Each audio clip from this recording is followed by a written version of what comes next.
Showtime. What up, though? What's popping? What's happening? What's going on? You're back in the lab with your man, marqnash. He is I am he. Another great episode of Breaking Beats. How y'all feel? What's the deal? Make some noise for yourself if you on this side of the earth. Because somebody didn't make it this morning, you know? Hope y'all know today is going to be a good one, man. Today's going to be a damn good episode. Wish you guys nothing but health, wealth, and prosperity wherever you at on this side of the earth. Drop me a chat. Let me know in the chat what side of the earth you are watching the show from.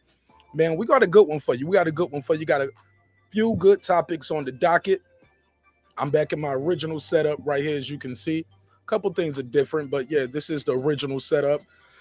Might not be this way all night. But we're gonna rock with it as long as it fits. Y'all let me know how my audio sounds too. Is the music too loud? We haven't been in this setup for a minute, so we're gonna see how this rocks out. Look, let's jump right into some of these topics before I run the show counter. All right, a couple things going on. We're gonna talk about the lack of support that Terence Crawford is not getting from the boxing community. We're gonna definitely talk about that. Bud versus everybody. All right, the audio sound good? All right, cheers from Canada. I love Canada, man. Love Canada. Got a lot of supporters over there in Canada. So shout out to Canada. Let me say, my guy Cliff said, all I know is Mike Tyson better not let Jake Paul knock him out. You damn, man, he better not. Let me see. So we're going to talk about that, the Mike Tyson-Jake Paul fight. Ironically, they said, matter of fact, I don't want to give away too much. Early. Pause. Don't put a case on me. Whoa, that sounded really loud. Did that sound real loud for y'all? Because this sounded real loud for me. Let's try to go one more time. All right, that's a little better. Third time's the charm. So yeah, we'll talk about that. Also, today we will be remembering Dr. Martin Luther King Jr. I'm gonna start the show off for that when I come back. And I'll play a clip from his granddaughter's speech when she called out a couple senators by name. We'll do that. So yeah, we got a couple little hot topics on it. So on the docket. So we're definitely gonna talk about that. Also, who's gonna get this Kambosos fight between Haney and Devin?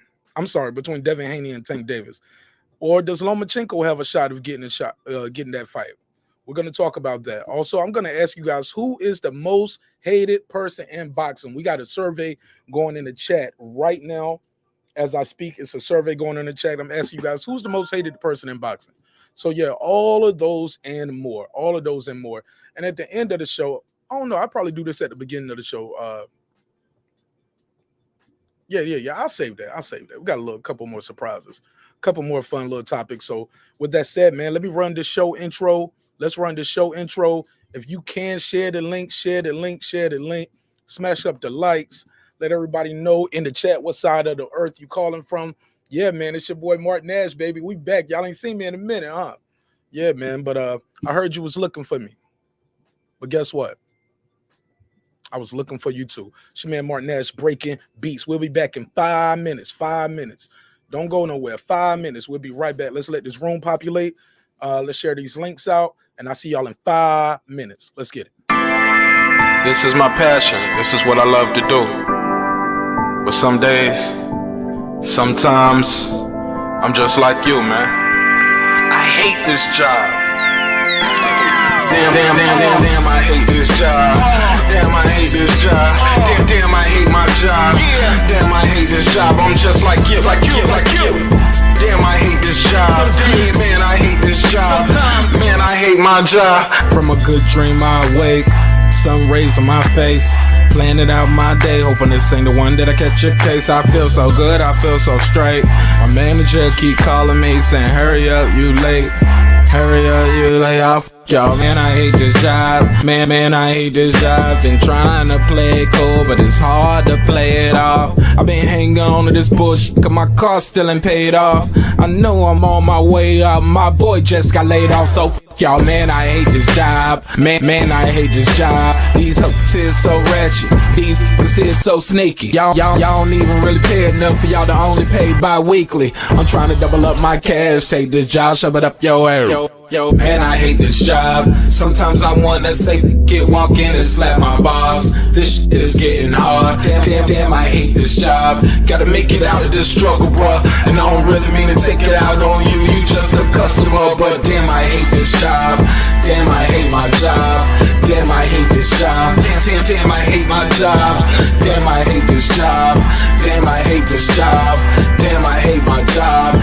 Damn, I hate this job. We're the reason why your stockholders always stay afloat. Yet I'm asking, are they hiring? Like everywhere I go, schedule will say 9, but I think it's fine if I clock in at 9:04. I work 40 hours a week plus overtime just to be bro. So y'all, man, I hate this job. Hate that I applied. So much has transpired since the day that I was high.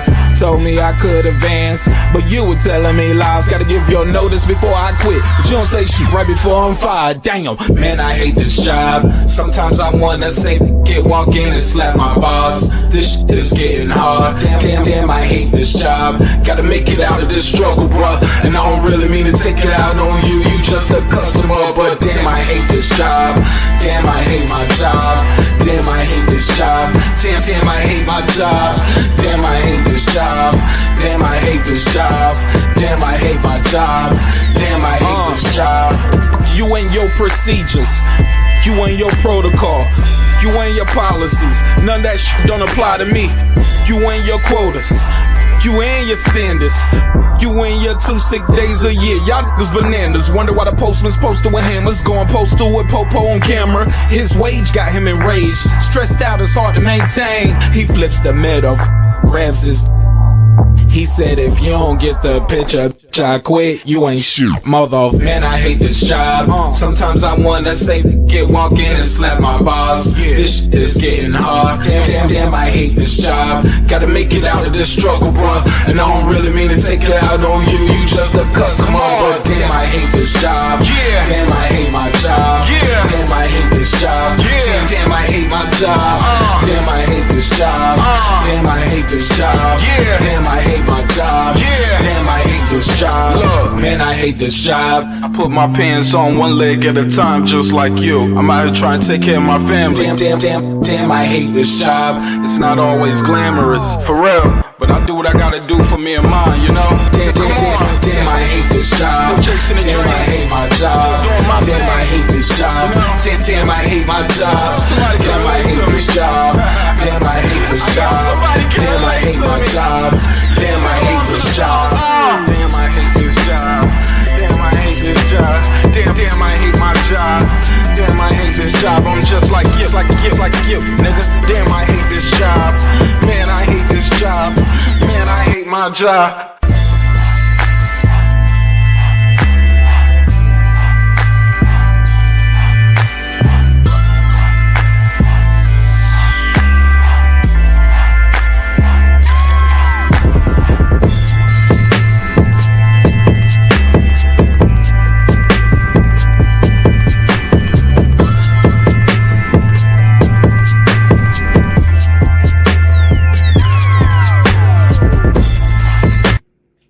The views and opinions expressed in this program are those of the speakers, commentators, experts, and or the host.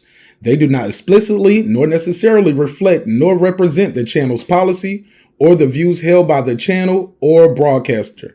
The broadcaster or its channel cannot be held accountable for all or any views expressed during the program.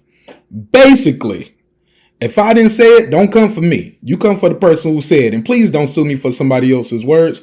With that said, let's start the show, motherfucker. This that squad side.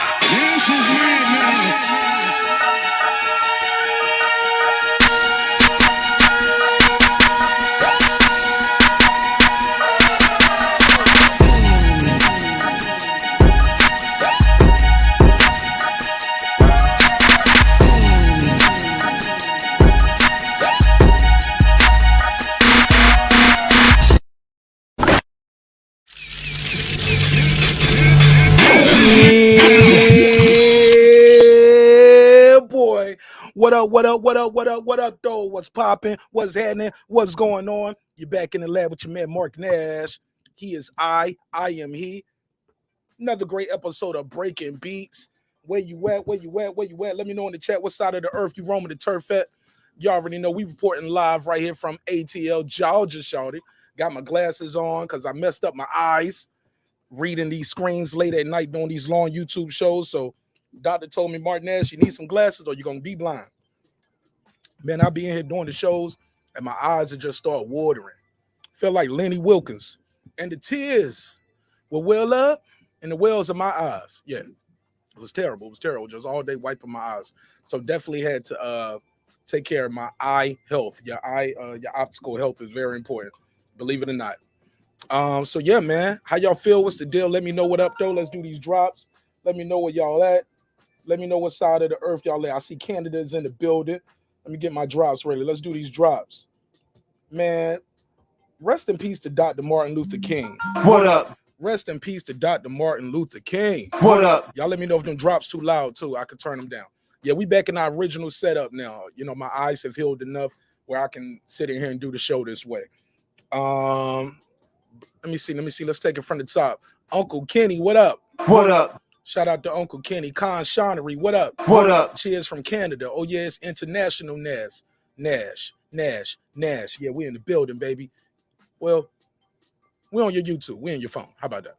Or we on your screen. Con Shonery said the mix sounds good. I appreciate that, my G. What up? Shout out to you. I know Ohio was in here. What up? Because I see that guy Eclipse. What up, my G? He said, all I know is Tyson better not let Jake Paul knock him out. That's for damn sure. What up? What up, though? Say he better not. He's is it Tyson or Jake? Man, we'll do that story first because supposedly it was Jake Paul. When asked about it, Mike Tyson was like, I just saw Jake Paul. He ain't say nothing to me about me and him fighting. I put the tweet up, though. We'll talk about it. We'll do that story first. What up? But shout out to you. Shout out to Eclipse. Shout out to my guy, Andrew Charles. Charles is in charge. What up, homie? What up? What up, though? Let me see. Say peace to him. Shout out to C Wood. What's good? What up? Brian, son of God. I like that. Shalom, Marq family. All right. What up? Appreciate it. Peace to you, my brother. Peace to you. He said, Ohio in this bitch. What up? President Jafar. What up, King? He said, Bud is a boxing Machiavelli. It's Bud against the world. We're going to talk about it. Absolutely. Brother is not getting the support that I think he should be getting. You know what I'm saying? I ain't got all the answers, but I think the kid should be getting more support than that. Absolutely. And we're going to talk about it. What up? What up, though? 865 Tennessee. But hey, that's what's up. Shout out to Tennessee. What up? That's what's up. He said that optic nerve pressure. Yo, bro, I mess my eyes up during the show. My eyes will just be, I'll just be sitting somewhere and they be like, oh, he's so happy. Look at him crying at his birthday party for this kid. I'm like, I don't know these kids. I ain't crying because of that. My eyes just damaged. So yeah. Definitely damaged my eyes during this show. And it's this ring light bouncing in my face. Pause. The ring light. And doing a dark show, I keep the room dark, blue lights everywhere, ring light here, staring at this screen, that screen, and the other monitor here. Just damage my eyes over time. And the shows get long sometimes. We do some long episodes, but appreciate everybody pulling up. Hey, Reggie O with the Killer Show. What up? Dope episode you did earlier. And we're gonna continue the tradition. Let me start the show off right. I want to start the show off right and saying, rest in peace to Dr. Martin Luther King. Rest in peace to Dr. Martin Luther King Jr. These glasses have a filter on them, see what? And really, I actually took some vitamins. You can get these special vitamins just for your eyes. And it actually helps with the building up the lens and the filter that you have naturally over your eyes. So yeah, but these glasses are helping actually doing the show in a really bright room versus how we doing it here. So yeah, we're gonna see how it works. We'll see how it works. But people told me they like my old setup. They was like, man, we like the old setup. We miss seeing you. And I was like, damn, man, y'all niggas moist. Y'all niggas want to see me. Y'all know it's me. You know what I look like. Man, look at you. Got me saying the N-word too early. Let me not do that. Let me try to keep the N-words down today as much as possible. In remembrance of Dr. Martin Luther King Jr. Dr. Martin Luther King Jr. is a truly remarkable man. And it's truly unfortunate that he lost his life to violence after he spoke so much against violence, right? The man made nonviolence as the main way that we should be protesting. So I definitely would be remiss if I did not start this show off with saying rest in peace to Dr. Martin Luther King Jr. As you know, Dr. Martin Luther King Jr.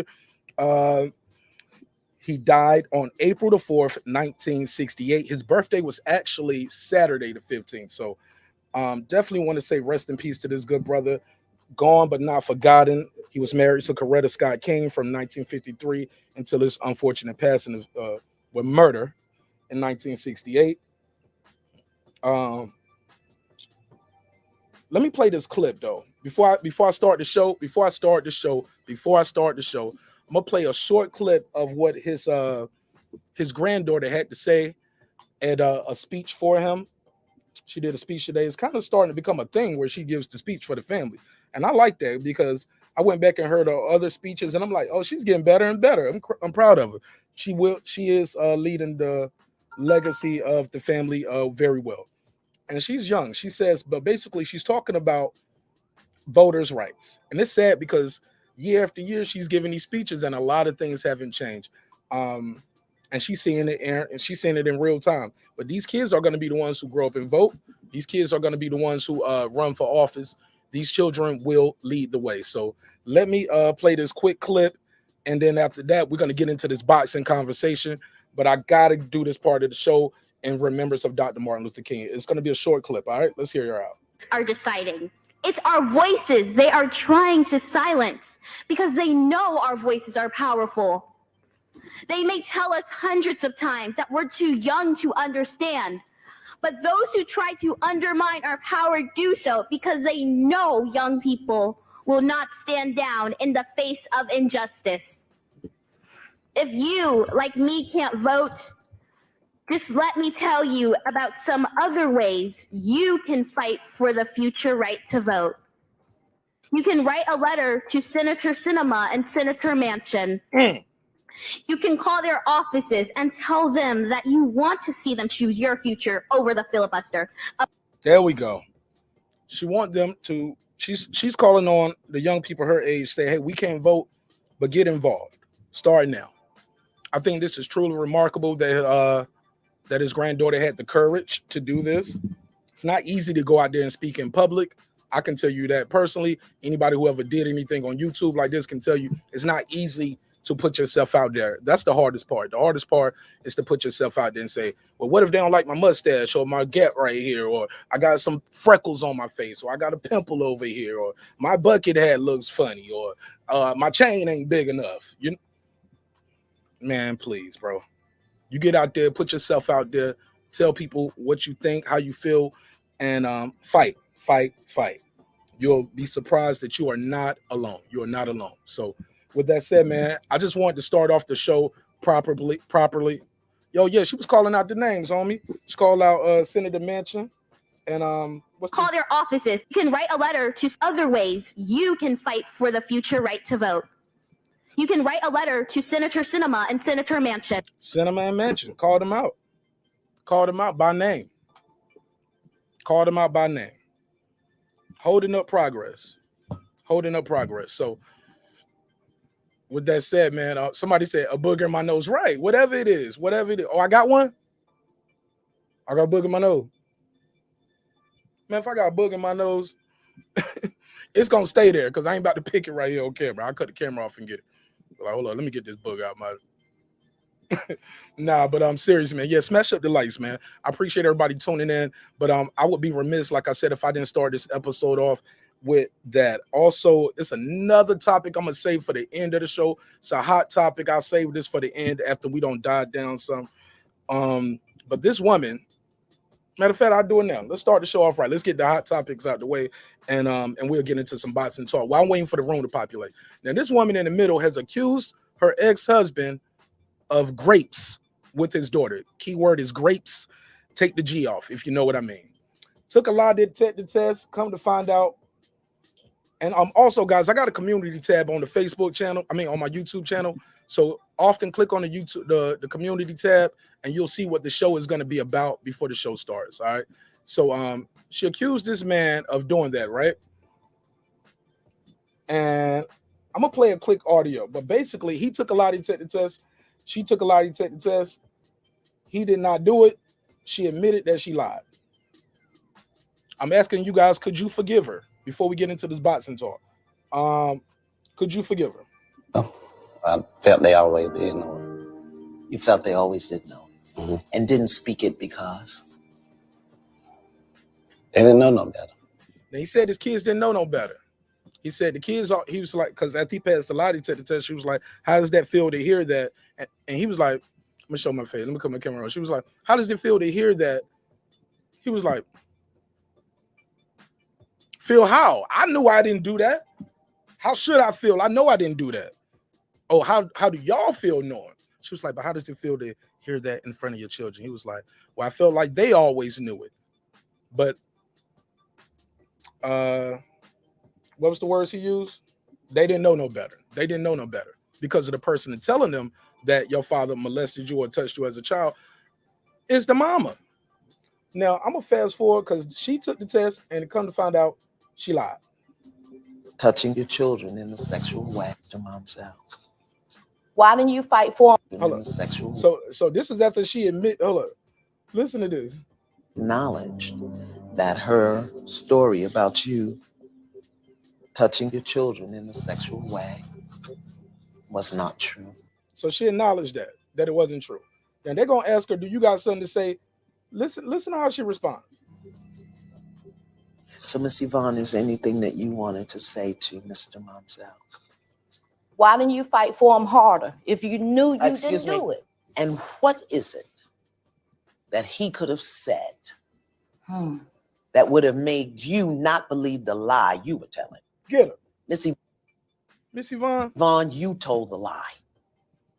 It was a lie, and you told it. And you got to own it. I'm sorry. I need you to say that you did not rape your girls. I need to hear it come out your mouth the way I've always heard it, Ma. And that's what her daughter's telling her. That the daughter who's saying this is the daughter that you see in the middle with the stripes on. She said, I'm sorry, I need to hear this out your mouth, that you did not do this. And I'm sorry, because like I've heard it my whole life. See, this moment has damaged these children for life. Maybe they can't be healed, but this woman has damaged this man. She damaged his relationship with his friends, his family, and his community. She's damaged his relationship with his daughters. She's also damaged his daughter's relationships with other people in the future. Hearing that your father did this to you. Oh, I got the wrong phone line on the screen. Let me take that off. I got the wrong phone line up here. But I'm going to open the phone lines up early too on this show because this is a lot of good conversation we're going to have tonight. So let me make sure I got this phone line open. 470-705-9507. 470-705-9507. And also, I will drop the link out there early. Y'all get them likes up, though. Definitely get these likes up. We got to talk about it. Get these likes up. Let me drop. Sorry. Okay, here we go. Yeah, the phone line's open. But I'll take a couple calls, man. But I definitely want to know what you guys think about that. And we'll get into this other story. Let me open up my other phone line.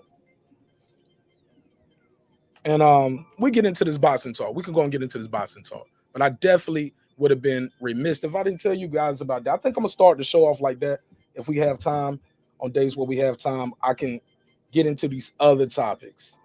All right, so yeah, both of those lines are open. Cool. All right, so where we at with it? I think that's crazy. I think this woman showed no accountability for her actions. When faced with it, she just said, why you didn't fight harder? Fight harder how? Put you in jail? Fight harder how? Get violent with you for making up this lie about me? If they were molested, who did it to them? If they had any signs of damage, or was it no signs of damage and you just making up a lie, telling them why we broke up?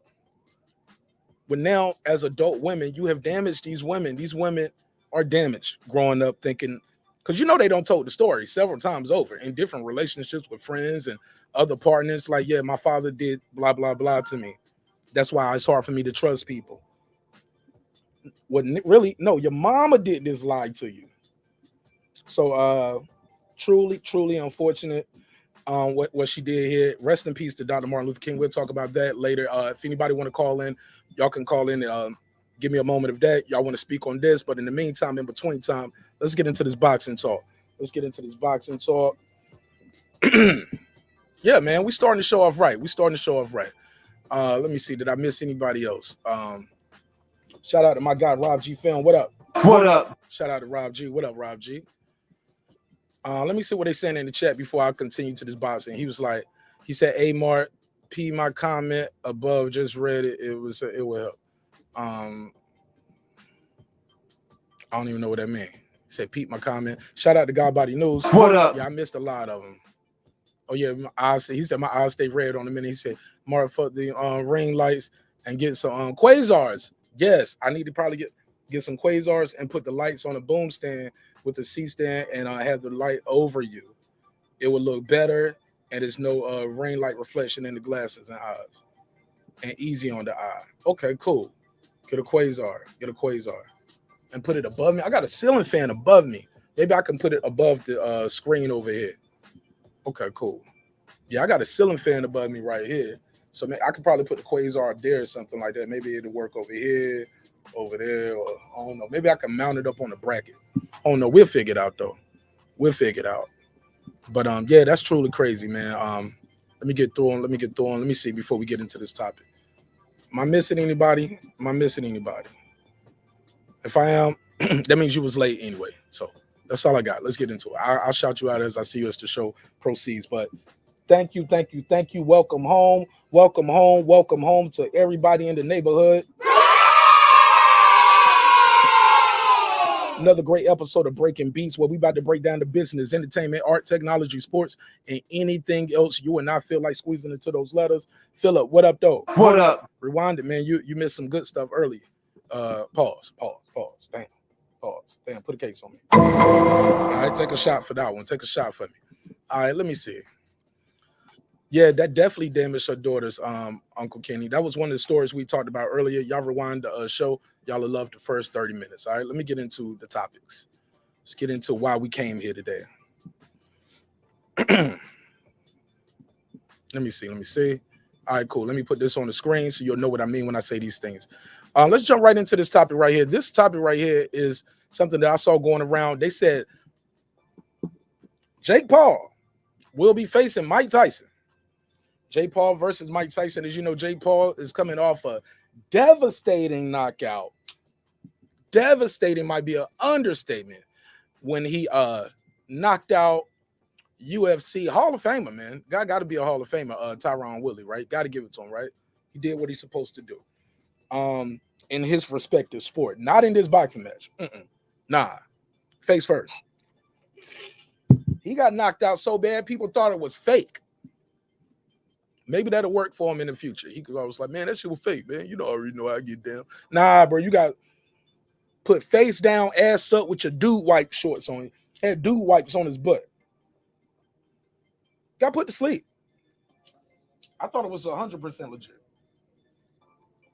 And there's a report that Jake Paul may be facing Iron Mike Tyson. Now, did y'all know this? Anybody know this? They said Mike Tyson is in advanced talk with Jake Mill for 36 million euros. I believe that's like $49 million for a fight, verbally agreeing to despite the, you know, it's a 30-year age gap. Now, I don't know how real this news is because y'all know me. I went straight to Mike Tyson's Twitter and Instagram. And this is what Mike Tyson had to say. This says an hour ago, but this was an hour ago as of 8:30. So East Coast time when I was putting the show together. When I was putting this show, the promo and the pre-package together, making the thumbnail, sharing the link out.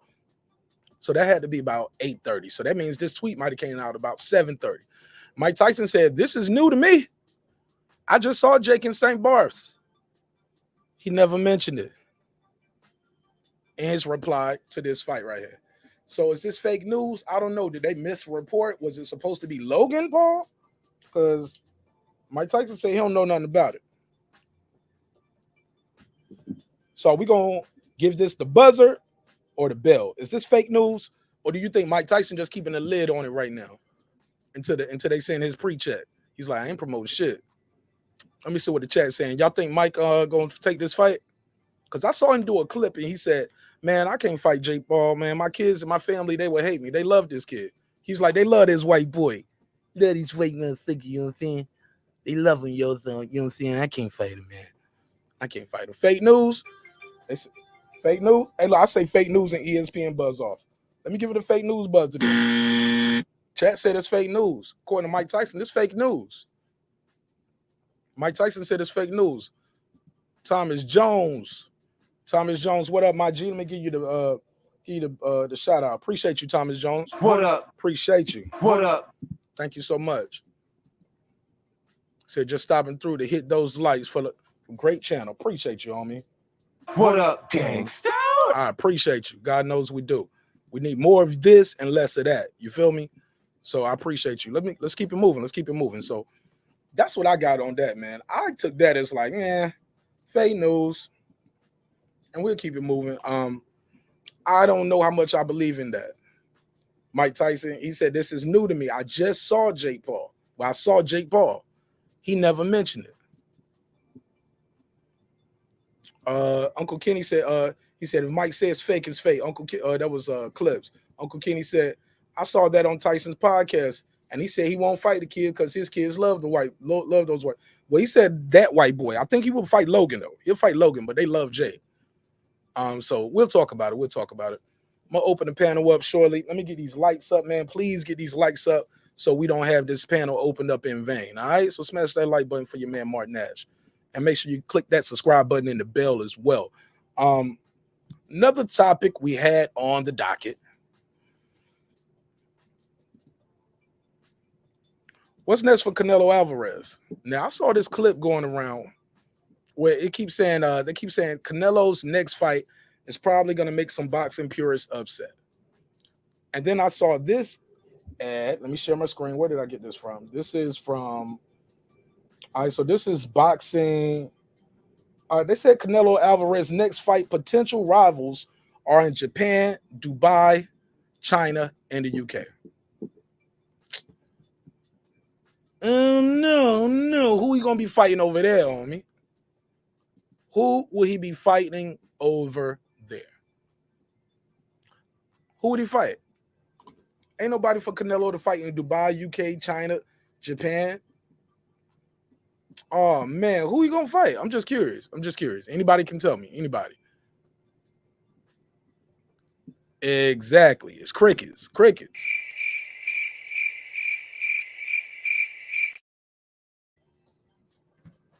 Ain't nobody over there for Canelo to fight.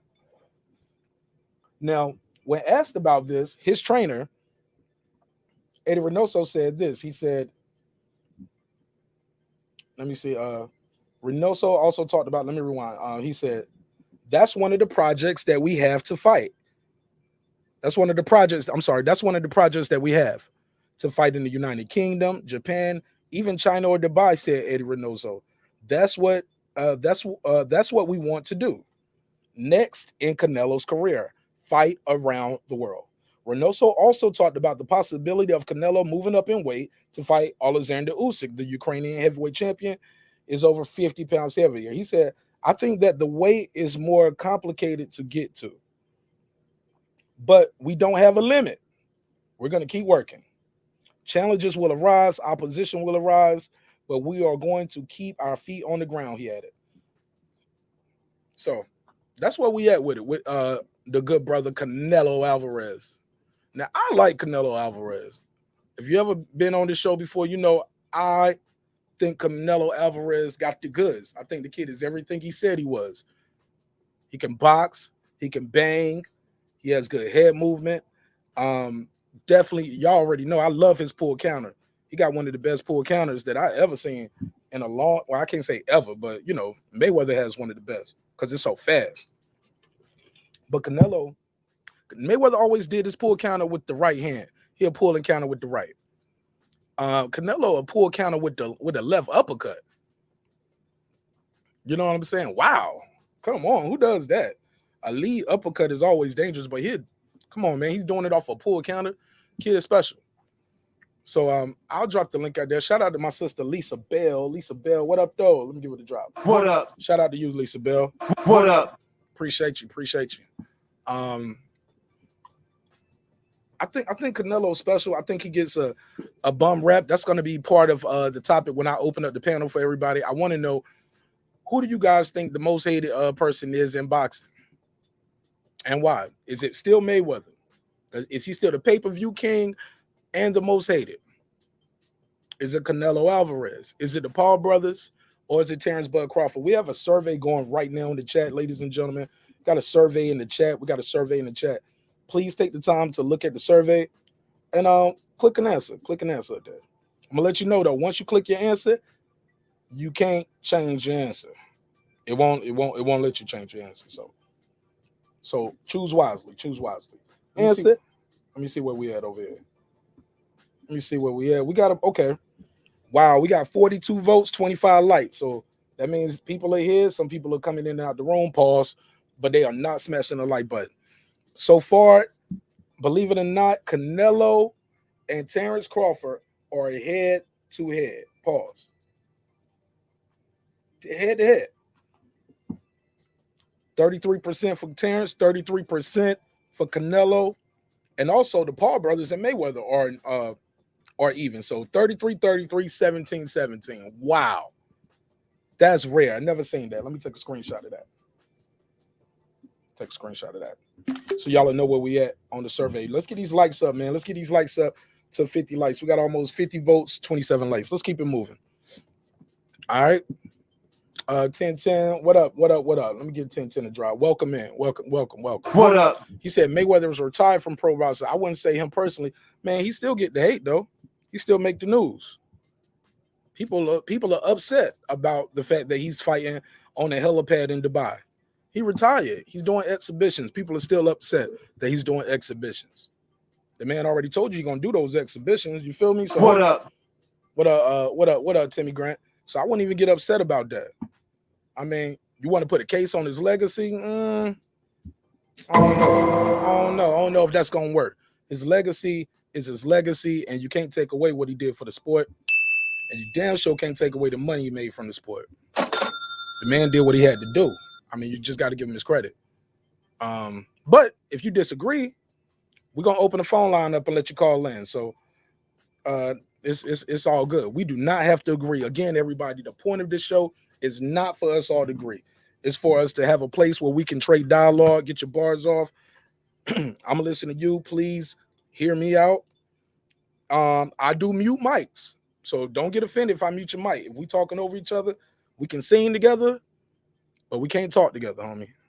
You know what I'm saying? So, but I will open the phone line up. Let me go through this next topic. I'm gonna speed through these because I don't want the show to go to 4 a.m. tonight. I promise. Promise on that one. I got some other stuff to do. Let me see. What else did we have on the topic docket? Let me see. Oh yeah.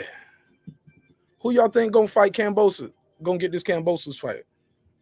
Now, some people told me when I was doing my previous show, they was like, Nash, you need to put Loma up there. Loma might get it. Loma might get that fight, baby. You know it's Bob. And I was like, I'll be pissed. I think boxing fans would be pissed if Lomachenko got another shot to get them belts back like that. Keep in mind, he was not going to give Tio a rematch if he won. For Tio's strap, he lost. He won a rematch. Now he had to fight 2 times to build his way back up, and some will argue he has built his way back up. He fought Comey, fought Nakatani, fought Comey. Some will argue he deserves that. But some could argue at the same time, Devin, Haney, and Tank Davis deserve that shot. Why not? It's you can make a case for either guy. Truth be told, you can make a case for anybody. But we're gonna talk about it. We're people saying Loma. Shit, look at Loma. Loma has a contingency of people here that are saying he should get the fight. Said Canelo, what do you say? Canelo is the only human to unify once. Who else would unify if it's not a human? Sir, you say he's the Boston George. You say he's the only human to unify. Did some other creature or somebody unify that we?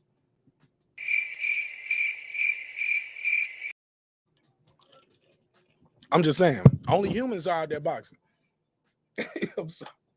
I'm sorry. Hey, look, don't get offended, man. Look, for those who don't know, this is a hip hop political sports show with a comedy twist. We're gonna let the jokes fly. You know why? Because life is serious enough. All right, so let's keep it moving. All right. They said T.O. going 140. Yeah, we ain't even thinking about him.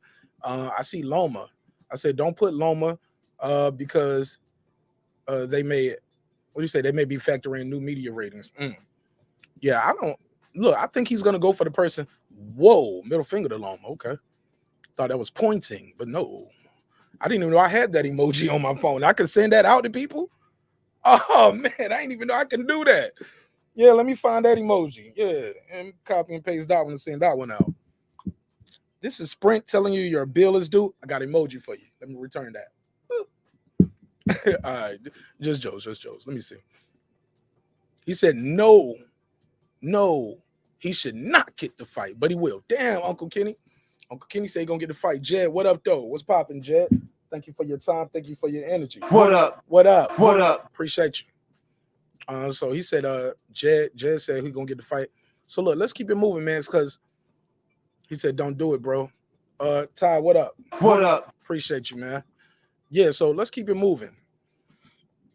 I ain't gonna belabor the point. I just want to open it up and get my bars off. Pause. Open up the conversation.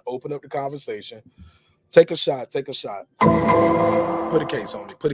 All right. Miss Lisa said Devin, Tank, or Loma. Who knows?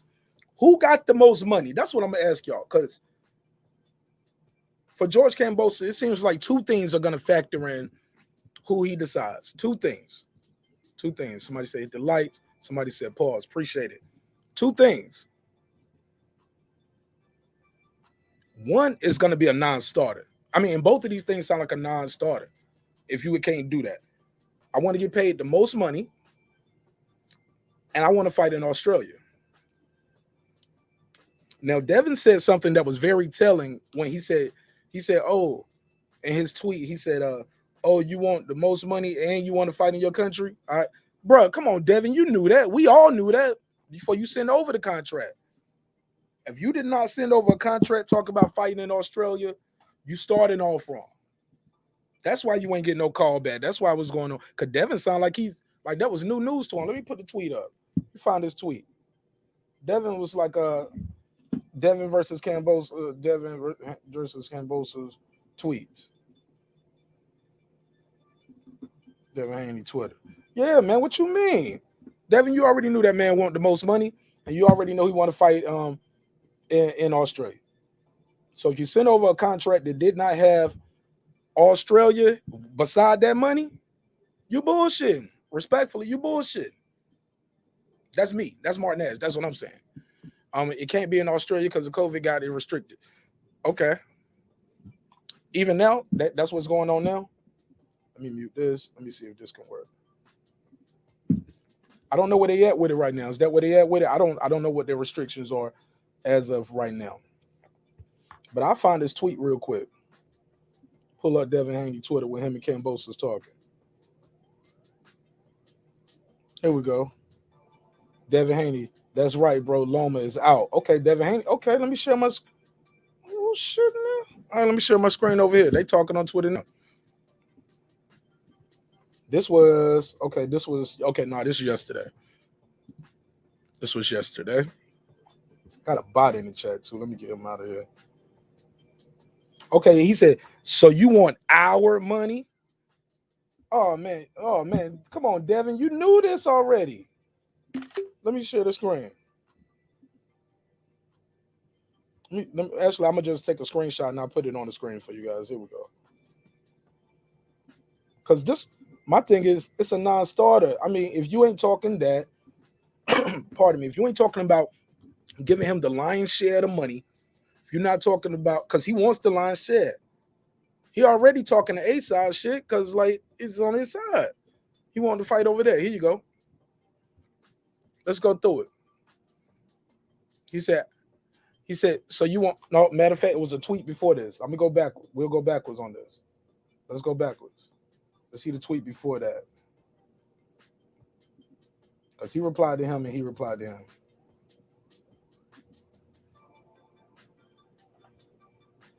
Bear with me. He said, I'm not here for the Twitter fights like most of these cats. Yeah, go ahead and talk that joint, George. Here we go. Yeah, let's take another screenshot. Matter of fact, I'll just go to Twitter. We'll just go to Twitter. Let's just go to Twitter. Let's just go straight to Twitter. Because I ain't trying to take all them screenshots. I have to load them all up. Even though it's fast, let's just go right here. Devin Haney. Y'all know what I mean when I say these things. But this was how it ended up. And George Kambosos saying, yo, you like to lie, manipulate. Those are strong words. When somebody calls you a liar and a manipulator publicly, come on, man. Those are strong words. But I like how Kambosos is handling this, though. He's going straight. He's going straight at his neck. Let him know how he get down. So Devin was like, let's share the screen now. I got it pulled up. Let's share the screen. Let's share the screen. Here we go. Boom. Share link. Wow. Gotcha. Let me make sure ain't no audio playing from over there. Here we go. All right. So y'all see what's up here? Take that off. Boom. All right, let's blow that up. There we go. I'm going to enlarge the screen so y'all know what I mean when I say these things. So Devin Haney starts it off like this. He set it off. Yo, at George Kambosos, we making this fight happen or what? I'm agreeing to all your terms, whether it's the vaccine or the travel. It's starting to look like you ducking. No, I'm sorry. It's starting to look like some ducking going on at Eddie Hearn. Uh-oh. I like what I'm seeing. So you see what I'm saying? Devin is talking that talk. As he should. Keeping his name out there, letting people know what's going on. Like, yo, it's January 16th. I'm ready to fight, homie. This was yesterday. This was Sunday. This how he getting his Sunday going. This how he doing while y'all watching football. Devin Haney trying to make the fight. Let's go, Haney. Now here we go. George replies. I love how you manipulate. Yo, what's an Australian accent? I'm gonna try to do an Australian accent. I'm gonna mess it up though. My Australian accent gonna sound a little UK-ish, but don't kill me in the chat. Matter of fact, go ahead. Roast me. Here we go. Roast me in the chat. Here we go. How does it do it? I'm gonna try to do it like this. I love how you like to manipulate and lie to your fans. Pinocchio nose emoji. Talk a big game, yeah, but show no action. A bit like your fighters. Yawning. Yo, I can't do it that way. I can't do it. I gotta read this how it is because he is clowning and he said, I love how you manipulate and lie to your fans, Pinocchio nose. Talk a big game, but show no action. A bit like your fights.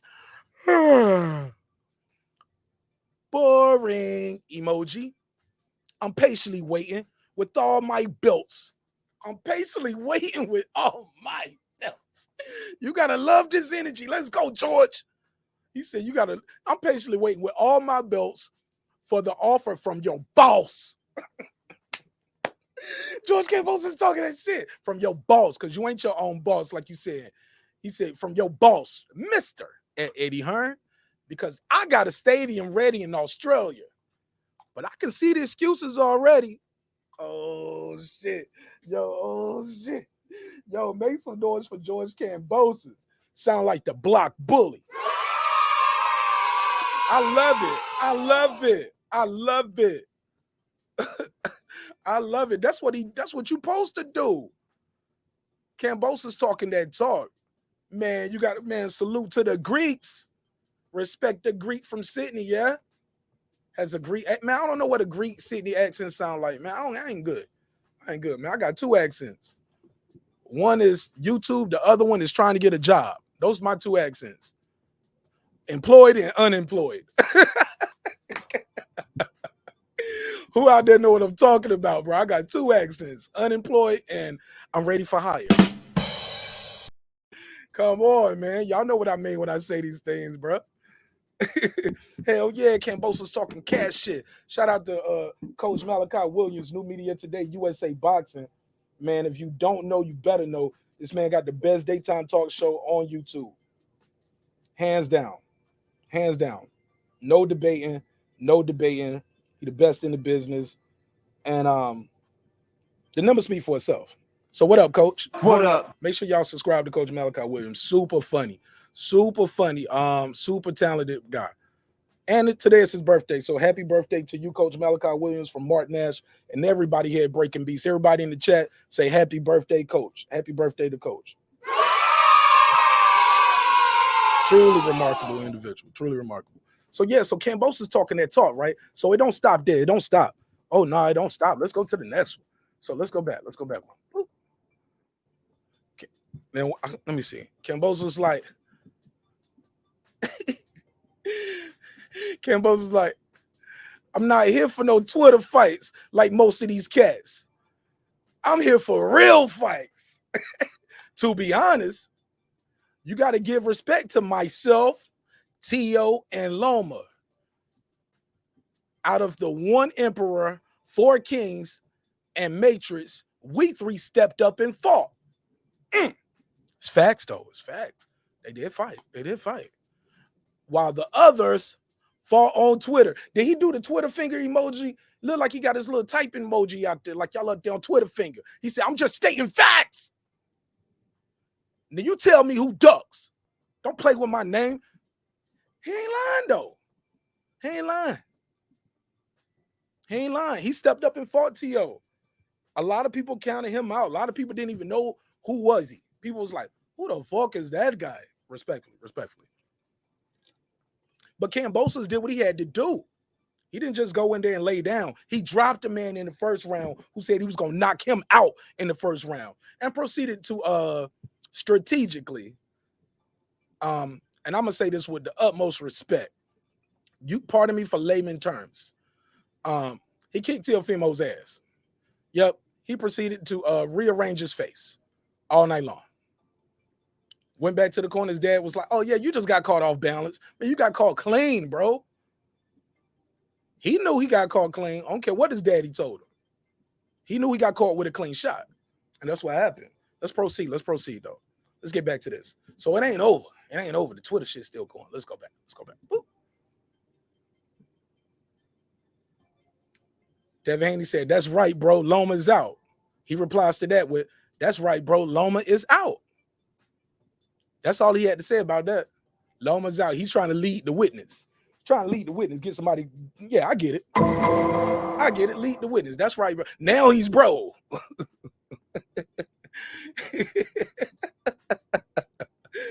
Okay, Devin. I like what he's doing, though. You got to like this kid, man. You got to like him. Let me go back. So the other reply was this one right here. This is what I thought. Not that one. Let me see. This is what I thought was very telling. So after George was like, he said, Mr. Head, he said, I'm ready in the stadium, but I see more excuses. Devin replied, so you want our side to put the money up in your backyard? Okay, no problem. See you soon and keep those belts safe because they'll be leaving Australia soon. And then what and he put the praying hands. I think those the praying hands like I promise or whatever. I think those praying hands, or those Muslim praying hands. I don't want to be disrespectful. Okay. Regardless, though, whatever. The guy right here saying you want our side. Now, see, I think this is telling too. This says a lot right here too. China 168. What up, though? What up? What up? He said he don't address the fact that he don't say Eddie ain't his boss. He mentioned the belts. He skipped right over that. He said, he brought up the money part. He said, I'm waiting for the belts. I'm waiting with the belts for an offer from your boss. So he said, so you want our side to put up the money. He skips over that part being his boss and goes straight to Australia. All right, very telling. Could be telling. D-Ray, what up? What up? Shout out to my guy D-Ray. What up, gangsta? Appreciate you for pulling up. Thanks for your time and energy. Yo, think that's telling. Could be very telling. SDVAMC. What up? What up? What up? What up? What up? That's the Marine right there. That's the Marine right there. What up? What up, gangsta? Yeah. That's the Marine. Shout out to you, sir. So yeah, let's keep it moving though. We'll talk about it. I'm gonna drop the link, open the phone lines up. Y'all get the lights up, help the young man get his numbers up. It helps with the visibility of the show. We need that. We got 62 votes on the survey, 37 likes. So that means y'all playing with me out there. All right. We'll proceed though. We'll proceed. So another topic on the docket. We got to talk about this, and I'm gonna open the phone lines up. Because I had a good conversation with somebody the other day on the show. Uncle Kenny was here, and I was like, damn, where is all this damn Canelo Alvarez hate come from? The kid is good. The kid can box. I mean, I get some people don't. I get it. Some people say he cherry picked, but I don't see the cherry pick. I seen stay busy fights, and then he goes for another challenge. But a lot of greats did that. They have big fights, then they have a stay busy fight. I mean, I can name some duds that Muhammad Ali fought, if you want to be real. Mayweather, Foreman, you name them. Somebody fought somebody that they at one point. It's a stay busy fight. It's an active fight. I get it. Wilder defended that belt. Like 10 times.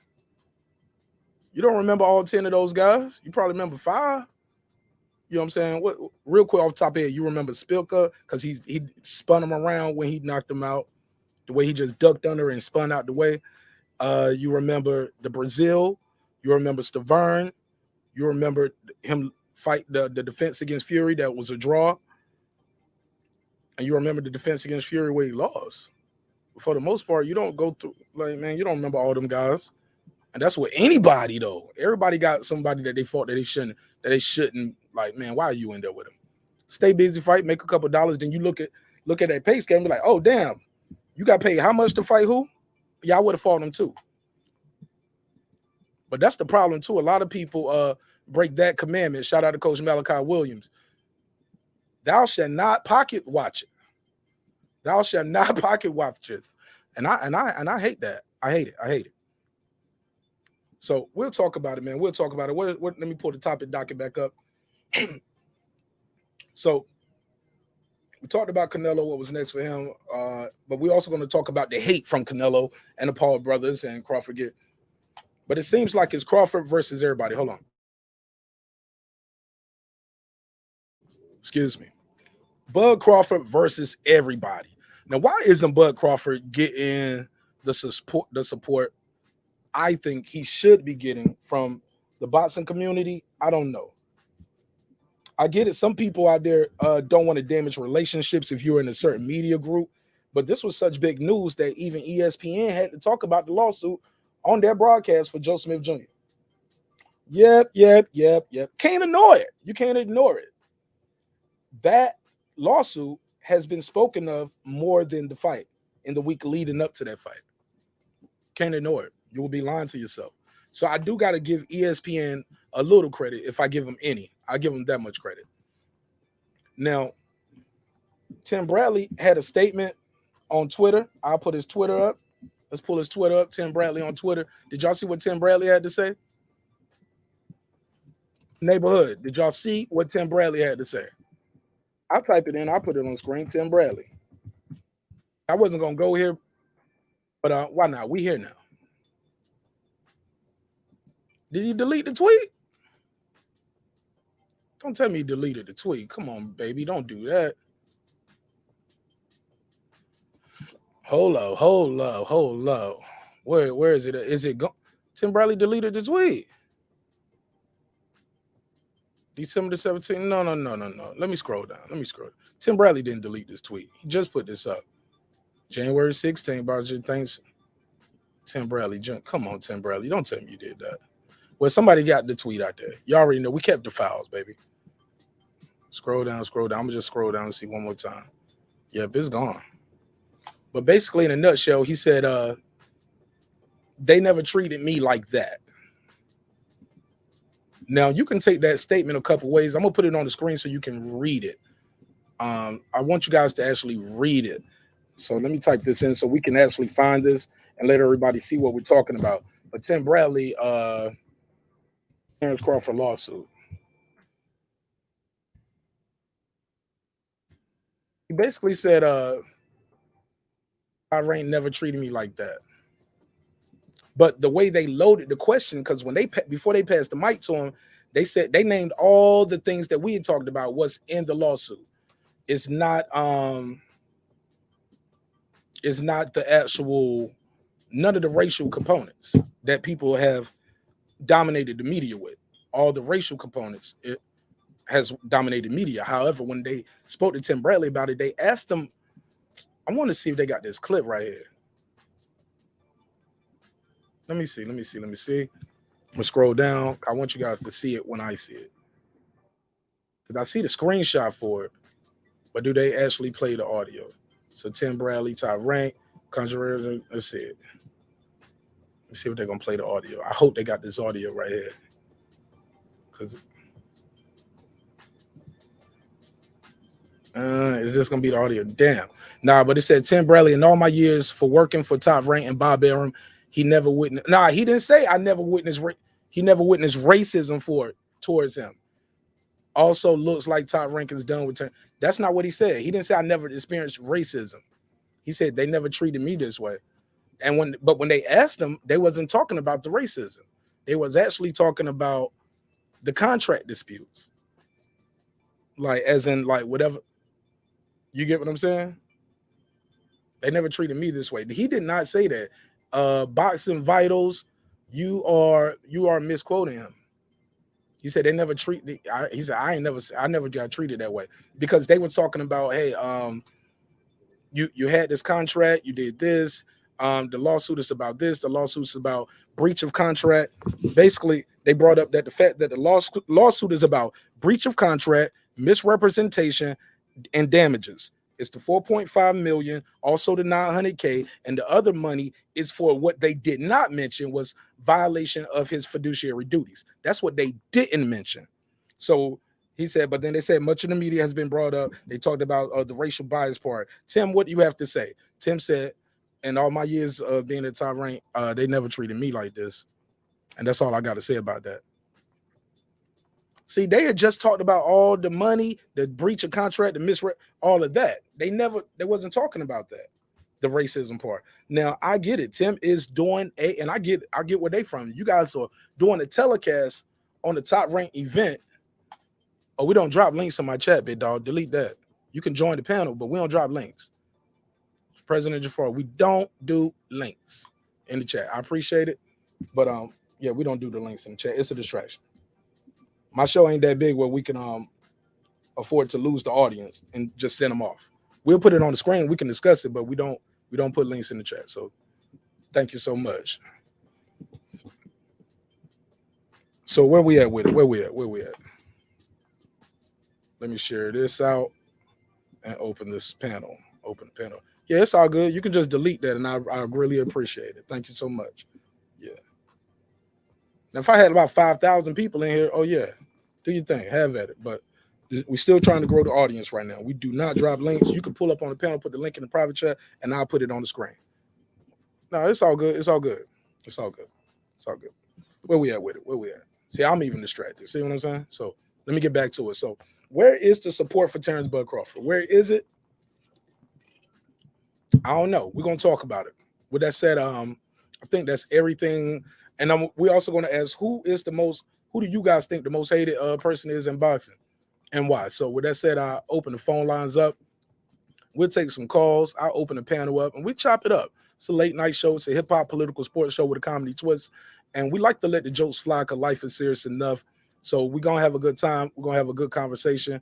Please be respectful to yourself. And we ain't going to have no arguments. I ain't going to argue with you. I ain't going to wrestle with you. I ain't going to grapple with you. We can disagree, but we will agree to disagree at some point. And we will move the conversation forward. If you are over talking the guest and over talking me, I will mute your mic. Now, if I have to keep asking you to do that same thing over and over, I will just ask you to politely holler at me in the chat, because we can't be over talking each other. All right. So let me open the phone line up. Boom, boom, boom. Put that on the screen. And the number is 470-705-9507. 470-705-9507. In the words of the late, great Miss Cleo, call me now. You can chop it up with me about some boxing talk, any of these topics that you want to talk about. Also, I will drop the link to let you guys chop it up with me on the panel. You join the panel. Here's the thing about joining the panel. Some people like to smoke. That's cool. If you want to smoke, roll up, smoke, however you want to smoke. You got to cut your camera off when you do that, because YouTube looks at that as we are promoting that. And yeah, they'll redline this video. So please cut your cam off. If you're smoking, if you're drinking or something and you got the label showing, they don't want to see that neither. I don't know. I'm just telling you what they're giving to me. So please, cam off if you want to, or if you got a cup like this, that's cool. But please don't advertise Budweiser, Michelob. You ain't got to put it on the screen. Be like, yeah, we getting drunk over here, nigga. Bro, keep that shit off my. They don't pay me for that, so please don't promote it. But other than that, man, yeah, make sure your audio is good, and we're gonna be good. And I love to talk to you about boxing. Just had to get out some of these rules of engagement, because some people pull up, and it ain't gonna go good for you. I promise it ain't gonna go good for you. And I don't mean no harm, no disrespect, but I just gotta do it, man. We gotta keep it moving. All right. So with that said, let's get back to this bread. It's your man Marq, another great episode of Breaking Beats. Where am I at with this? Where I want to go with this next? Okay, so the most hated man in boxing. Let me go over here and share what we got over here. Let me see where the survey is at, and we'll share the survey. And we'll share the survey to the audience, because I think that's important for people to see where we at with it. We got 72 votes over here, 43 likes. But shout out to Facebook. Shout out to Facebook. We got about 30 likes over there. So we almost at 100 likes. I appreciate you. So let me share this. All right, so we got 75 votes. So somebody else just voted. 75 votes. And right now, not surprisingly, Terence Crawford is taking the lead. Now, I heard somebody say this the other day. They was like, I used to like Terence Crawford, but since he filed this lawsuit, now I don't rock with him no more. I'm hearing a lot of people saying that. Not surprisingly, when I hear them on the panels in the chat, they sound like my Caucasian brothers and sisters. And I'm like, why does that bother you so much if he feels that way? Everybody's skipping the racial component of this case. Everybody's skipping the racial component of the case. But even if he does say that, why does it bother you? Is he one of those guys that you think causing trouble? Causing trouble for the good black folks and the good white folks. I think it's possible too when people say, I don't believe Bob can be racist because he worked with so many. Now, I'm not saying he is neither. Let's be clear. I'm not saying he is. But just because you hire people of color or black folks, some people don't like people of color, black folks, however you want to go, does not mean necessarily that you don't have a racial bias. Racial bias is not the same as being quote unquote racist, in my opinion. But that's what I got on that for now. I'll pause my thoughts on that, and I'll pass to the good brother Reggie Owens, all the way from the west side of the world, Las Vegas by way of South Central California. Reggie O got the killer show. How you feel, my brother? Doing good, bro. Doing good. How's the family? How you feeling? Oh, man, we doing great. How about yourself, man? Man, I'm blessed, man. I'm happy to be here. God don't make mistakes. I'm here for a reason, so I'm trying to put the work in, man. This video gonna last a long time after I'm gone. You know what I'm saying? So let's do something with it. Yes, sir. Yes, sir. Now, what topic did you want to jump in on? Man, you was just talking about our people tripping about Bud and this lawsuit, and absolutely, I trip out with it as well. And the fact that people are are trying to be, you know, critical of him for filing this lawsuit and speaking about him taking money. But nobody says these things because Bud ain't the first person and the only person to file a lawsuit. Nobody says this when Jeff Bezos filed lawsuits against other wealthy folks. Frank Warren files lawsuits. Bill Gates files lawsuits. So what are we talking about? And people file them against them. So this is a common thing. That's the purpose of having court. We don't take things when people owe you money and disagree that you go out there and plan to put Alpo Martinez type hits on them. You do it through the court. Absolutely. So I mean, and this is like what I was talking about earlier. Our people got effed up mindsets, and this is why we keep falling behind when we think things are pressing us and shit. We're the oppressors of our own selves. But that's how I want to open on that one. Good opening statement. Now you said some people are saying that he's wrong for taking money. Look, Reggie, he's owed this money. From what I'm seeing here, it's breach of contract, misrepresentation, and damages. But these damages are stem from the fiduciary duty responsibilities, i.e., bashing me publicly and betraying my trust. I hired you to promote me. Everybody in the world could talk bad about me. You're supposed to say nice things about me. You're my promoter, correct? Now, from what I'm reading here, this is basically, and they even said this on ESPN in their broadcast, this is about a fight not being offered. He was offered 5 fights. He should have been offered 6. That fight is $4.5 million, and it's a $900K that he's owed from when he fought Kyle Velasquez. Now, Reggie, I ain't got the best math. Well, what's that, about $5.4 million, right? That's $5.4 million. Yep. Now, the other the other money he's asking for, that's the damages. That's the damage, because I'm worth 4.5 every fight, because that's what I've been fighting for. Reggie, how many people you know who's expecting, let's say 10 million, let's round it up to $10 million. I'm expecting $10 million every year when I fight for you, bro. I'm gonna fight twice a year. I'm gonna make $10 million. All right, for the next 3 years. That's a good deal, right? Now, Reggie, how many people you know they got their 10, they got the 10. Now they posted, I just tell you, I ain't got the 10. I'm gonna give you 4.5. I ain't gonna give you the other fight. I ain't gonna give you the 9. I ain't gonna give you the 4. I ain't gonna give you the 5.4. You just gonna leave that money out there? No, this is America. You sue for your damages. You owe me that. I got it on paper. You did not make me an offer. You owe me because you breached the contract. Also, you misrepresented when you didn't make the offer. When you told me you was gonna make the offer, that's misrepresentation. And the damages stew from you talking bad about me. Why should he not sue? What y'all want him to do? Pull up the top rank officer with the AK? Shoot the shit up? Yeah. Oh, I get it. You want him to be a real nigga and go in there like Pinky and Friday. Did I say no? Oh shit! Say it again. Say something else. Oh, say something else. Shout out to Ice Cube. How did he keep a straight face? You know what I'm saying? Y'all want him to go just slap him. Go Rick James with it. Slap. Bob, give me my motherfucker. Slap. Oh no. Rule of thirds for comedy. Reggie, rule of thirds. Y'all want him to go full Nino Brown in the Carter. We done burnt down the Carter, pulling out the sword on G Money. That's how y'all want him to do Bob in top one. Sit your $5 ass down before I make change. That ain't how it worked, my brother. This is America. You take his ass to court. That's just how it goes.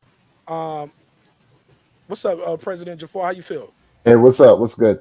I'm here. First time beaming in. Hey, What's man, up? Thanks for your time. Thanks for your energy. Yeah. Tell people your name, or tell people your name and where you're from. I said your name. Tell them where you're from. Yeah. My real name is Jafar. I go by President Jafar on YouTube. You know. You got a channel? Anything you want to plug and promote? Yeah. My channel is President Jafar _ Jafar. You could check. I got some music and stuff, but it's Caribbean stuff, soca music, dancehall. You know. Dope. All right. Hey, you getting them twerking out there? I ain't mad at you.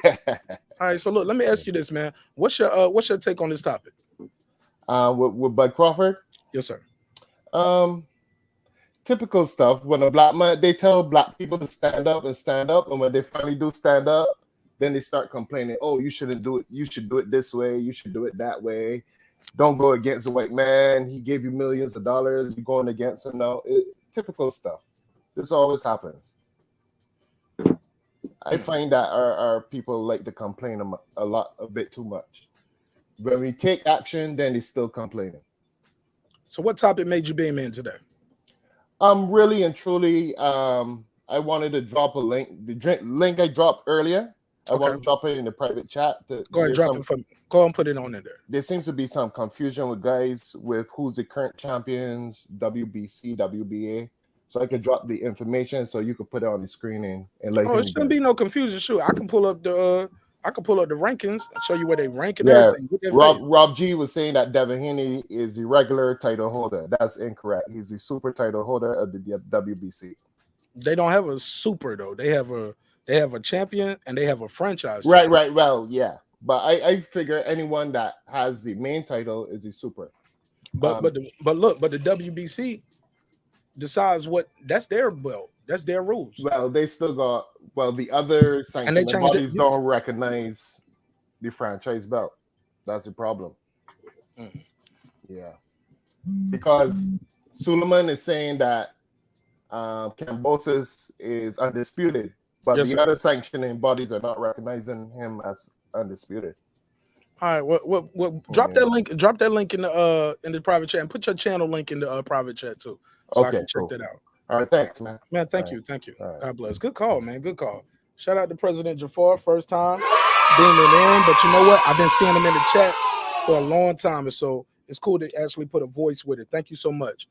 And he's backstage, so go and put that link in there. And I appreciate you, Prez. If you need to get back on, that's cool too. But his mic was loud and he has a little static. Y'all know I'm a stickler for the audio.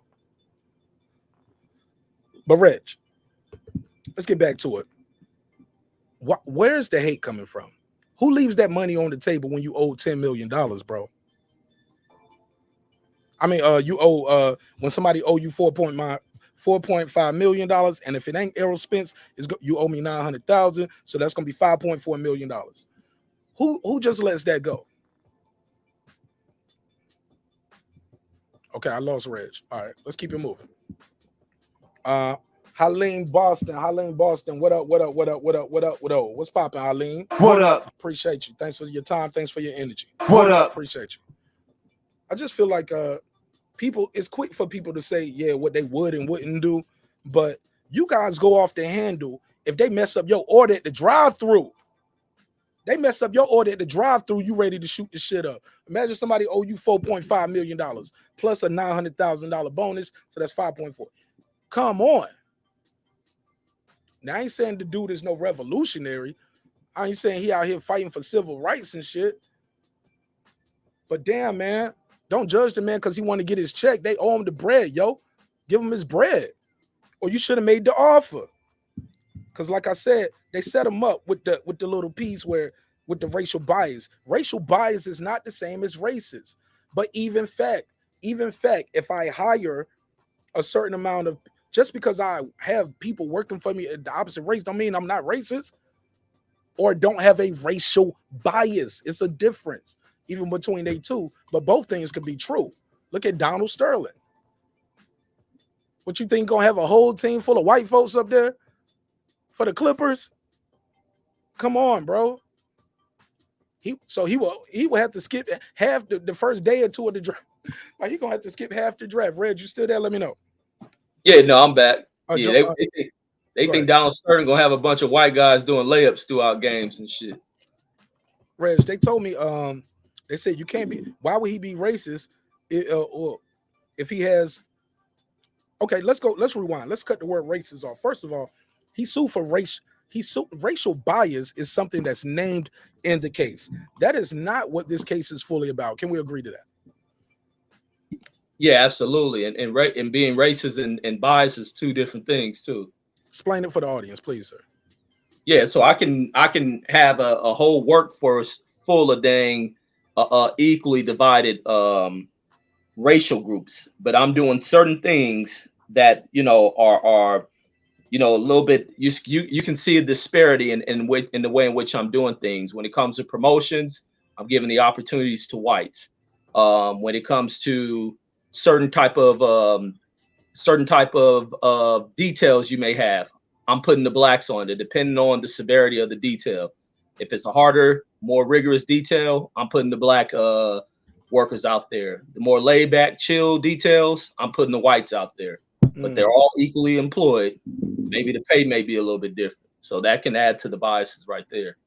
I'm showing favor towards one group and less towards the other, but I'm paying them. Right. And even when I was talking to the girl behind the mic, shout out to my sister, girl behind the mic. What up? Queen P. What up? Blue Dream. What up? Jules Gaming Lounge. Yo Escobar. What up? P Black. What up? Everybody over there from the Gaming Lounge. Appreciate all of y'all. What up? But she was like, well, I had, why would I hire these guys and pay them millions and millions? I was like, cause that's the room that you in. That's what you pay them. I said, but you don't invite them to your house for Christmas. You invite this guy out. Oh, you know what I'm saying? You don't give him the bonus. You write bonuses in the contract for here, or the job you get, like in the NFL. The quarterback, you always make the most money. Remember, you know what I'm saying? So you just don't let the black guy be the quarterback. You get frozen out of positions of leadership. The Hall of Fame. For a long time, it took black guys and black folks a long time to get in the Hall of Fames in several sports. But always the color barrier was usually broken because we were just so good. But go ahead, Reg. Yeah, no, absolutely. But no, it's not too much I got to stay on that because it is what it is. Like people know what racial biases is, and you've seen it in Top Rank. But explain it. What you see goes into certain type of imagery they put behind certain white fighters. There's no tearing down or speaking negatively of a white fighter if the white fighter is selling or not, which a lot of them aren't selling. They ain't making money on their events. But does Bob go about bashing them? No. Does and it's like, why would you do this to the biggest fighter that's really over there within the company? And he has had a history of doing this with particular athletes. Bob, it's clear and apparent that there's a huge racial disparity up over there. And you can also, and many of those employees in Top Rank, where they state that there's no executive, maybe like 3 employees that are black that's over there, one guy that guards Bob Arum, and there's 2 others. So ain't no telling what they do. Maybe they answer the phone or something. So you can look into the track record and the makeup and opportunities to other people over there. Because it ain't just they hire fighters. Right. I was telling somebody, I was like, yeah, Bob got a black bodyguard though. He know what time it is. Got him a big black bodyguard too. That you see standing behind Bob at all them every time he out and about. Probably off-duty cop too. You know what I'm saying? Right. But I said all that to say this. This Shakur Stevenson fight is happening. Now, I never heard nobody call him Slave Ship Shakur or Slave Ship Stevenson. But he fights over there. Troy Osley. I never heard him Toby Troy and nothing like that. You feel what I'm saying? But it's when the guy, if you as content creators and as fans on YouTube, I always tell people boxing lives here. You guys got to be careful with these names that you say because I believe, oh boy, what's his name? Rick Glacier called them Wilder Reds. He called them aerosexuals, and people lost their mind. But I'm like, black folks, y'all started that. Y'all was calling people bud sexuals. Y'all was calling people Top Rank Toby. Now the rabbit got the gun and you mad, now you want to be a revolutionary. Well, how you talk to your family ain't how somebody else talk to them. Not if when you talk to them publicly and you don't did 30,000 views on it. Oh yeah. Collectively, almost 1 million views of all the hate. With these slurs, you guys are popularizing slurs, feminizing fighters. They've been feminizing fighters for years. You know what I'm saying? They didn't just start with the bud sexual. What they call them, Tia female. Remember they would call them Tia female. They was calling them Hopez. Now I get it, Hopez. That could just be like, yeah, you a hoe. You act like I get it. I'll lead out and alone. But Tia female, come on, bro. Go ahead, Reggie. Let's go back and forth. I don't want to hold the mic. Yeah. Nah. But and it's the other thing you bring up about the fact that people like I can't stand when I hear people talk about what we don't speak in the presence of what is the word of other company and all this stuff. Yeah, I mean, and that's just so backwards and twisted, man. It don't matter who's around or what it is. We should have it to where there's no need. If a person was out of line, we wouldn't have to speak that way, and people shouldn't be speaking in those terms to begin with. And all you do is open the door to where people get mad when they hear a white person say it, they hear a Mexican person say it, because they're going to repeat it. And Black folks have to learn that sometimes we are kind of the leaders in cultural phrases and language and stuff. And then people always get into this other thing that bugs me is about everybody back to his time to act. Yeah, no, people going to take back. Hold on, they find that fit them. Yeah, go ahead. 504. You got the floor. What's your name? Where you calling from, family? Oh, I'm calling from New Orleans, bro. Look, what's your name? What's your name, brother? What's your name? Brian, bro. Brian. All right, Brian from New Orleans. Brian from New Orleans. Yeah. Is this your first time calling in? Yes. Well, welcome.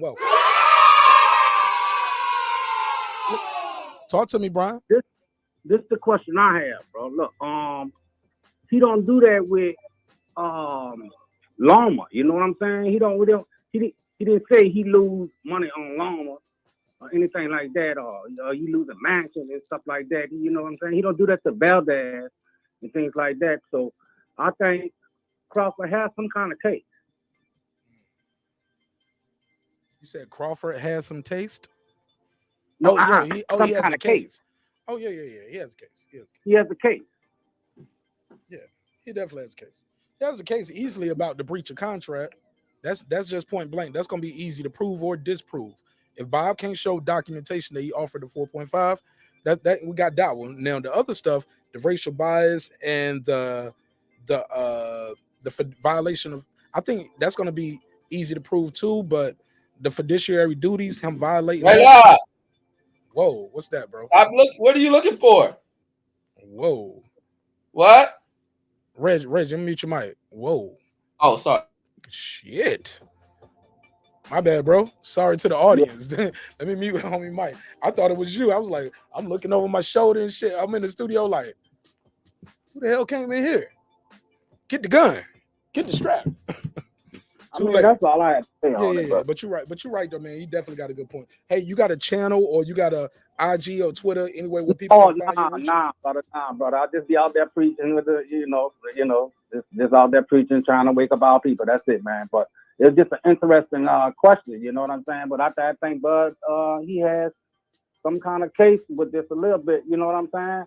With what's going on, because like I said, I never saw Aaron do that to any other fighters that he has and stable like that. Ever, going out there like discrediting them, damaging. So I think he got some kind of case, bro. That's all I have to say, man.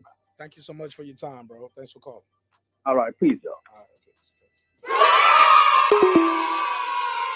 right, good call. Yeah, that was funny. Kind of like, I heard somebody, Reggie said, "Get the gun, Nay, get the gun." I was like, huh? Shit, what's going on in here? It was loud too. I thought something happened right here. Go ahead, Reg. No, I was asking my daughter what she down there doing.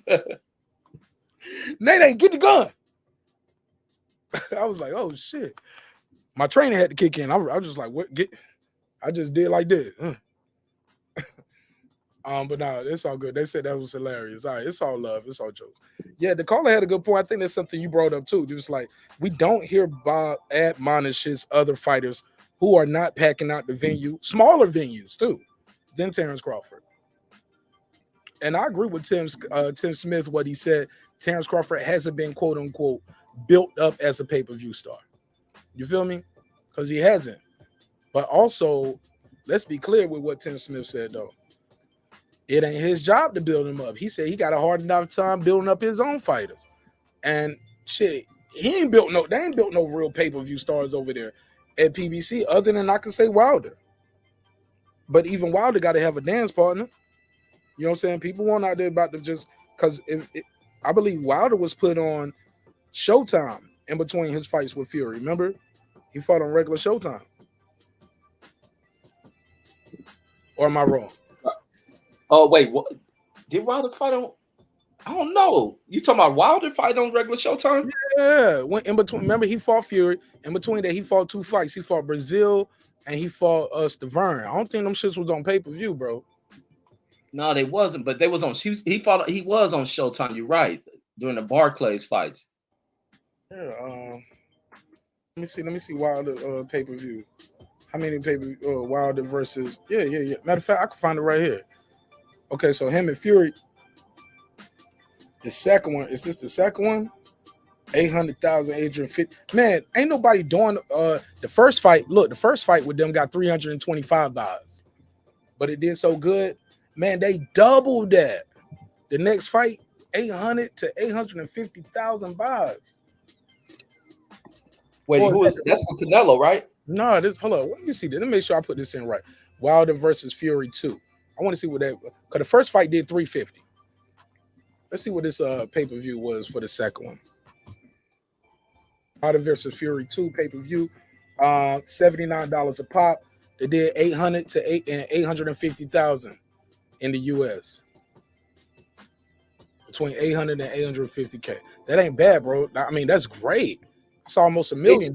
Those are Mayweather and De La Hoya. They're getting close to $1 million buys for that. That's great. Wait. That was Fury Wilder, just the third fight, or that's combined? No, that's not combined. The first fight did 325. The first fight did 325. Part 2 did 800. Anywhere between 800 and 850. That's crazy. That's why they had to do a third fight, bro. They doubled that so that they thought they was gonna do more than that the third fight. They had to. I don't think it did as much as the second fight, though. I'm right. The second fight, it dropped down. It did about 600,000 in the US and 300,000 overseas. Still not bad, though. That's still not bad. The trilogy should have been, but I ain't gonna lie, those are disappointing numbers for a trilogy. When your first fight did 300 to 350, your second one did 800 to 850. Man, we about to break $1 million on this one with the promotion on this one, right? No, less people watched it. And you know what I think affected that shit though is all the stuff that went in behind arbitration and all that stuff. So they really didn't get a fair amount of time to kind of rebuild on it.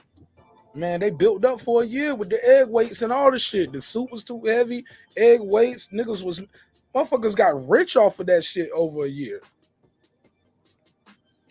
We taking up donations for Wilder's case. What's going on? You remember that, right? Man, that was within specific groups, but overall, for the overall sell of the sport, like that event, it wasn't going towards that event. But a year went by, and I think that was COVID. Then they had the fight. Then the fight got pushed back. Remember, Fury got COVID that summer when they was going to fight, and they got pushed back. I think that hurt the fight too. But also, Wilder didn't talk and promote and sell. He made Fury sell that fight by itself. Remember that? He kept on right. That ass too. And answered no questions. They did a 11 minutes face off. And that's it. He kept his shades on and headphones on the whole time. He didn't sell the fight. Didn't try to sell the fight. Yeah, no, that definitely will impact the promotion. And I think they were probably mad about that, with the fact that he wasn't going about selling the fights and just using the trainer to kind of speak about it. Because sometimes you got to add a little bit of back and forth, even like with the Canelo fight. The thing that many people didn't want to see Canelo fight, but that shit that happened on stage, it boosted that promotion. So people want to see back and forth after all these accusations against Fury, and people want to get excited about the two fighters engaging verbally, and it didn't happen. Nothing happened. Fury, yeah, and Fury, and you can tell Fury was a little agitated by it too. He was like, you know what I'm saying? Like, whoa, like he wanted some banter back and forth. And Wilder gave him nothing. He didn't give him no energy. He just sat there with his headphones on, and my boy Wilder was sitting there like this. Y'all see the screen? Y'all see the screen? He was like this. You can tell everybody. You can tell everybody. You know how they had the commercials where the guys just put on the beats and they just black out everything as they walk in. Yeah. Yeah. He blacked out. I think that hurt the selling of that fight, bro. Yeah, no, it definitely did. It made it very, very hard to even attract fans. Like, and it's like what fans going to want to come to an event where they don't know what the fight. You know, you got to have a little bit of drama. That's always the thing for successful events. There has to be a little back and forth drama. And my guy Wilder was talking shit, bro. I'm sorry, Reg. I mean, cut you off. Wilder was talking some shit leading up to this. He had accused this man of stuff. And then you face to face with him, and you don't say shit. You don't say nothing, bro. What a clip at, man. Let's play the clip. Let's play a little bit of this audio. Y'all know what I'm talking about, right? Remember Wilder had came out and he had did the whole video. The Bible tells us that silence is golden. But my ears can still hear and my eyes can still see. Y'all remember that video? Got in the press conference and it was a dud, yo. That's part of why that shit was short 200,000 views. You could have got an extra 300,000 to 400,000 views if he was talking more. My boy President Jafar said Fury stole his mojo. Go ahead, Reg. I'm sorry. Go ahead. Yeah, and I think for how classic of a fight that shit was, them with a little bit of back and forth, man, they would have cracked a huge number on that one. But I think even in the Showtime replay, they probably made up for that within the. I'm not sure how Showtime makes money on actual fight, the actual playing the fights. But if they would have had that little back and forth, man, that fight would have kind of even lived up to like greater heights. But it was definitely a classic fight, and I wish they would have talked. But it's neither here nor there. They got in there and they did their damn thing. So, but it's hard. That's the hard side of promotion, is trying to maximize pay-per-view numbers, because on the other side of it, which is true, which people didn't like what the dude Tim Smith said, is the fact that people be stealing this shit. It's hard for these dudes to make money. Is it hard? Is it hard, or is it harder for them to steal their cut? No, it's hard to stop people from pirating it, because you get if you go based on what they sell versus what has been stolen, those numbers are probably, like, if it's a big event, 10-1. They struggle to stop people from pirating these live streams. And I think boxing's kind of going through what music went through when Napster and LimeWire and all that shit came out. They're gonna have to find better ways of, and it may be some door to open up for the security, like internet security firms to come into the pay-per-view side of things, to encrypt and secure the little digital downloads of pay-per-views and stuff. They got to find a way. Boxing still seems content with being like the Wild Wild West, though, Reg.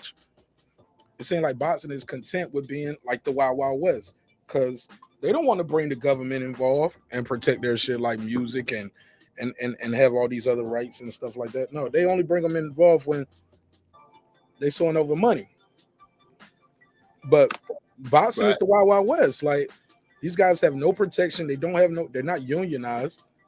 Shout out to Major Key Boxing. He and I disagree on muting mics on shows, but we do agree on boxing need to be unionized. And it's possible, bro. It's very possible.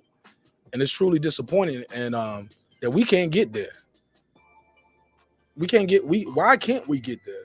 Shout out to Jonathan Richards. What up, John? Yeah, man, we can't get there. Get John to drop. What up? What up, John? Yeah, man, we can't get there, man. We need to get there. Because these guys right here, the Gerald McClellan story shouldn't happen. Where he needs help for his day-to-day care. And I get it. People always say they put their life on the line for our entertainment. That's true. They put their life on the line for a paycheck too, but sometimes there's no protection. There's no union. They're, you know what I'm saying? They need to be putting a certain money away. Sometimes you got to, like, to protect them, to have a safety net for them. We got to help those who can't help themselves. And if we don't help them, who will? A lot of these guys ain't college graduates.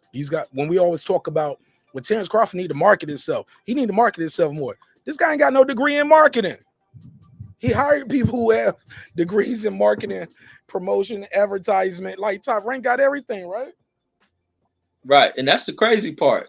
Top Rank then probably paid somebody that's probably a Aram at the school for marketing, got a little posh ass job over there as a marketing exec that does nothing but tell the fighter, you know what, you need to market yourself.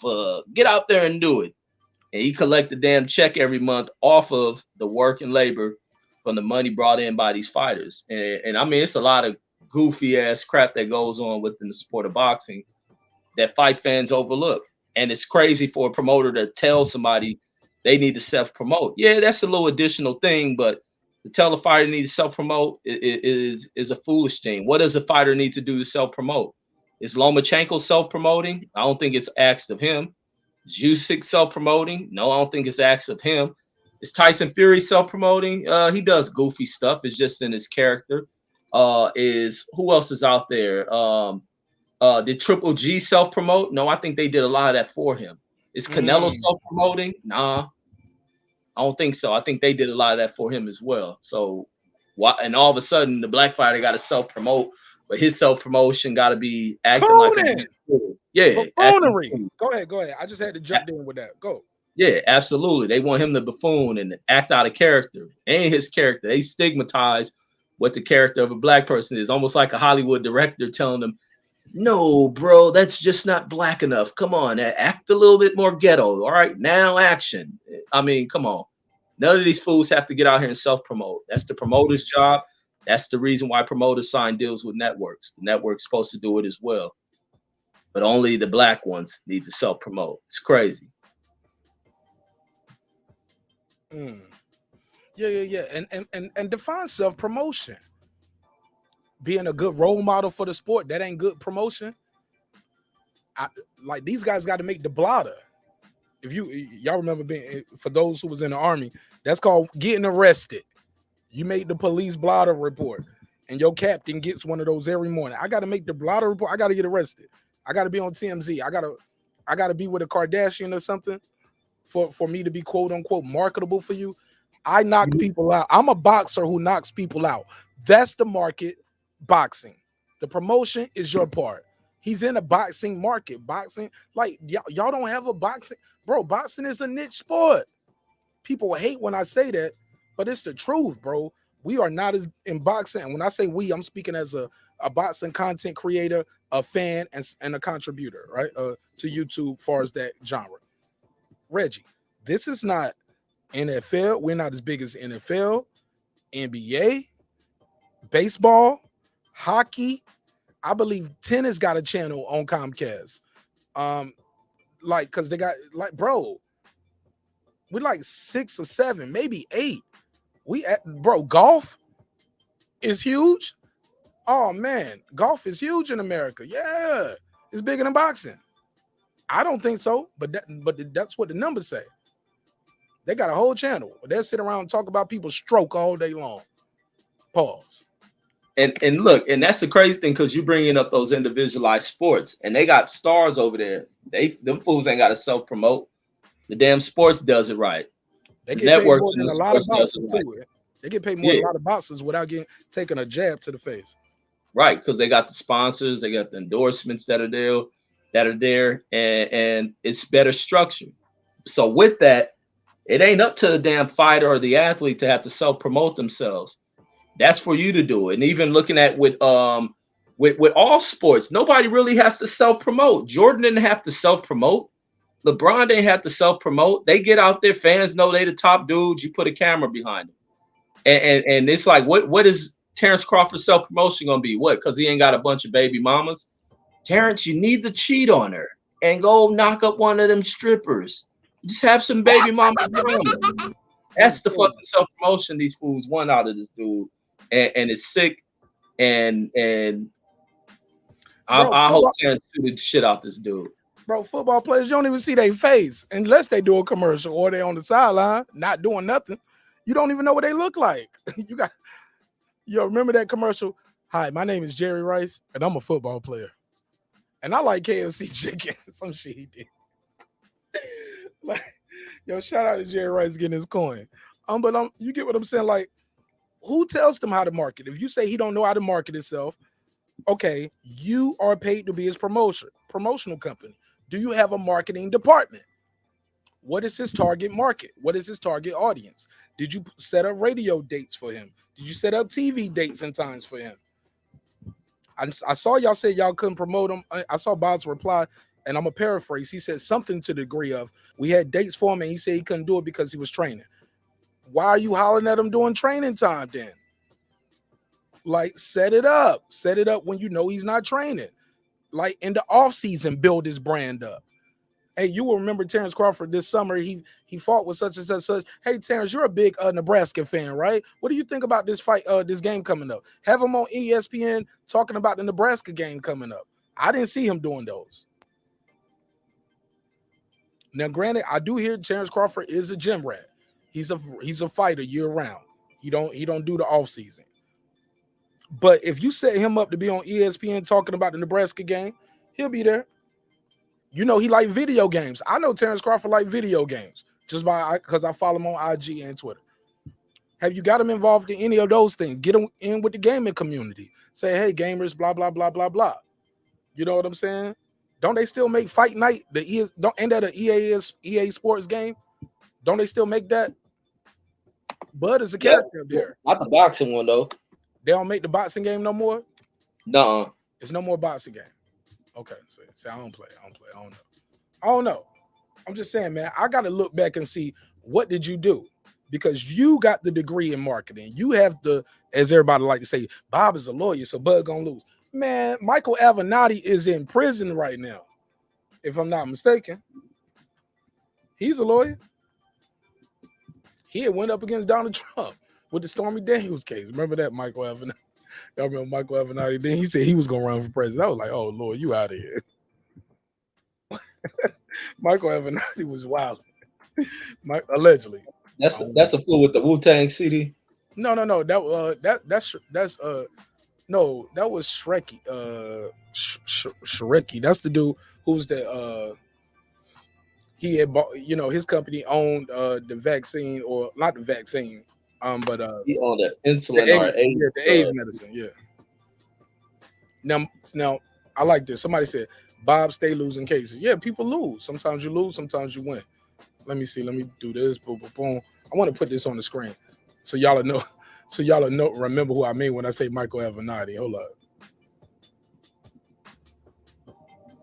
But Michael Avenatti was the guy who was representing Stormy Daniels in the case, and Stormy Daniels ended up being part of the case. They got him in trouble. I think he got sued because not sued. No, the FBI came back for extortion because he had dirt on Nike, allegedly, maybe possibly, you know, doing things with guys in college and high school illegally.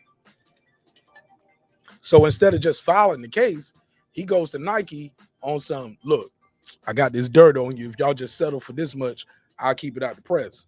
Nike was like, that's called extortion, sir. And filed a case. So your whole case is going there because your lawyer was trying to do it a different way. No, if you got a case, you file your lawsuit. So when Bob Aaron was saying what Terence Crawford got going on is extortion, I said, no, if it was extortion, the FBI would be coming to get Terence like they came and got Michael Avenatti. No, it's not extortion. Exactly. He filed a legal case. He didn't say, Bob, hey, you know I got this on you, and if you don't pay me this, I'm gonna do this. No, that's called extortion. What Terence did was hire a lawyer and file a case. That's not extortion, guys. So all that, what Bob is gonna file a countersuit extortion case, that ain't no extortion. No, Bob don't file no countersuit extortion. That's illegal. The feds would have came and got him. So it's a lot of fake. Go ahead. Wait, so what he using as extortion? Most people use photos and shit. Bud walking in there with a contract and Bob talking about some extortion. Oh yeah, Bob belongs in a fucking retirement insane asylum talking some extortion shit. Ain't no extortion. Everything is in a contract that your monkey ass wrote up for him. Shit like that. Now, I shout out to my guy, the singing OG. Now I love the singing OG. But me and singing OG, we had to disagree today, bro. See, Singing OG is out here talking about Bub need to change his team. And I'm like, change his team around. He was like, yeah, maybe Bomat is doing this and that wrong. I said, Bomat got him the highest, made him the highest paid welterweight at the time. The highest guarantee. So you can say what you want to say, but he got his money. That's what the guy who manages you is supposed to do.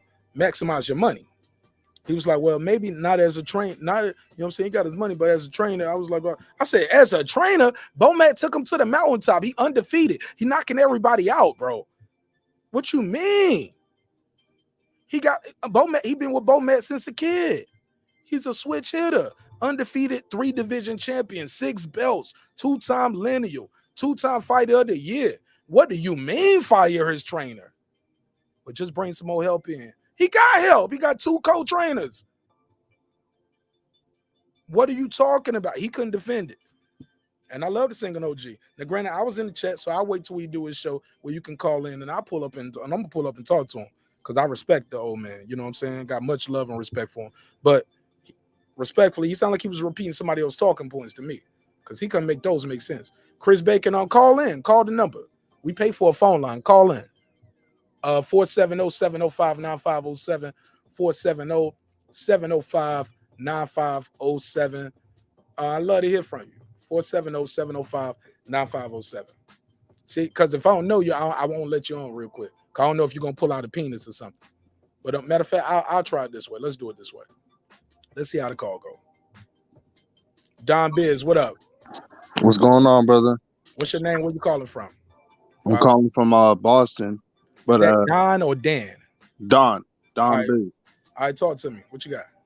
No, I was just calling about Terence Crawford. He get a lot of hate, even from the black community. Exactly. Preach on it. No, I was just gonna say that, like, I hear all these other channels and stuff like that that be hating on Terence Crawford for no reason. For no reason. He's another black man just like you.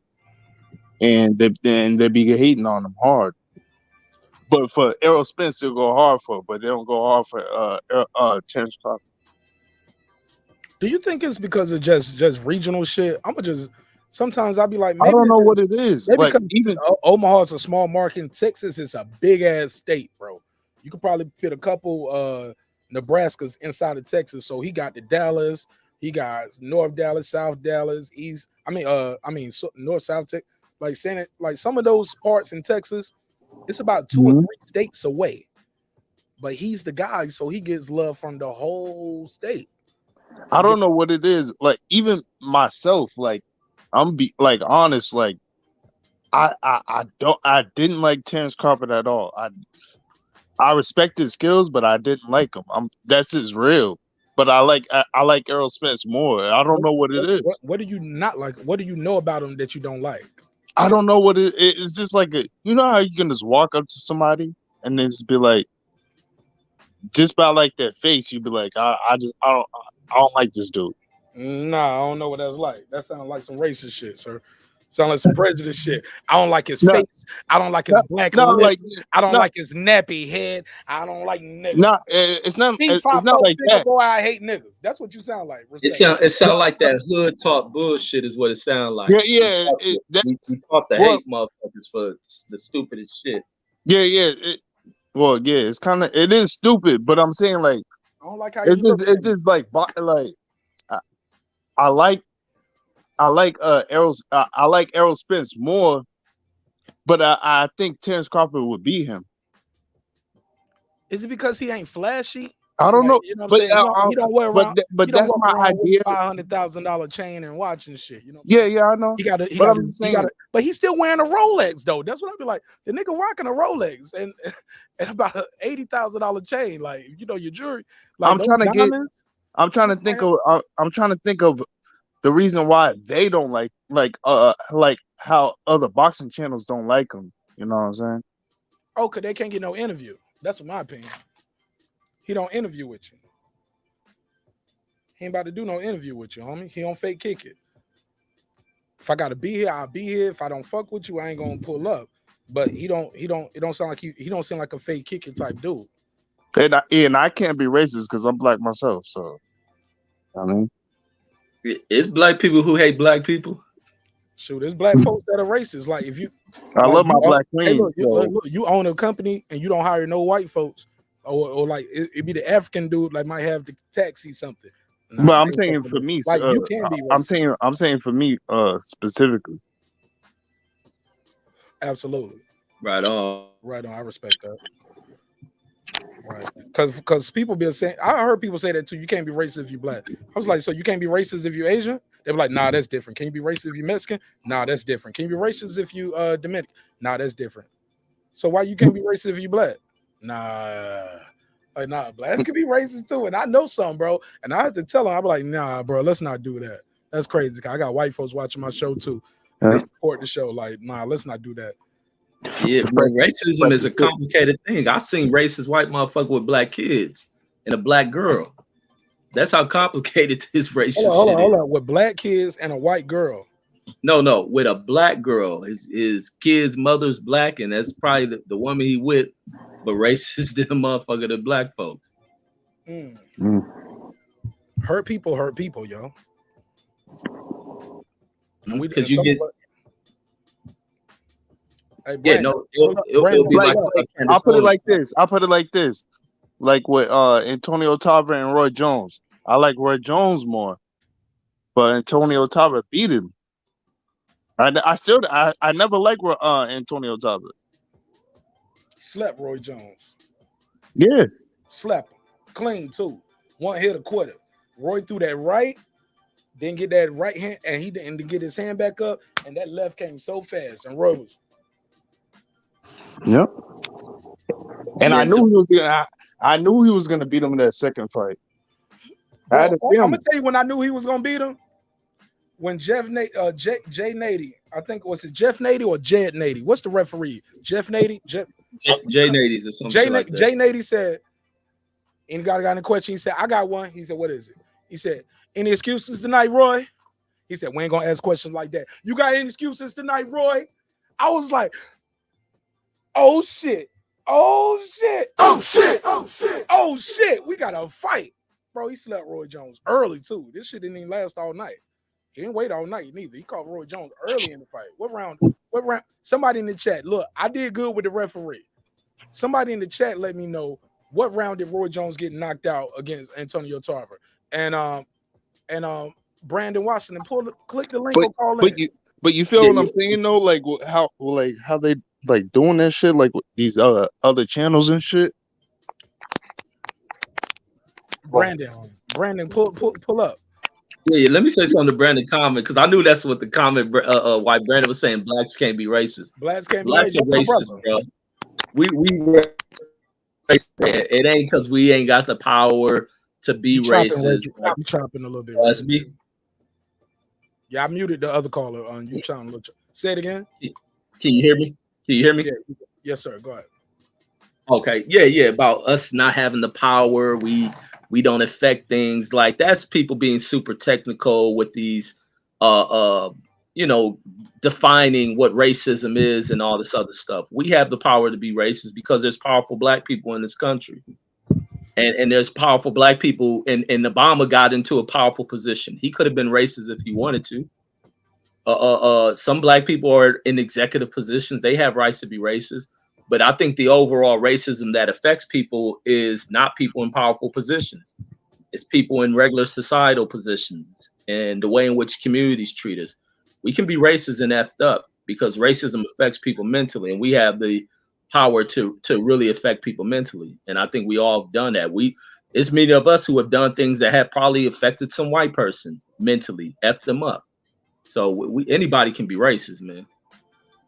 Yeah, because he brought it back down to the I get it, because I used to say black people couldn't be racist too, because I remember people telling me with racism is an institution, and black people don't control or run the institution. My audio sound good, right? I don't know why I sound super low compared to the rest of y'all.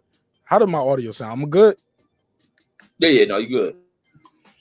So when I hear that, it always gives me cause to pause, because I say,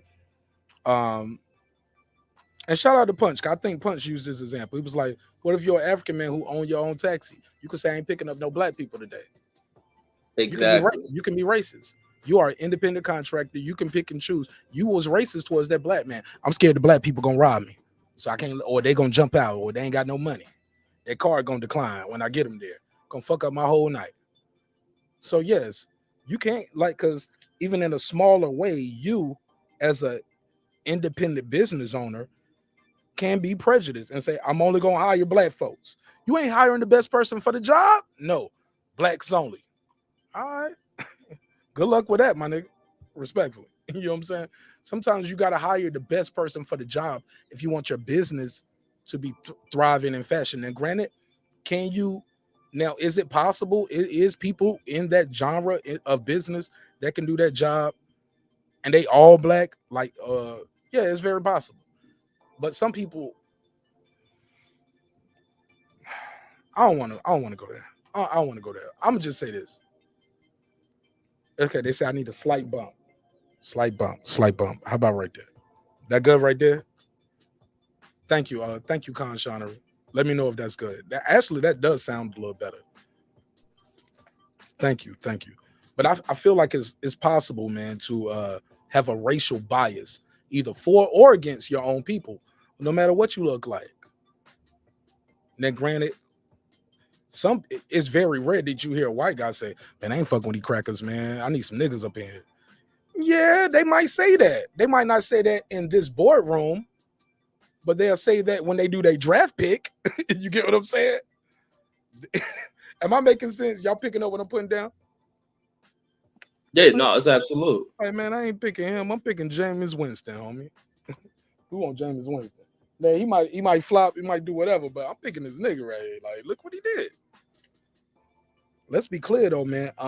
Racial bias and racism and being a straight up racist is a different thing. Being a bigot, I think, is different, but all of it comes from having a preconceived notion based on someone's, like my man President Jafar said, like, oh, was that you that said that? So like, yo, who said that? Was it him or Jafar, Reggie? Wait, what said what? One of them had said, like, yo, I judge somebody by their face. Like, I ain't racist, but I'm black. Oh yeah, that was me. That was me. Yeah. Like, you don't like his face. No, you know how you can just walk down the street or whatever. Nigga, he look like a goon, nigga. That's what it is. He a fighter. He don't took a dome but shot. I'm saying, I was talking about, like, I was seeing, like, do you think the other channels view the vision that I like view it? Nah, I think the other channels view it like as in he don't do an interview with me, or he don't do interviews with my favorite YouTuber. It doesn't matter. Look at how you see how they try to do Riggingale. Remember how like there was all promoting him, like, you know what I mean? He didn't do no interview. He didn't speak English.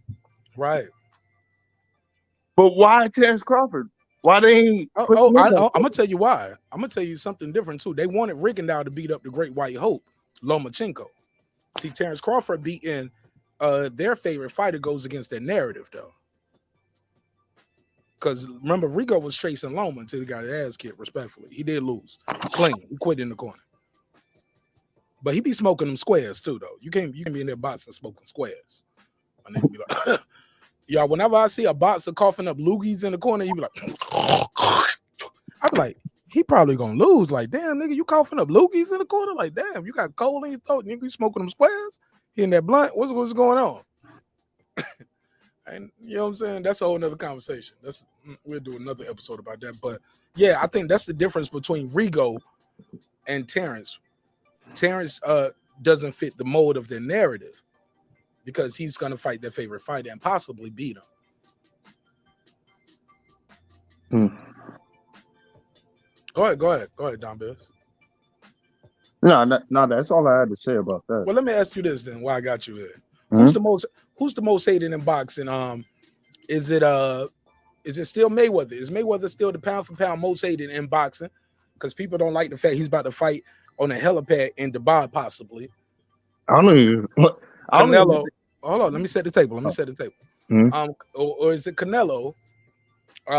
People just don't want to give him credit. Look, I like Canelo. I got to give him pound for pound #1 boxer of 2021. just for being the first person to be undisputed at 168. The way he did it, like straight through champ for champ, fight after fight. He didn't just beat one guy to get all the belts. He had to fight all these guys. He fought 4 times in a 12-month calendar year, bro. In less than 12 months, actually. He fought in December. He fought Uridum. Then he fought Billy Joe Saunders, took his belt. Then he fought again and took Caleb Plant's belt. Got to give him credit. You know what I'm saying? So that's just me. Is it the Paul brothers? Are the Paul brothers the most hated in boxing? Or is it Terence Bud Crawford now? Because he was already hated before with all his accomplishments. People still hate on him. He does not get the same credit that other 3 division champions get. And I got my own opinions on that. I'm gonna do a video with my guy D-Ray. Shout out to D-Ray Promotions, man. I'm gonna do an hour-long special. Look for that dropping tomorrow morning. We're gonna drop an hour content about the hate for Bud Crawford. He is in Omaha, Nebraska. And shout out to Bernie the Boxer. We're gonna get Bernie the Boxer on the show too, God willing. But we did trade numbers.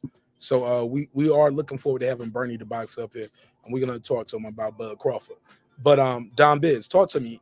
Out of the 4 that I named, Bud Crawford, the Paul brothers, Canelo Alvarez, and Floyd Money Mayweather, who is the most hated out of those 4? You got the floor, sir. I would have to say it's Terence Crawford out of all of them. Go ahead, elaborate. Because like everybody been ducking him, and like these channels be giving them giving excuses why other people ducking him. He can't get the fights that he wants. I feel, and simply put, that's how I feel. I think it's Terence Crawford. Who got second place? Second place, hated Canelo. And why is that? Because they be like, oh, Canelo need to do this, do that, do this, do that. Because, but Canelo's the one doing all the work. These other niggas ain't doing shit. Canelo's the one putting out all the work. These other motherfuckers ain't doing shit. They're sitting on the sidelines talking shit. What do you say to the people that Canelo was ducking? They say Canelo was ducking. What do I say to them? No, I just say that in a metaphorical way. Do you think Canelo is ducking Charlo? No, I don't think he's ducking nobody. Me neither, bro. Me neither, bro. I'll take anybody to task on that. What he got a duck for? He already fought them all, basically. Is Canelo a Hall of Famer already, in your opinion? Yeah, he is. Period. Yeah, definitely. Thank you, bro. This kid is going in there first ballot, unless he going, bro. Because by the time he going in the Hall of Fame, man, he gonna be going in there with some other folks, man. Like he'll probably go in the Hall of Fame about the time Clarissa Shields go in or some shit like that, or he'll be going in with because how many years he got left? Because I think she'll retire before he retired. Because she gonna run out of opponents. She kicking ass, but I'm just saying, man, Canelo is going in there, bro. First ballot. A lot of people didn't know. A lot of people don't know this, but Miguel Cotto was not a first ballot Hall of Famer. He going in this year, but his first ballot was hell. Did you know that? That? Great names on that shit. I'm broke. Both of y'all spoke. Go ahead, Reg. No, I said if Miguel didn't make it the first time, he must have been up against a lot of great names at that time then. Oh, absolutely. I think Roy Jones, James Toney, Mayweather. Who else was on that? I think all of them went in together. Yeah, that makes sense why he didn't go in. Yeah. Christy Martin. I think Christy Martin might have been on that too. I don't know. I'm gonna pull it up. Hall of Fame. Cotto. I'll type in Cotto snub. Because somebody have it up here. Okay, Miguel Cotto on Hall of Fame. I didn't get a nod. I didn't expect it. Oh no, he didn't expect it this year. When he finally got it, he didn't expect it this year. But Miguel humble leaves Hall of Fame consideration. Oh damn, this article in 2015. and it leaves a Hall of Fame consideration up to its. Oh, so that's something different.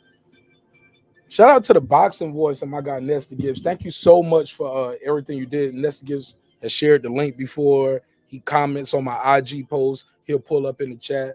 A lot of these guys who got these big channels, 100,000. What up? 100,000 views support. They'll pull up, but they won't let people, and they'll watch what you're doing, but they won't let their fans know that they watch. You get what I'm saying? That's different. So I appreciate Nestor Gibbs, who has over 100,000 supporters, and to pull up over here on our little show, and or pull up on my little YouTube and on my IG and be like, "Yo, I like what you're doing." You'd be like, "Champ." Sometimes you see them episodes, you be like, "Champ, $250,000 on this one." You know what I'm saying? So I appreciate it. Let's keep it moving. I do want to ask you this, and the phone lines are open. Phone lines are open. If you want to call in, talk some boxing with us, call in 470-705-9507. 470-705-9507. And also the link is in the chat. All I ask is respect the show, respect yourself. This ain't no free smoke type thing where we're gonna be yelling at each other. We're not gonna be cutting each other off. It's a new day, homie. Like, I ain't with it. I don't need it. I ain't trying to have it. I don't want it. It's a lot of channels out there where you can go out and you can go do that. Over here, we're gonna respect each other. We're gonna hear each other out. And I'm gonna mute mics if you're talking over somebody. Everybody needs to have a voice. Everybody should be heard. Let me say this, man. It's another thing I want to talk about on this topic right here. And it was well, we had a loaded docket. I'm gonna get Don Biz take on some of these other things. Who's next for Kambosos? Haney or Lopez? You said Haney or Lopez? I'm sorry. Haney or Davis. I mean, I would think Devin Haney, but Lopez. I mean,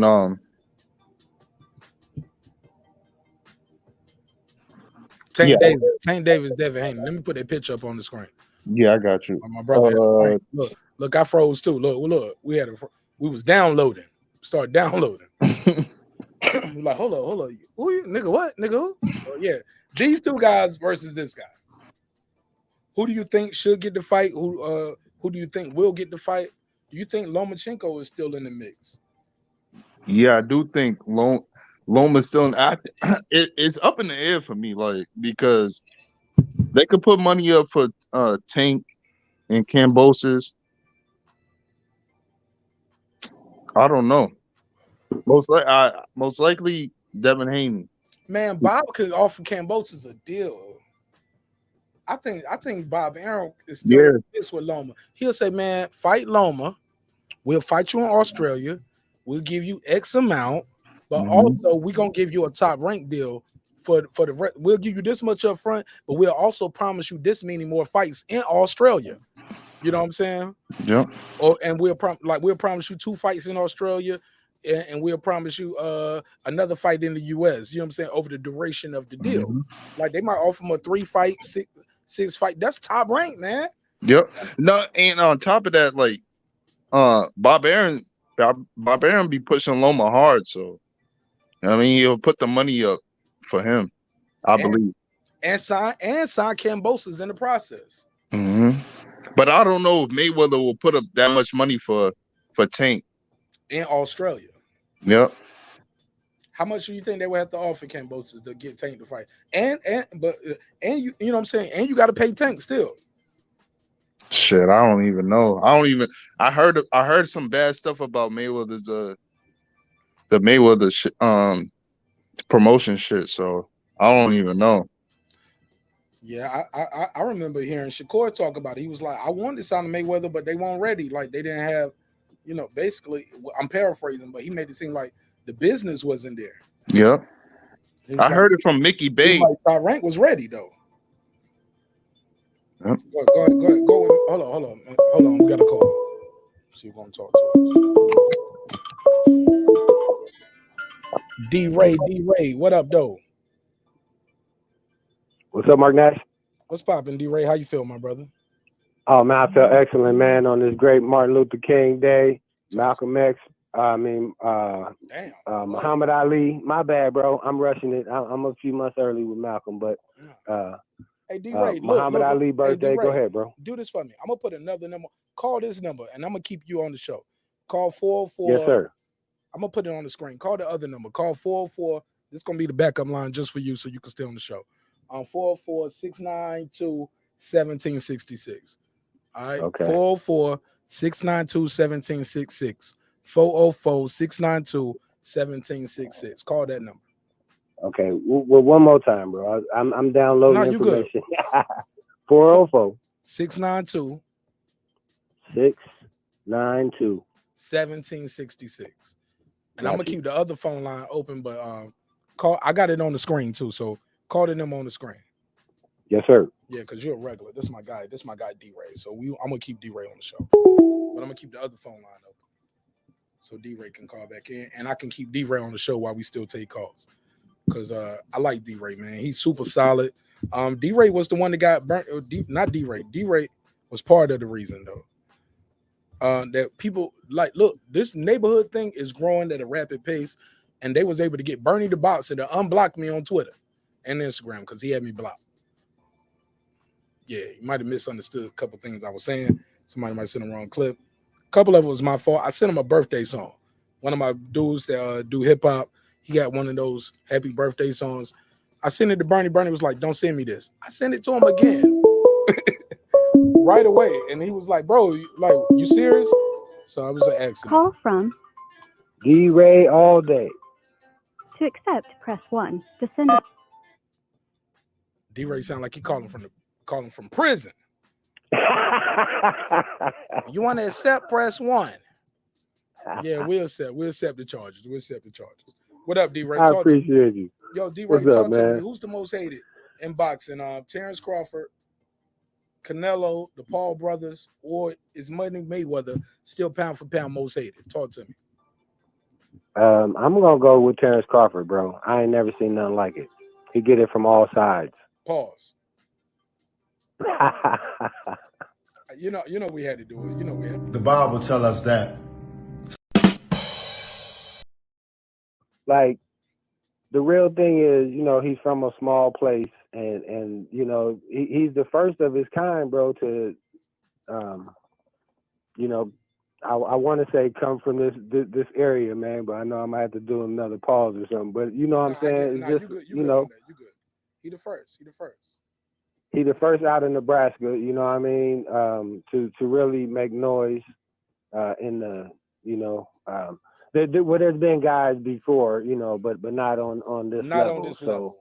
Not on this level, bro. And we didn't have social media then, Now Mayweather was hated by a certain segment of the population, but and the Paul brothers, bro, I can't even count them, until they really fight somebody, So when they fight somebody and then they get a gift decision, then I think that they can start to be hated.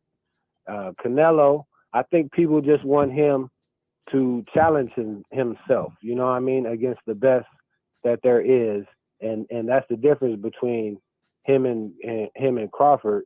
No disrespect to the Canelo fans, but Bud is trying to fight the best guys he can, and it looks like Canelo is fighting less than the best guys that he could have fought. The guy could have been undisputed. All he had to do was fight Boo Boo Andre, and he didn't do it. So that's, to me, now that's disappointing. Right now, if you say which guy, who's the most disappointing in boxing, I would go with Canelo, just for the simple fact is that he has challenges that won him. Now, I got a question for you real quick. Yes, sir. Go ahead. But instead of Boo Boo Andre, he fought Triple G. And I respect that. That was more money. That was the big fight. Yeah, but he didn't get undisputed. It wasn't legacy. See, right now, this time, he went and said, "Okay, I'm the first Mexican undisputed, 2-time undisputed." And if he was 2-time undisputed, what could we say? You know what I mean? I just don't think, So and I'm not necessarily saying that I'm disappointed in him, but I'm just saying that, if he had a chance to be able to be 2-time undisputed, that would put him up there with the legends, bro. I think he already up there with the legends because he beat a lot of those legends. He beat Mosley. He beat Cotto. He fought Mayweather. He lost. He beat Triple G. I mean, yeah, but how many of those guys are on that 160. Mayweather legend level, though? You know what I mean? He None of fought them. Mayweather. He lost. One. Hey, look, he won on somebody's scorecard that night. But how many rounds did he win to you, bro? Oh no, he ain't win enough to win the fight. He ain't win enough for a draw. He know that though. His fans, right? And even if you're a hardcore Canelo fan, you know that he lost that fight. Good fight, right? Good fight. One of the fights I go back and watch. That's one of the few fights that I go back and watch a lot. Was that Mayweather Canelo fight? I'm like, wow, how did you go from this happened, and then you go from here to there? Like, but then I also see the change in his game. His pull counter was not how it is now. Like that pull counter, bro. I keep talking about his pull counter because that shit is flashy. You win rounds with that shit, it win points. And then, but Canelo, unlike Mayweather, he do his pull counter and score a point. Canelo will do a pull counter and drop you. Then he had it before. He had it before. If you watch his old fights, like he had a pull counter before Mayweather, but it wasn't as good. He had a shoulder roll before Mayweather, wasn't that good. He knew how to defend guys who would jab you to the body all night, but it wasn't like he just like I think Bernard Hopkins said it best. Mayweather took him to school. Canelo went to boxing college. He went to school that night. That's what it's called, to school somebody. He literally schooled that man, and he ain't looked back But Marq since. Nash, but check this out, bro. I went to school too, but that don't mean I graduated with Kuma de Laude, or put that as a big word. Summa cum laude. Hey, look, but some people learn more in school. Some people just go to school just to get by. Some people just want to go through and graduate. Some people want to be summa cum laude. Some people want to go to school, and they know from an early age, I want to be a lawyer. I want to be a doctor. I want to do this. And they focus their attention to be that all the way through. Some people like, man, we'll figure it out. I'm working at the factory. I know I got a job at the factory when I leave here. Or in boxing terms, hey, I know I'm going to get paid what I get paid. Bro, but tell me this. Help me out with this. What was Canelo's best fight? Joey, all the people in the chat. Even though he lost, that was his best fight. You talking about his best win? Well, yeah, I want to know his best performance, because you can have your best performance in a loss. He had so many. But I agree 1,000,000% because we don't count getting fired on our resumes. Okay. Yeah, if you got fired at the job, you don't put that on your resume. So all that shit that people try to give people credit for, well, he fought such a, but he lost though. We don't give Mikey Garcia credit for fighting Errol Spence. He lost.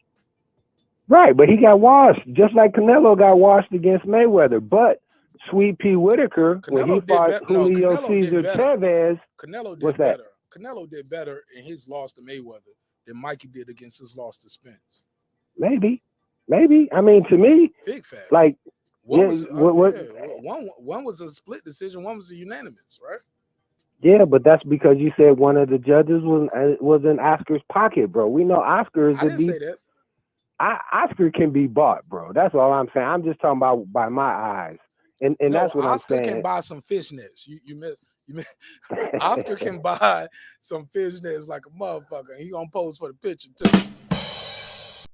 All right, let's keep it moving. No, but that's what I want to know. What was his best performance? Put it in the chat. He said Triple G 2. I probably would agree with that. I think even though Triple G 1, 2, 1 and 2. I gotta give him the Lara fight. Cause that fight can go either way. The fact that it can go either way shows that it was a competitive matchup. I believe the fight with Kovalev, the way he pulled it out, because Kovalev was doing good and jabbing him all night. Canelo just found a way. Canelo's like, he's getting to that point where he finds a way now where he can let some rounds go in the middle, because he's like, bro, Canelo about to be a Tom Brady of this shit because he's so young. Right. He's so good. He's gonna keep winning. He's gonna take some losses, but he's so young. If he really wanted to be great, he's gonna lose and keep fighting, bro.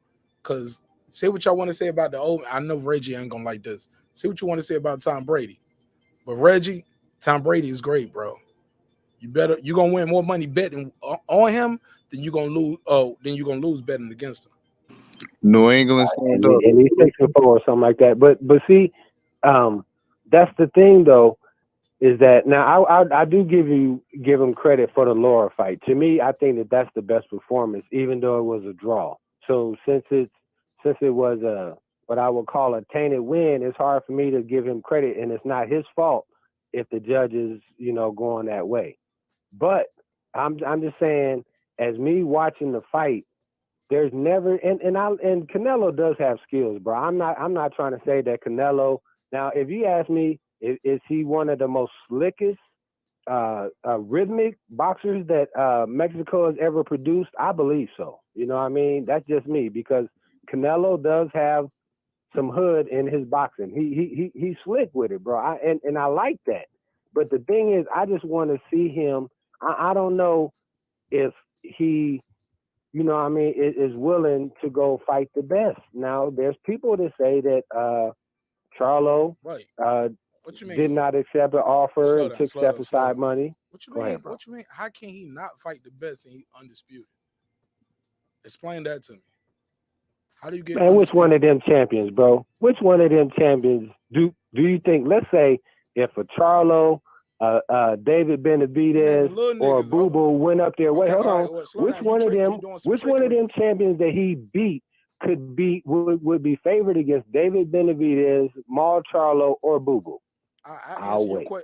I'm thank you for waiting, because what you did there was you mixed 2 160 pounders with a 168 pounder, and then you muddied the waters when you said who would be favored.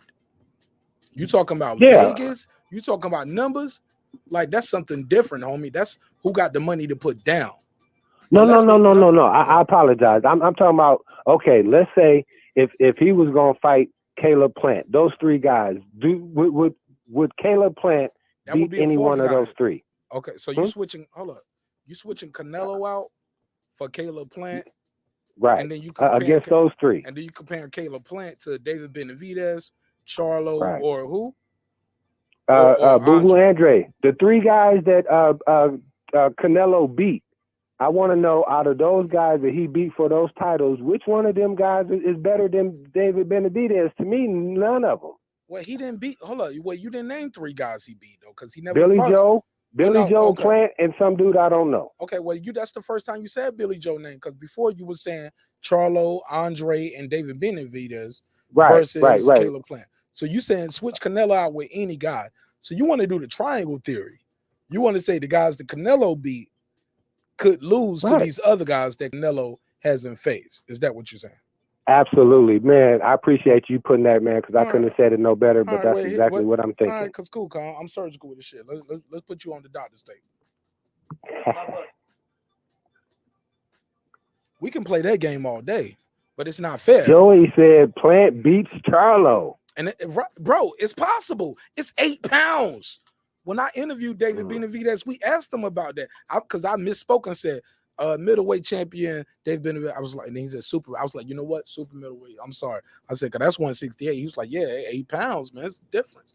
It only takes 7 pounds of pressure to knock a man out. It takes like 7 or 8 pounds of human pressure to rip an ear off. Like, you can choke a man out with a certain amount of pounds of pressure within a certain. My G, I said all that to say this. These guys are 8 pounds lighter. To ask Canelo to go down 8 pounds lighter, or if I'm not asking them. Okay, what we need to be talking to the Charlo fans, telling him to come up and weight. Right. Well, absolutely. If he wants to chase him, he got to chase him, bro. Because come on, are we out here saying Bud Crawford is ducking Josh Taylor at 140? Are we saying Errol Spence is ducking undisputed at 140? He need to drop down because that's 7 pounds. Y'all want Canelo to lose 8 pounds? It don't make sense. How do you duck a guy 8 pounds lighter in a different division? Now, if he's up there in your weight class and he's a champ and he's trying to move, my brother, you ducking the other champion. We see that happening in several divisions. Right. And we give them a pass because they black though, right? These are brothers. Can I Oh join yeah, I ain't gonna do that, bro. I'm No, I I'm know gonna you go on ain't. the skills, but hold on, No, but here's the thing though, right? Let's say and TLC. D-Ray. Say what you gotta say. Yes. But I gotta let somebody else jump in because you and I've been going back and forth since you got on. Okay, hey, well, hey, I'm on mute, bro. All Just right. let me know when to talk. All right. I don't mean to say it like that, but yeah. Just No, I'm good with it, bro. I bear appreciate you. Everybody subscribe though. Appreciate you. Go ahead, Don Biz. No, I was gonna say that Canelo, what the thing with the weight thing with the Canelo shit, Canelo be jumping up, like he jumped up to 75, he jumped back down to 60, 68, or whatever. Then he jumped when he was at 54, he jumped up to 55, and then Going backwards in time though. Do it in order though. You know what I'm saying? You went backwards in time. Yeah, I went backwards, but you went back years too. We don't know if Canelo can make 160 no more, or how strong he'll be at 160. Those guys need to come up to 68, or they need to fight each other and make a case. Yeah, they do. They do. Make a case. Put a case on that shit. Like, but when you got guys like Charlo saying, me and my brother already agree Canelo, Andre and can't get no money with us. Put a case on that shit, and the fans need to say that's ducking. That's open ducking in your face, and you take it like a good boy, because that's your favorite fighter, or he repping the state, or he trained with Arrow, and or he got Derrick James, or I like Ronnie Shields. Man, fuck all of that, man. Thou shalt not fanboys for any fighter or promotional company. That's some bullshit. But I'm sorry, I digress. I don't mean to take the floor. Go ahead. Shut up. Go ahead, Don Biz. I'm just saying, like, they have agreed publicly that they are not gonna give Andre can't make no money with them. Andre can't make no money with him. Why are we okay with that as fanboys? Why don't we call that open ducking? Cause they black folks. We can't tell it. We can't talk bad about them. No, I feel like he kind of been avoiding them. Andre. How is he avoiding them? He showed up to their fight.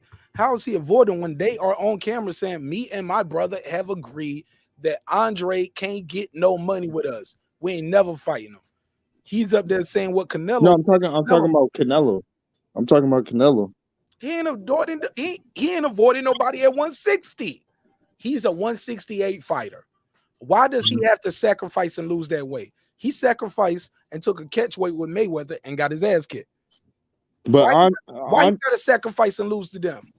Y'all come up and weight, and when you come up and weight, do something. You deserve to get the big fish. For everybody who like to say the big fish term, you deserve to automatically get Canelo.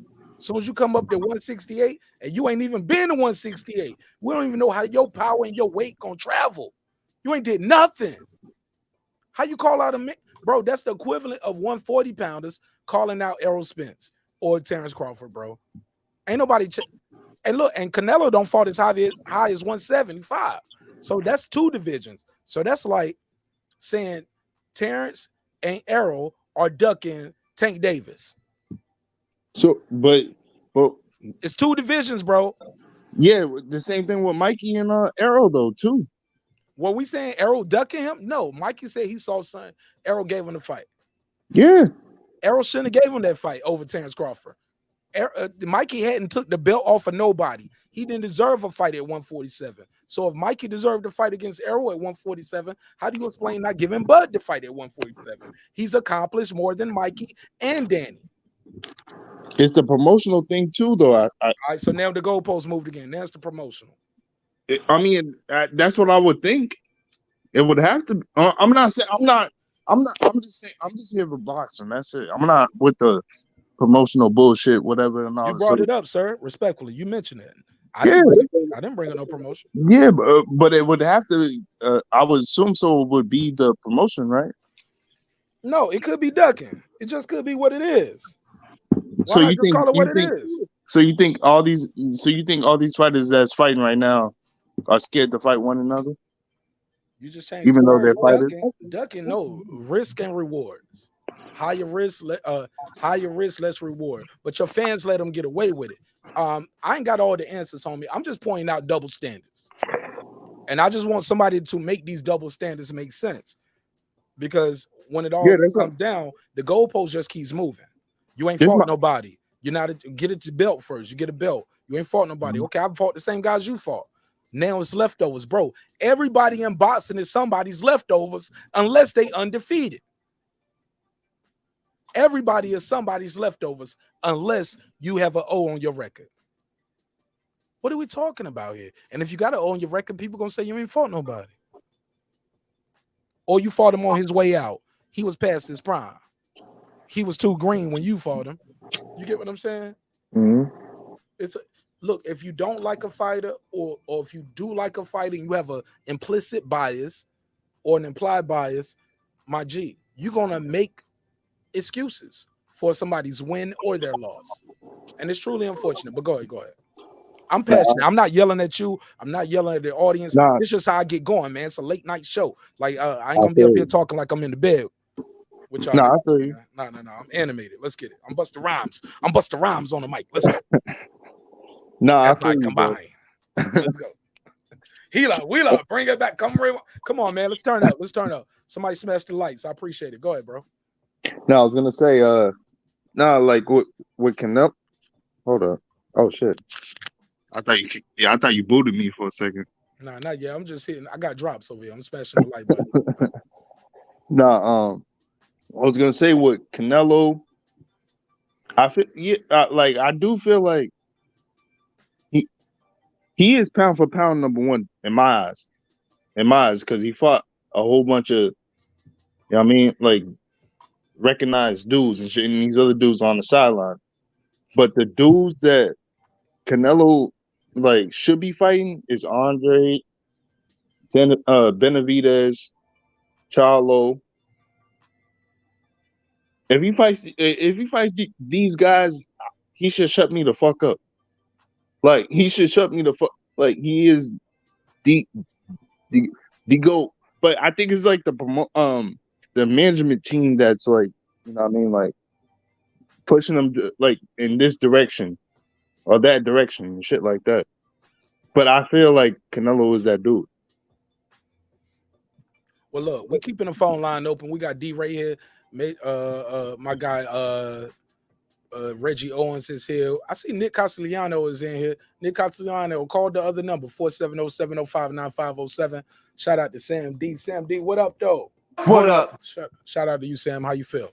I'm just saying, man, at the end, he said, when will Canelo drop that WBC franchise 160? He don't need it no more.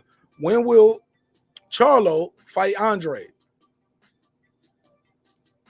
When will Charlo fight Andre and unify? When will Charlo unify? Canelo don't went past that. Like y'all said, look, he was the first franchise champion. It was told to him it was a trophy, it was a title, he can move on. And he did. The guy took the belt knowing that it wasn't a franchise belt, knowing he wasn't going to fight Canelo. It's simple, bro. He got to fight these guys in his division. He need to unify. Why avoid Andre? Put that pressure on Triple G. Triple G got the mother straps, don't it? Only person I see at 160 calling out everybody is Boo Boo Andre. I got to give Boo Boo Andre this credit. He calling out Triple G. He calling out Charlo. Got to give him credit for that. Hold on one second. Be ready, stay with me. 847, you got the weapon. What's your name and where you calling from? Well, it's just Nick from Chicago, man. Chi-Town. Nick, what up, though? What's popping? How you feel, Nick? Good, man. I'm starting to think Talk to me, Nick. I'm starting to think you work for Canelo, man. Like you work for his promotion. That ain't what my check say. My check. He need to drop a super chat. Canelo ain't gave me nothing all night. Shit. Hey, look, and obviously nobody else like my Canelo support because there ain't nobody else gave me no support. They were like, man, fuck this. Like, fuck Marqnash. He like Canelo. Hey man, I think the kid can box, yo. I think the kid is good, yo. But he doesn't have any. I mean, he's got power, Nash, but he doesn't have any finesse to it. I mean, he's got the power, but technically, do you think he's a great boxer? Is what my question to you. Do you think technically he's a great, he's a technique-wise? I mean, he's got the power, amazing power, but what about his technique? Yes, sir. He's no Vic Darchinian, bro. He's no what's the kid that they said he should fight next? I'm gonna put him on the screen. The kid, hold up, the kid they was talking about him fighting next. They was talking about him fighting Joe Smith. I think he's more technical than Joe Smith Jr. Who's the other guy they wanted to fight? Let me put all three of these guys up here. Boom. At once, and like at light heavy. Arthur Better Be? You think Arthur, is he better than Better Be? Yes. To be honest. Yes. Come on, man. You saw Better Be fight Marcus Brown. He beat Marcus Brown because he could take Marcus Brown punch, and Marcus Brown couldn't take him. Wasn't a lot of skill going on. Marcus Brown had a lot of finesse, a lot of skill, and was getting his ass kicked, and he couldn't take no more punches. Okay, Joe Smith Jr. Let's keep it moving. Power. All right, let's keep it moving. Did you see Joe Billy Smith? Joe Saunders and Caleb Plant, they don't have power, Nash. They had the title, bro. He fought who he had to fight. You act like he fighting them just to make a check. They had the belt, bro. And if they were so easy, hold up.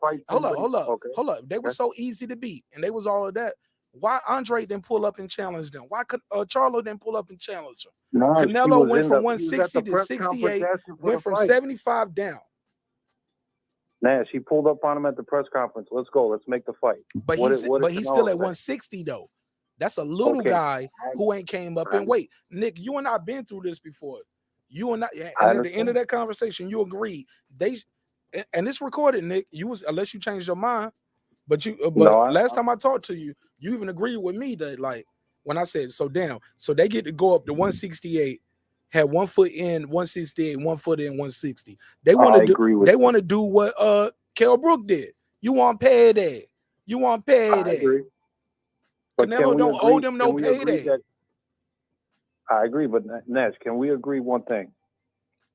If Canelo fights somebody who's a slick boxer with even half the power that he has, he's gonna be in trouble. No. Let's agree on that. He did that before. He did that before and he won, bro. Against who? Lara. Oh my God! You said a slick boxer would have to Lara, man. Because some people say he lost to Lara, but Lara's a slick boxer. I don't think he got the same power as Canelo, but he still lost. Right. Canelo beat him. Okay. Danny Jacobs is a slicker boxer. He ain't as slick as Trout too. I think he fought Trout too. He dropped Trout. Yeah, dropped him clean. Okay. I'm just saying, like he's done that, bro. He fought boxers. Okay, bro, the kid got 60 fights, bro. He don't sing every style, bro. He been fighting since he was like 12, 13, some shit like that. Right. Actually, younger than that. I'm sorry. He been pro since he was about 14, 15, some shit like that. The kid is phenomenal, bro. I just feel like they're paving a path for him. Not so much difficult, but so much, to get the payday, which I understand. They want to make the money with him, but he's a big draw for a lot of people. But let's see him test it a little. Let's see him test it. Ain't no test going up 8 pounds. If it was, bro, he don't win up 2 and 3 divisions. These dudes been babysitting divisions. How long Keith Thurman been at 47? Sean Porter retired at 47. Like, where was Sean Porter's test? Y'all didn't tell Sean Porter to go up to 60. 175. Canelo went all the way up to 175. Nash, Sean Porter has a small frame. Come on now. Come on, bro. He got the damn near same frame as Canelo, bro. Sean Porter fought as a middleweight, as an amateur. What are we talking about? As an amateur, he was a middleweight. That's a fact. You want the same size for 160, 165? Say what? You would what you said? Sean Porter fought as high as middleweight as an amateur. Okay. When he started pro, he dropped down. Errol Spence fought high as one. Errol Spence didn't spend his whole career at 47. See, man, people be talking, bro, and they don't be don't be looking these guys' weights up. Do you know Errol Spence? A lot of them fights was catch weights when he was coming up. 47, 54, like odd numbers. I'm gonna pull it up. Did you know that? I did not know that. Yeah, I'm gonna pull it up. Pull up Errol Spence record. Let's put it on box rec. Share the screen. And let's show these weights that Errol Spence been fighting at. Why we ain't pressuring Errol Spence to pull up the 154? Because he gonna do it. He can do it. That's why a lot of times people call him the weight bully. Errol Spence was fighting that. Let's share the screen. Let's share the screen. All I'm trying to say is I'm gonna share the screen because you said you didn't know. It seems like to me that Canelo moves up just to avoid certain guys. That's all I'm saying, man. But if he moves up, but if he's moving up and fighting a champion, can't we agree that is still some danger? I agree, but if I don't want to fight somebody in that division, I'll just move up and fight somebody in the other division because I know I can run through that division. You know what I'm saying? You don't know you're gonna run through guys 8 pounds heavier, probably 2, 3, maybe 4 or 5 inches taller. Like these are taller, natural, bigger guys. Just how he shrunk down to make 160, they shrinking down to make 168. That's true. Now Errol Spence fighting at 147, right? Can y'all see the screen? Let's put it up. Yeah. Now I ain't trying to do no fish fry here, but look at the weight classes he fighting at. Look at this. First fight. Now he ain't even welterweight, but nobody forced him to make weight. So he came in at 149 and a half. Fought it. Okay, he made weight right here. 144. 148 and a half. 140, 146 and 146 and a half. All right. He came in underweight. Missed weight again. 149. 149 and a half. 147 and a half. Look at this. 156. 156. No wonder you TK'd the guy in the first round. 149. Right. No wonder you knocked him out in the first round. Right. 149. Right. Come on, bro. Like these weights matter. Let's scroll up. He's still missing weight though. 153. Where we at? 156, 147. Okay, 153. Missing weight here. Okay, made weight here. Missed weight again. Like, look at this, bro. Wow. 51. See, people don't know this, and people don't talk about this. Let me make the screen large. I want everybody to see what I'm saying when I say these things. These are the weights that these guys are coming in at the ring at. So while we saying Canelo should do this and how hard it is, that it's only this, he only walk around at 170. Like, bro, some of your favorite fighters, look at it. Look at the weights they coming in these fights at. Errol Spence technically been at 147. You're bringing up Dave already? Oh my god. No. I accidentally clicked on that because I was trying to blow the screen up. But I just want y'all to see these weights on the screen real big. 53, 48, 56, 49, 49 and a half, 47 and a half, 53. I mean, just look at this, bro. Like the guy's missing weight. 49 and 3/4. Keep scrolling. 151 and a half.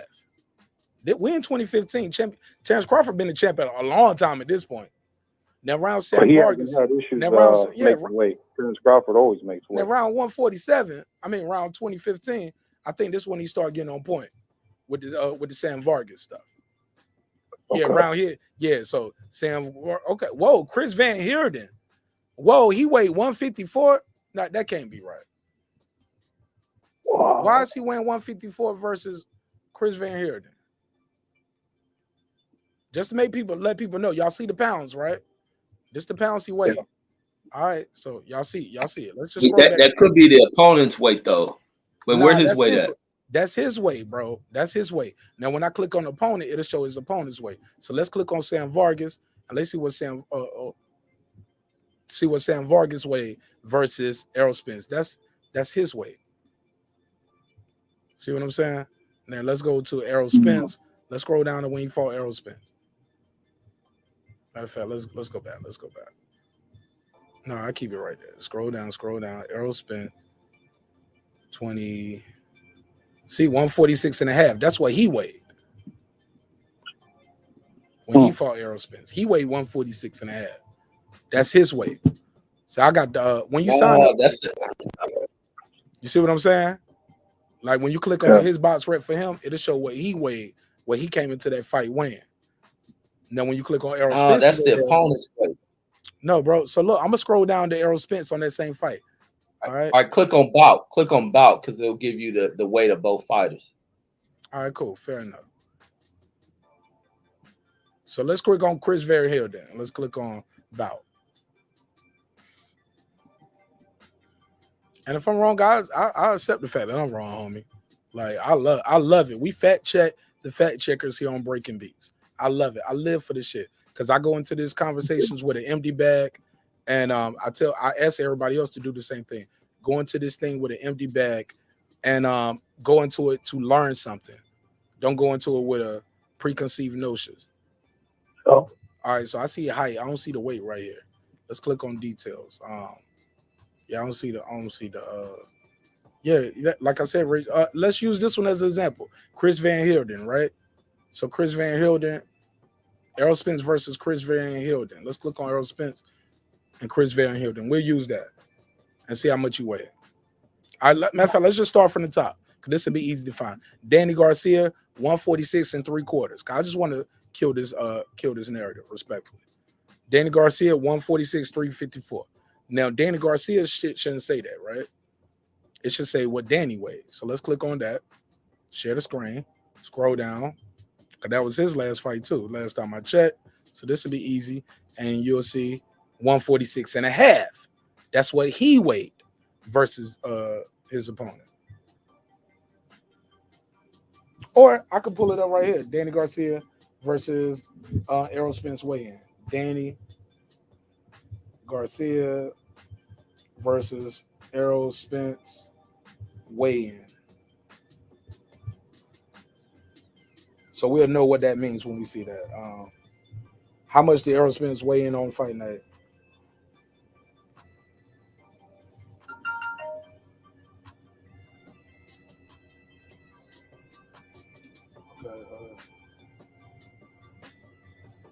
Okay. I stand corrected. According to this, that is the fighters. That is the other fighters' weight. Okay. So I stand corrected. So let's scroll down. Let's see what this means then.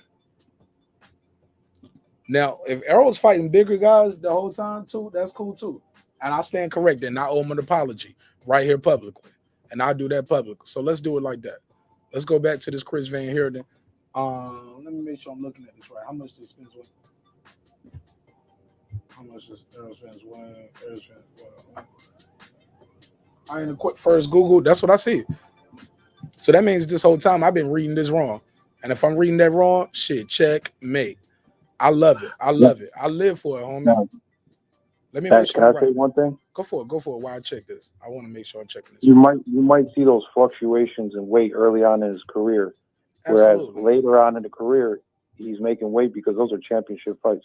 If I'm mistaken, if they don't make weight and it's a championship fight, oh yeah, you lose your title, right? Yeah. Right? Mm-hmm. Okay. Yeah, you lose your title. Because I know Tank didn't make some fights. He didn't make weight on some fights early on, but he's been starting to make weight now. Yeah, he's been starting to come through. And he only lost. He did lose his title on the scale before. Oh, that's right. Against I can't remember his name. Oh, I can't remember. I gotta look that up. So let's scroll down. Let me make sure I'm reading this right, because I could have been reading. Bro, I've been reading this wrong for a long time. I thought that's the weight they came in at. That's the weight of the opponent. Okay. So let me scroll down. Let me go to 2015, 2015. Okay. So Errol Spence came in at 156 and a half.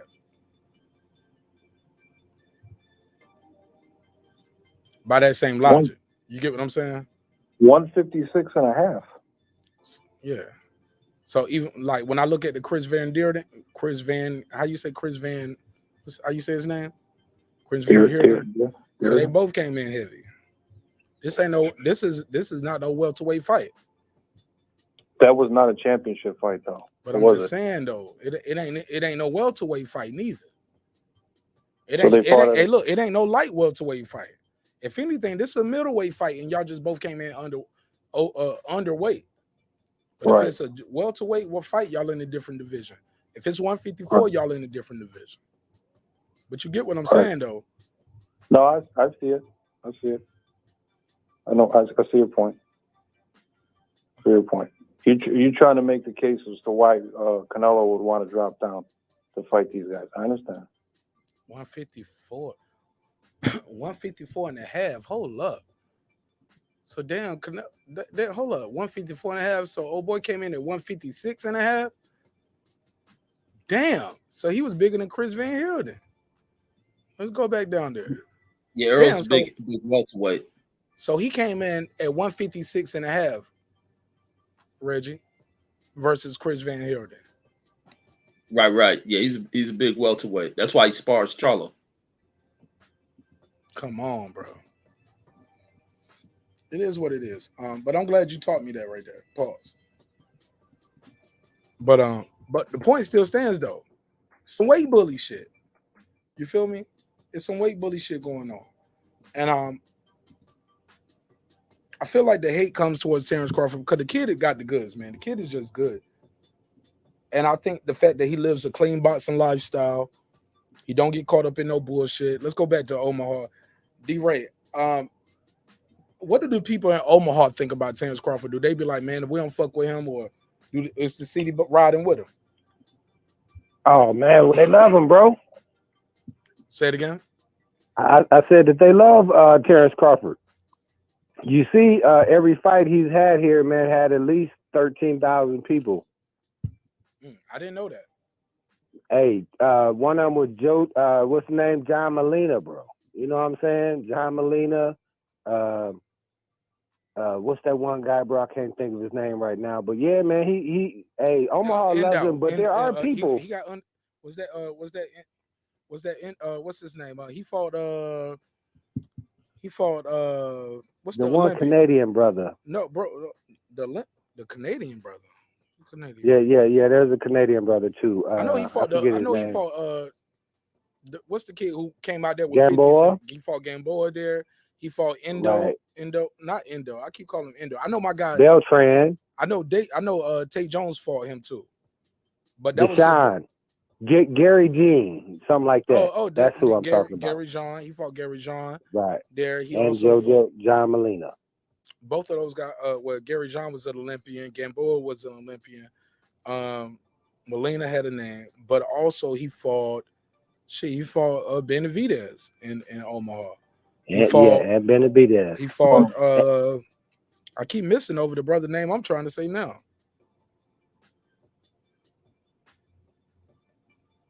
Damn, it's running. I know when the dude from the Undisputed that he got the body shot. That was in Omaha. No, that was in Lincoln. You talking about that one in Omaha? Yeah, no, they put that one in Lincoln. That was in Nebraska though, right? Yeah, it was in Nebraska, yes, sir. Now who was that? That was Endo, not Endo. Yeah. Ndongo. Ndongo, thank you. You're right. Tate Jones was somewhere. Julius Ndongo. Tate Jones somewhere like, man, I fought that nigga and I wobbled him in the first round. Shout out to my guy Tate Jones. He got stopped. My guy Tate Jones, he lost to Ndongo, but shit, he'll even tell you in our interview, so man, I shouldn't have been in there with Ndongo. You know what I'm saying? Right. He kept it above. He was like, and I see why Terence Crawford could beat him. He was like, if he had better training, but you know, you can always say what if after the fight. You feel me, Reg? You can see the game from the everything is slower to you after the fact. So, but shout out to Tate Jones because Tate Jones is a leader in his community. He got a dope business here in Atlanta too, where he does that. What's that shit where guys get into it where they freeze your whole body, Reg? Don Biz, y'all know what I'm talking about? Oh, you're talking about yeah. Cryogenic. There you go. He does that.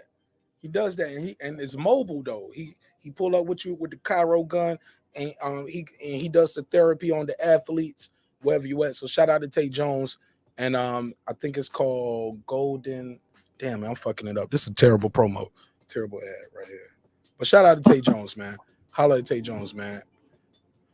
Absolutely. Yeah, man. But he does that chirotherapy for people too, man. So I think that's super dope because athletes need that, and it's expensive to get in a whole chamber like that. But somebody can pull up on you and just hit your target areas. So I think that's super dope. Let's keep it moving. Shout out to Beyond Media. Nick Castellano, talk to me though, man. You still thinking your heart at heart? I don't understand why. I mean, I know you like Canelo and everything, and I respect you, but I just feel like he's got to be tested more I mean, nobody's really tested him. We haven't seen whether he can take a punch even. I mean, who has tested Canelo? Can you name me a fight where we've seen him have to come back, or just because, fight, hold on, whoa. You just mixed two things. Who has tested him? Triple G, Mayweather. Laura tested him. Caleb Plant tested him. Laura tested him. Billy Joe Saunders tested him early. Shay, what you want to say about Amir Khan? Amir Khan was doing good in the first 4 rounds. Like my G, like he's been tested. He can take a punch. But can you take his punch down and then get back up? Oh well, just because the guy got an iron chin don't mean nothing, bro. Like how many people knocked down Marvin Hagler? How many people knocked down Marvin Hagler? Not too many. Some guys don't get knocked down; they just get beat up, or they'll just lose the fight. Some guys never get knocked down. That don't mean you ain't get tested. You know how many guys don't lost fights and never been knocked out? Nash. You know why Sugar Leonard was so great? He's been knocked out. He's been gone. That's not why he's been great. down. Just because you get knocked down don't mean great. Yeah, on the real. Just because he got knocked down and got up don't mean he's great. That's why he's great. I mean, Gabe Rosado got knocked down and got up a whole bunch of times. People don't call him great. That's one of the reasons, though. That's one of the reasons. That takes. No, they don't call Gabe Rosado great. And he got knocked down a lot. Sugar Ray ain't great because he got knocked down. Sugar Ray great. So we just gonna crown Canelo the king, right? No, Sugar Ray great because he got a gold medal and a multi-division champion, bro. He went from 147, 54 to 160. Yeah, he fought during a highly competitive year with highly skilled fighters. He got out there and he was the best. I might have said the weight division is wrong, but y'all know what I mean. Sugar Ray was a multi-division champion. He was a gold medalist. Like my brother, like he's not great just because we seen him get knocked down and get back up. I could name a whole bunch of people who got knocked down, got back up. Like, okay, so a lot of people, I love Buster Douglas. Do you consider him a great? A lot of people don't, but he beat Mike Tyson, got off the canvas and beat Mike Tyson. You know what they'll say? They make excuses. They be like, well, the count was too long. You can find a way to cape for your favorite fighter, bro. But over here on Breaking Beats, marqnash, you won or you lost, homie. You won, you lost. I can't wins and losses. About him being great, if we're going to talk about Canelo being great already, we haven't seen him tested. That's my point. I disagree. Triple G tested him, bro. Triple G hit him clean. Them shots, Triple G hit him with shots that knocked out everybody else in 2 fights. Triple G could not drop him. Marq. And he was a killer. He was a knockout guy. Marq, that's not a prime Triple G. We're talking about a 35, 36 He's undefeated though, bro. Like, so Triple G record don't count just because Canelo beat him to this day. How about this? Let me say this last sentence. Even after Canelo beat him, guess what? Triple G became champion again, and ain't nobody beat him but Canelo, bro. Like, so don't take away his whole record just because. I just feel that's crazy, man. You trying to take away that, man. All of Triple G's accomplishments just to shit on Canelo. But let me let me rate you. No. Yes. Go ahead. Yes. Yeah, I mean, I understand when it's hate is hate because I do that hate. Hold on. Y'all talking over each other. No, that's him. Yeah, let me say this. Nick, I understand. Mute your mic, Nick. Let's pass the mic. Yeah, I understand the hate because I hate on motherfuckers too. But it's one thing to just take away like he ain't done nothing. Just because Triple G was 35 don't mean nothing. Floyd was was older than Triple G was fighting these guys. 40, bro. He was like 39. Yeah, way up in age. But we bringing up that Triple G was 35. Well, Triple G's still fighting. Should he retire? You got heavyweights that are up in their 30s. I think Wilder's what 34, 35. You have Bud that's 34, still in his prime. I mean, that age stuff, 35 and being active ain't an excuse, man. I mean, I don't get what you come with the 35 years old. That's why he lost. He was competitive against Canelo. He lost the fight. And it's not Canelo's fault, the age and the generation he fight in. He lost to a guy older than Triple G. So what are we talking about when we bring up Triple G's age, Nick? Go ahead, Nick. I'll mute your mic, Nick. Okay. Yeah, I mean the discussion about heavyweights and the smaller weights. Skip that part. Let's bring up this. Okay. Canelo lost to a guy older than Triple G. Okay. But can we agree that first fight against Triple G, I mean, I don't want to move the goalposts. It could have gone either way. But by you saying, sir, it could have gone either way, that means And it Canelo will. was tested. That means Canelo has been tested. No, you said that. You said that. No, I said he's been tested, and you said, can we agree it can go either way? If we agree it can go either way, that means he got tested that fight, sir. We're both saying the same thing. I think we both. And it also means it could have went either way. So it went Canelo's way. What I mean by tested is, Tio was tested in that fight against Kambosos, correct? I mean, he cut off the canvas, came back. I get it, but you keep bringing up knockouts, and you and I agree on that too. Tio got his ass kicked. You and I had to pull up the scorecards because you was trying to tell me it could have went Tio's way. Then you told me it was a draw, and then by the end of it, yeah, I'm just saying, like he threw more, he landed more. That's why Kambosos won those rounds. But as far as it goes with Canelo not being tested, he was tested versus Lara. He was tested versus Trout. He was able to drop Trout. Some people think he was able to drop Trout because Trout got a little thirsty and kept going to the well a little more than he should have because they had open scoring that night and Trout saw he was down and he got a little thirsty. But at the end of the day, for you to say the fight could go either way, that means it's a close fight. That means that guy got tested. So I can't agree with you that he hasn't been tested and agree with you that it was a close fight. Both things can't be true. Right, but we can agree we have not seen him come off the canvas and win a fight.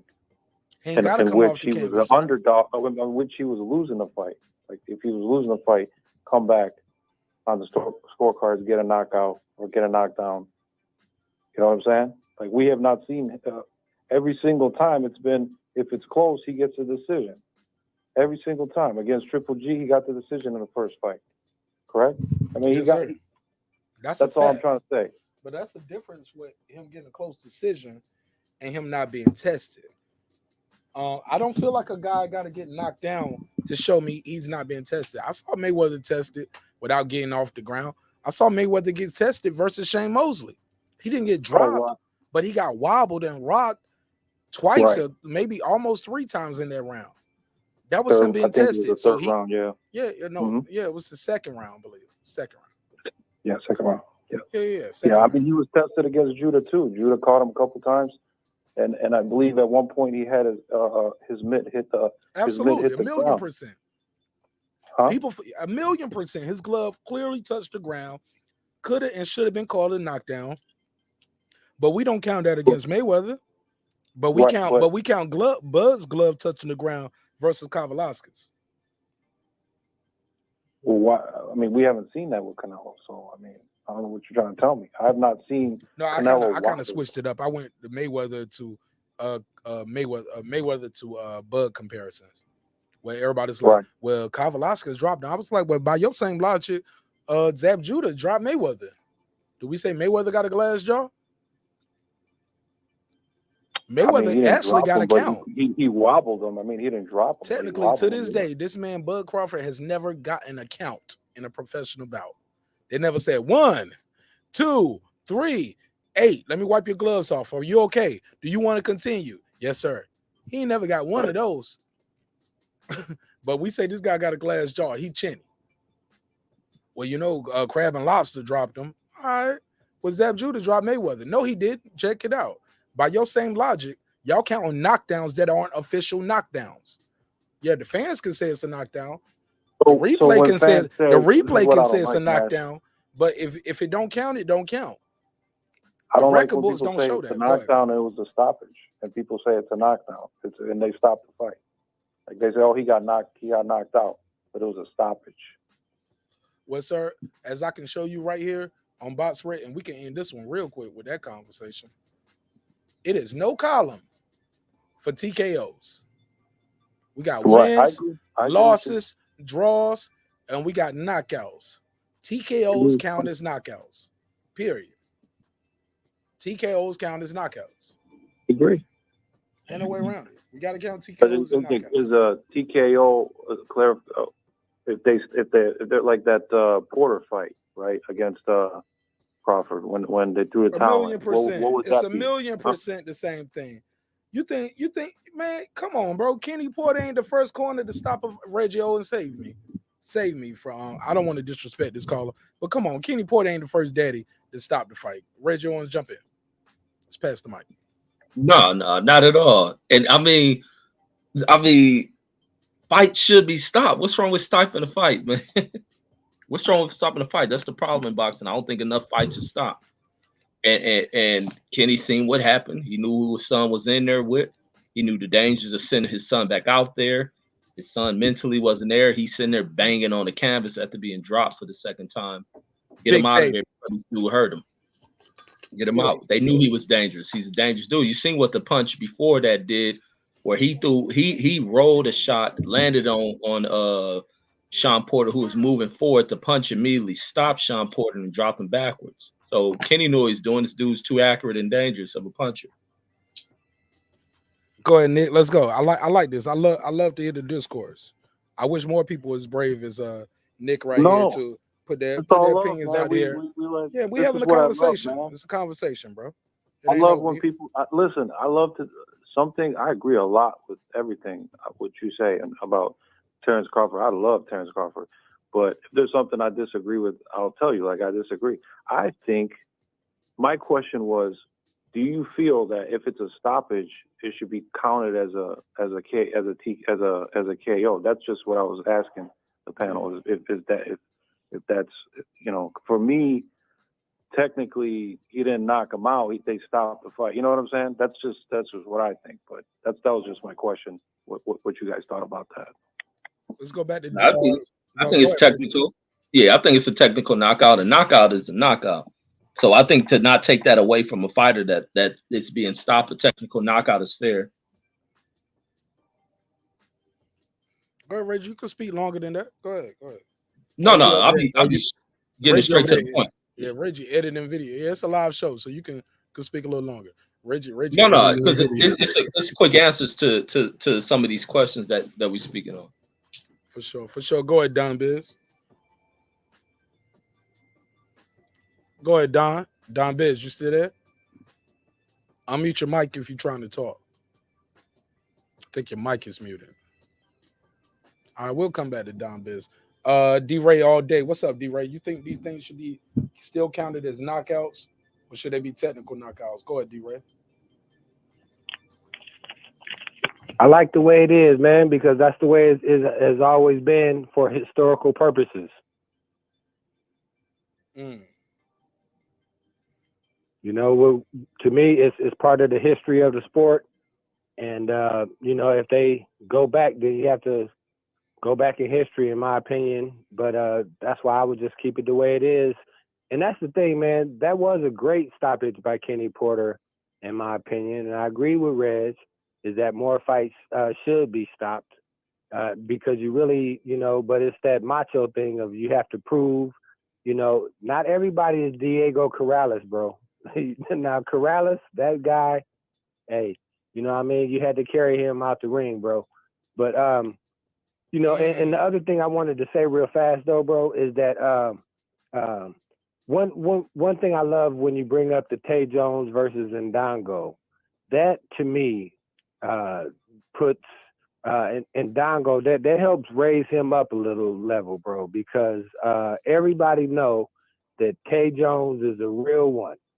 And if Ndango can beat him, he can beat all of us as well. You know what I'm saying? So, but anyway, bro, I don't want to get off topic. No, but yes, I do think that the TKO is a KO. Yes, sir. You good. Go ahead. Don Biz, you back yet? If so, unmute your mic. Don Biz going once, going twice. Don Biz fell asleep. Don Biz might have fell asleep. We'll come back to him. We'll try him again. But Nick, see what I'm saying? Like, I think somebody said it in the chat, and I think D-Ray said it too. If you want to start changing that, you got to go back and change a lot of people's records. Right. Like, because boxing, a lot of times they will fight until until they can't fight no more. Right. That's still a knockout. We can't go back and take away 15 rounders and was it Jay Johnson, Reggie, who would be out there fighting unlimited, like on some? They fighting like 70 rounds or probably more than that. If he dies, he dies type shit, bro. Exactly. Then you got to think you get up, the fool standing over top of you as soon as you get off that knee. Yeah. Right. They'll stand over you. Like as soon as you get up, he can hit you again. Like you don't get no reset, no 10 count, wipe your gloves off. Now, as soon as you stand up, as soon as your glove touch the ground, hit him again. Bam, bam. Like, damn. Like I gotta crawl to a corner one day. I don't want my wife and my daughter to see me crawling. Like, nigga, I just lost. Fuck it. I ain't gonna be crawling over here to the corner. Shout out to my guy Todd. Shout out to Redcliffe. What up? But I just feel like, man, we gotta get look. I hate when people say this too. They were like, "Well, these guys put their life on our line for the entertainment." Yes, they do. But they put their life on the line for some millions of dollars too. Some of them. Some of these guys are trying to get to that level. I'm not here to call fighters bums, but we will criticize and critique performances. But we got to respect them for getting out there, because a lot of us, I don't care what they paid you, you don't have the heart to go in there and fight Mike Tyson. Just like some of us ain't gonna jump out the ring. I mean, jump out of an airplane. Some of you guys won't even look. I know some guys 40 years old ain't never been on an airplane. Never been on an airplane. Like, fuck that. That shit might crash. Like, nigga, your car might crash on the way to work tomorrow. How many car accidents you been in? I can survive that. I can't survive no plane crash. Some people want to survive a car crash. Some people have, like my G. Some people just ain't gonna do it. So we can't just say, well, shit, I would fight him for this million. No, you wouldn't. You would not fight Mike. Nigga, you won't fight Mike Tyson for million. You won't fight the neighborhood bully for your dignity and respect for free. But I fight Mike Tyson for $1 million. No, you won't. No, you won't. You scared to get embarrassed on your block. You won't even get him. No, you're not gonna get embarrassed on national TV. No, stop. Y'all feel what I'm saying? Y'all picking up what I'm putting down? Yeah. But I'll pass the mic. Go ahead. I just want to leave y'all with a question before I pass the mic. Is it possible? And mods, please, mods, if y'all see these bots out here with like a VOR dot such and such, please block those. Those are bots. And if people click on those might give them viruses in their computers.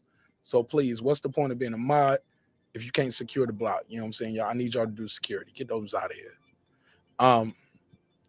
Nick, did I ask you who's the most hated person in boxing? No. Go for it. Go for it. You asking my opinion? Yeah. I had 4 choices in the chat. Did you pick one of those, or did you have a different answer? Yeah, I think I did. I think I did pick somebody. I put the options on the screen. The options was Mayweather, Canelo, the Paul brothers, or Terence Crawford. Most hated person. I mean, that's easy. I mean, Floyd Mayweather for sure. Oh, you think he's still the most hated?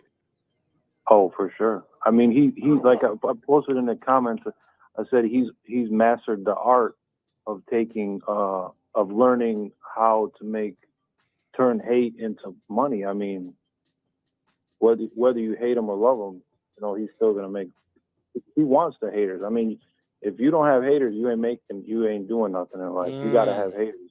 So I think it's Mayweather for sure. All right, Dan Biz, did you answer that question? Who's the most hated person in boxing?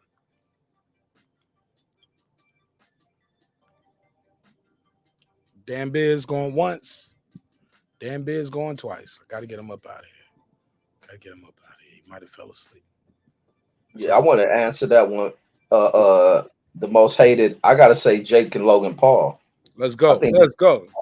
I think they definitely the most hated, man, being for the fact that many people, whether you get some hardcore fans who view them as only sideshows, some of them are pissed off that they're taking money that they think is supposed to be deserving of boxers. Nigga, I don't owe you my money and my support. Exactly. Then you get some boxing promoters. Your boring ass fights. I'm sorry. Go ahead. You get promoters that are really pissed off because they're being upstaged by these dudes, as these dudes are putting on events that are a greater attraction than you get from the main boxing promotions and as well from the UFC, because he's pissing off Dana White and making statements to Dana White. And it ain't like he ain't a problem, because they're responding to him, especially Dana White. So they see this kid as a threat.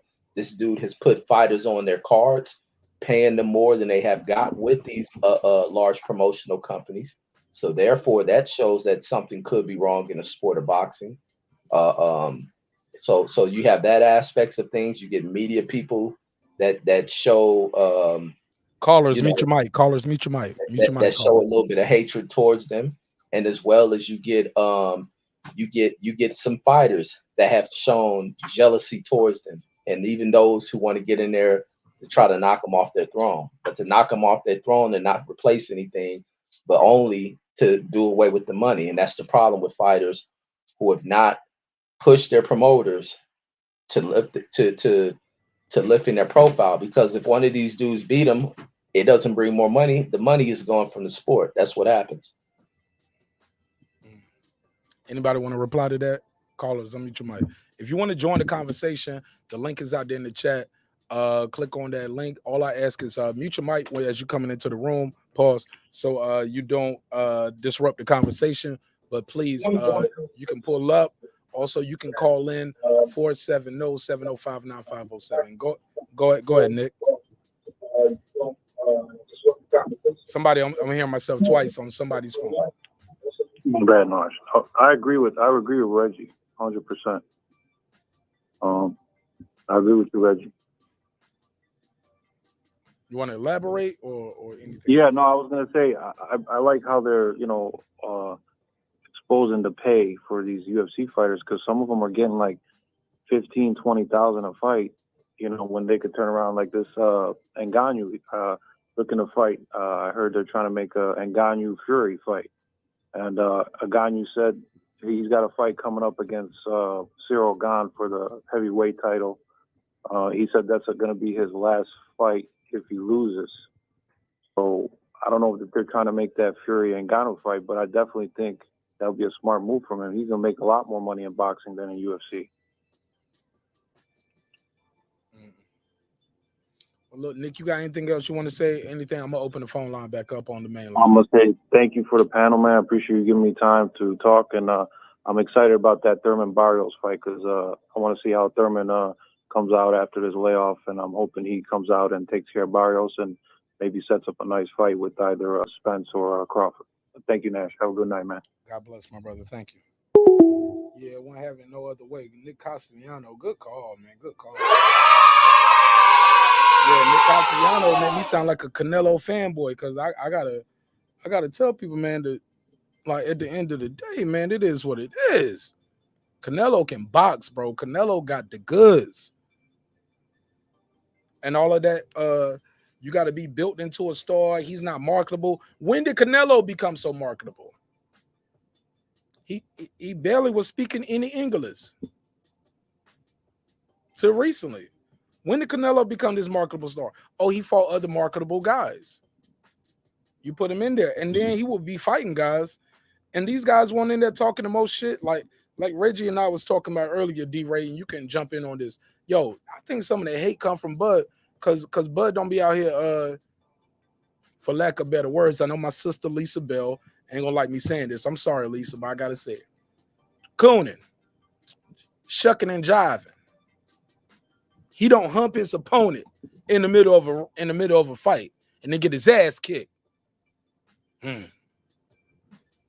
But Crawford ain't with none of that bullshit. He ain't gonna sit there and fake be your friend. If I don't rock with you, I don't rock with you, homie. You disrespecting me. I ain't gonna do an interview on your show just to do an interview on your show to say, well, yeah, I showed up in hostile territories and confront. Man, a lot of people don't interview with these guys. They don't go at them like they go at the Bud Crawford. They love Troy Osley. He fought on Top Rank. He won't Toby Troy. They love Shakur Stevenson. He won't no slave ship name, slave ship Shakur or none. Come on, slave ship Stevenson. No, these guys disrespected this man. And when I say these guys, I'll be specific. I mean content creators, boxing fans, you guys who sent them super chats when they said that, you guys who go on other platforms and call them those names. So when you get a guy like Rick Glacier calling you guys wilderettes, he hurt my feelings. He disrespecting us. You guys started that feminine. You guys, again, when I say you guys, I mean you. I'm talking to you. You the fan. You the content creator. You the listener. You feminize boxers' names. But when a white guy do it, oh man, we got to cancel him. I told y'all a year ago that shit was going to be catchy and it was going to catch on. And once Skip Bayless said, once Max Kellerman said, now Rick Glacier, you want to cancel them from the culture. They're using your own terms. Shit funny. It was funny to you. Now it's funny to them. It ain't no fun when the rabbit got the gun. Go ahead, D-Ray. Talk to me. Hey, absolutely. And that's why I think, man, that this show is setting the pace, bro, and it's ahead of its time, and I salute you for that, bro. And the one thing is I think that everybody thinks that their favorite fighter is the most hated fighter. You know what I mean? So whoever you like, you think everybody else is hating on them. So, you know, that's why that question is kind of tricky. And then here's the other thing, bro, is that Ali, I think, was also in his time was one of the most hated, where people paid to see him lose, and Mayweather was able to use that blueprint and make himself a lot of money.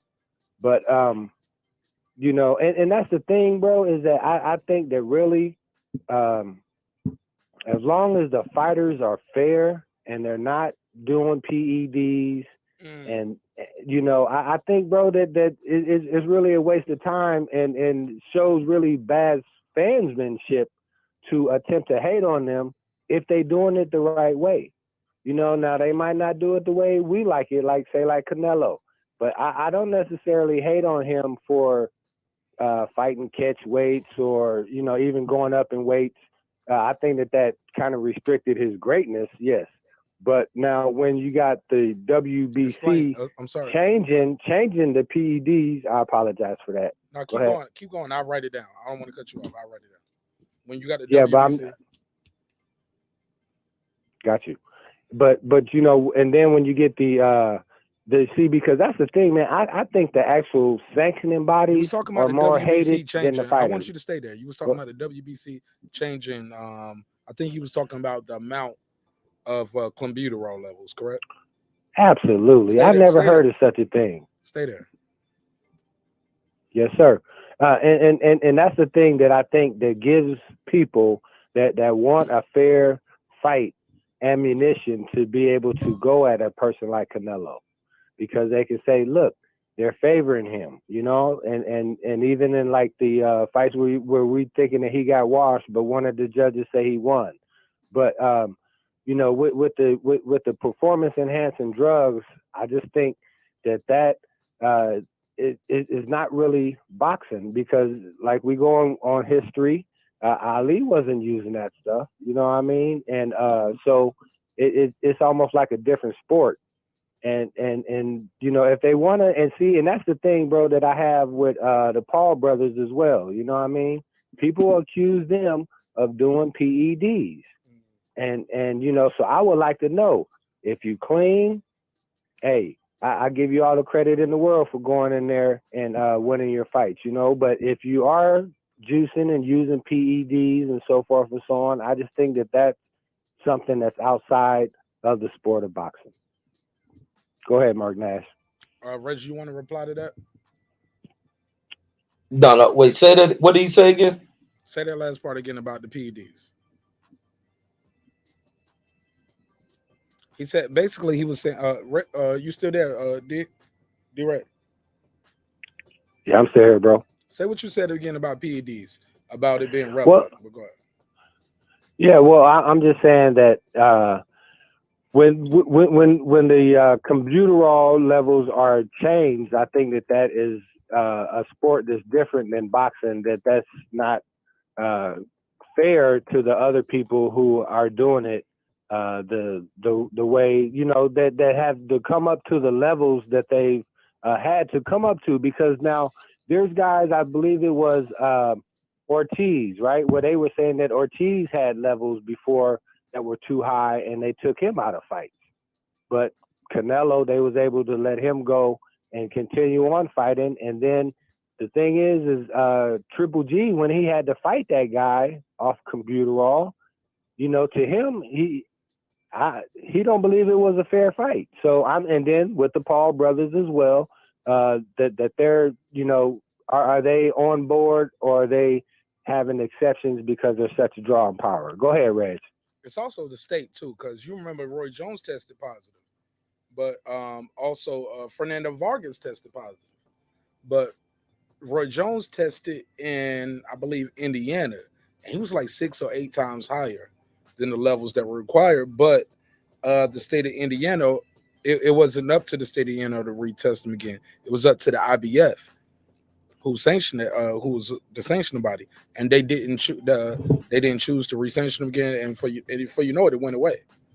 So he wasn't suspended, and the fight went on. But Fernando Vargas tested positive in Vegas. So it's all about the sanctioning body too. But go ahead, Reg. Yeah, but see, because I don't know where you're going with the Kambosos thing. I think the Kambosos issue is an issue, to be honest, is behind Canelo, man. It's just a matter of if he comes up with it in another fight, then I look at it. I'm not with the thing of once a cheat and then umbrella up off of him. I'm a person who also loves Olympic sports and seeing guys who have cheated on drugs and still cheer for them when they come back. Be like, man, what the hell are you needing to use this stuff for? And it's the same thing that goes with me for boxing. I mean, I understand these cats may have used it, and I mean, if I stuck with that, I have to paint that picture on Roy Jones. I got to paint that picture on James Toney. It's a lot of these dudes who have done it, but I think they've done it for other usage. And even like with Vada even put something out, because I'll be following their Twitter, and they speak just because someone has something in their system. Sometimes it's not always that was an athlete deliberately trying to cheat. Some of these athletes may have been given something by, they bring in, and this is the problem when fighters are doing all this unorthodox shit, like how they bring in a lot of these nutritionists and all these other damn, what is those people who come in and they mix strength in and all conditioning coaches. Yeah, that shit too. And they come mixing in all these different vitamins and shakes and shit for these fighters, and they're just consuming what's ever given to them. That railroads a lot of these fighters. Or sometimes a fighter may be taking a supplement, and then the supplement all of a sudden comes up on the banned substance list. But Canelo issue with the Kambosos thing, he was probably deliberately cheating, because that eating taco shit is bullshit. But it ain't something that's gonna hang over him as he moves forward. It's He had some bad meat. He had some bad meat. Yeah, he had it, and they knocked him off of that. But it's like going forward, these fighters. No, they raised the levels, Reg.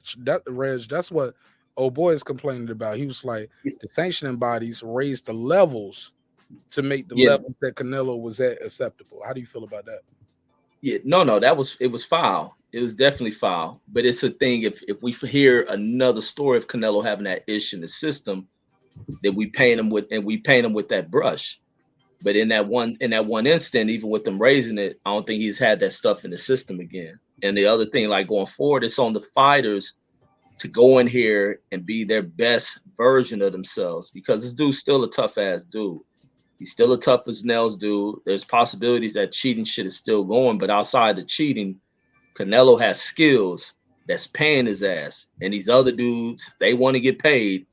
They need to come in here at a higher level of skill and better training to pull these things off. Just like Caleb was giving Canelo the damn blues. But the thing with Caleb is Caleb has fatiguing issues. This is the best I've seen him get as far as a fight before that fatigue should begin to take its effect on him. And with him just missing, blocking a punch, at one punch, it changed everything. But cardio became an issue for him.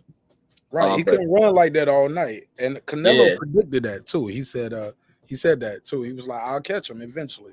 He was like, "A lot of these guys, they run and move at first 5 or 6 rounds, but I'll get him eventually." And that's what looked like it was doing. Like we saw that with the Billy Joe fight, even with the Plant fight. He wasn't throwing that many punches early on. These guys were just jumping around the ring, doing that jab. I remember I interviewed Carlos Jackson, and I asked Carlos Jackson, like I asked most fighters, who has the best jab in the game, who has the toughest chin, whether it be guys you faced or what you see as a fighter. And he told me Carlos Jackson, black guy, by the way, told me Caleb Plant has the best jab. I can agree with that. I told him he was crazy as hell. No, Caleb got a smooth ass jab. I saw him using that jab out there for range. I saw him throwing it out there as a touch jab, but I never seen him snapping and popping Canelo head back. He don't have that snappy, poppy jab that almost you can win a fight with his jab, like a Lennox Lewis, a George Foreman. I see like a Triple G. These or Kovalev. These guys have won fights with a 1-2 jab, right hand, 1-2. These guys, I don't see Canelo. I don't see that in Plant, and I don't see that on his fights or his record. Now Kovalev had a deadly fucking jab. Now Kovalev is a jabber, but Caleb had very, very crisp and rapid jab. Kovalev shit was the shit that make you think about whether or not you want to be in the fight. Yeah. Yeah, he dropped Andre. Didn't he drop Andre Ward with a jab in the first fight? Yep, I think it was a jab. Or did he just catch him with a good jab, like a good time jab, or was it a 1-2? I think it was a jab. I'll have to go watch that replay. And he rocked a yard with it. And he was rocking Canelo with it. That's the only thing with that fight. That fight looks so goddamn fixed because he was keeping Canelo at bay and wasn't even really putting nothing up on his jab. What you mean that fight? You thought that fight was fixed? Man, that fight looked so goddamn suspect. The knockout was legit, but I just think Kovalev's efforts were half-assed. He didn't really put anything on it. And it was one moment where he ended up buzzing Canelo and he pulled up. He didn't even go for it. It was a right hand. It was a right hand. It was a right hand. He dropped Andre Ward with a right hand. He pivoted. Was it straight right? Yeah, it was a straight right. He pivoted while Andre Ward was pivoted. Andre Ward right foot was behind him and he had nothing to hold him. I'll put it up on the screen real quick so y'all know what I mean. But yeah. It was a right hand. It was a right hand. And you can see Andre Ward's foot position. But yeah, it wasn't a jab. But but Kovalev definitely have a jab. But you know what Kovalev didn't have? You know what Kovalev was missing out his arsenal, and nobody ever talked about it. But if you watch that second fight, shout out to Roy Jones Jr. No inside game. No, not even that too. What like inside body game? Like while Kovalev was using the clinch, and we've reset, and I go back to jabbing and popping. Andre Ward was shooting body shots on the inside, trying to shoot short uppercuts. Couldn't catch his chin, but it's still hitting you in your solar plexus, still hitting you where your lungs and your xiphoid process is connecting right there. That little xyloid process. Pause, but it's like a click right there. It's that little dangly thing right there at the bottom, in the middle of your rib cage. When your rib cage go down, right there in the middle. When it go down, that middle part of your chest plate, that's your xiphoid process, and it has a little tip at the end, right there where it's protecting your ribs and all of that on the side. I mean, where it all connects. Andre Ward was shooting them shots right up there through that, tapping that man in his chest, hitting his ribs. People be thinking them rib shots and them shoulder shots don't count in boxing. You hit a man in the shoulder enough, he ain't gonna be able to throw that punch. He gonna start dropping that hand. But let me show y'all this clip right here. This is for educational purposes only. For educational purposes only. This is Kovalev dropping Ward. Oh, I ain't got it pulled up. All right, Kovalev drops Ward. Gotta pull it up. All right, cool. Let me share my screen. But when you see it though, you'll see it's a clean drop though. Andre Ward got dropped clean, baby. He didn't say it was off balance. While we doing this though, I'll move forward so we can keep talking about it. I don't want to stall everybody. But shout out to everybody pulling up. Thank you for your time and your energy. Appreciate y'all enjoying this boxing conversation with Boxing Conversations with Reggie Owens. Also with your man marqnash. We got D-Ray on the phone. The phone lines are open. We got 2 phone lines. D-Ray got his own phone line. D-Ray has graduated. He got his own phone line. So he can stay on the phone line and we can take other calls. 470-705-9507. 470-705-9507. Let me share my screen so you'll know what I mean when I say these things. Kovalev drops Ward with a clean right hand. Let me turn the volume down. I don't want to share that. Let's stop that. Let's not share too much. Let's just go right to the drop. Stop. Let me do this. Settings. For educational purpose. Educational purposes only. So let's slow this down a little bit so everybody can see it. Move my screen over here to my second window so I can see y'all and see this. And yeah, look at this. I got to put us on the screen too. Boom. I'm going to shift Reggie over. There we go. Wherever Reggie's at, I need to be over there. This how you avoid them strikes sometimes too, Reggie. Part of it is you got to be on the screen, like show your face. Did you know that? That's like part of a reaction video. Did you know that? Yeah. No, I don't be getting strikes for that. I'll be getting them guideline strikes for saying shit. Oh, okay. But I be getting guideline strikes for showing stuff too. But I get those too. I get the strikes sometimes just because of the title. That's why I got to put the @ sign in it. So look, I'll be getting hate speech and all that other silly what you be ass saying, shit. bro? Why you so hateful? Oh, political talk, all that other stuff. Or if I address a redneck, somebody is, I don't know if it's YouTube, somebody. All right, so for educational purpose only, let's show this clip right here. D-Ray, you still there? Yes, sir. Reggie, you still there? All right, cool. Reaction video. All right, so I'm gonna mute this fight. So look, so Kovalev feints, he feints, and bam, drops Andre Ward. You see that? He leans in, he baits Dre, and now watch Kovalev's right foot. Kovalev's footwork was underestimated because he pivots right here. Look where his right foot is at now. But by the time he throws this punch and he about to throw it right now, he has pivoted that left and right foot because he has anticipated Ward's movement already. This is round 2 of their first fight. He throws the jab and he pivots right there. You see that pivot? It's very short, very subtle. Very short, very subtle. Feint, lean in, throws the jab, and shoots the right hand. He moves that right hand over.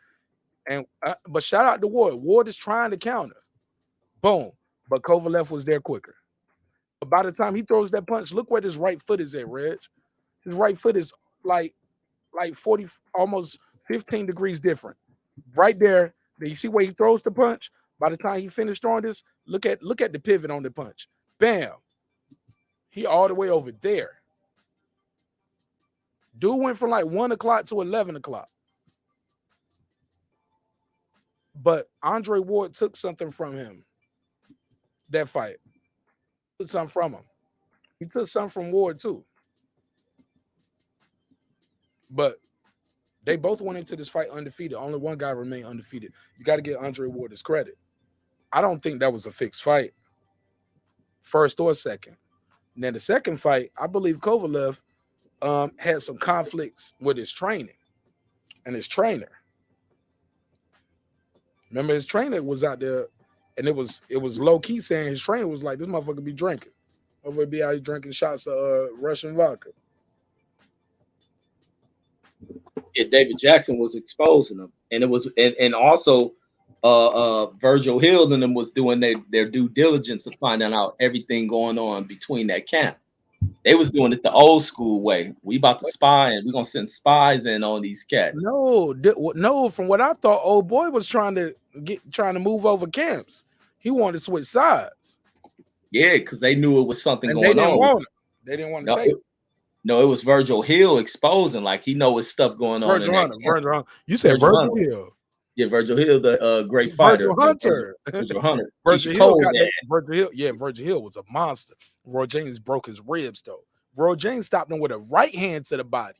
Most people get stopped with a left hand to the body because you hit that rib. Virgil Hill, great man. So many title defenses. Probably, I think he holds the record probably for most title defenses. But Virgil Hunter, they were doing a lot of spying in on what was going on with Kovalev. They were getting their information. You hear about Floyd Mayweather does the same thing, and they kind of tapped into doing that.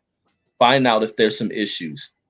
Is the trainer and them having conflicts with the fighter listening? Is the fighter becoming too big-headed?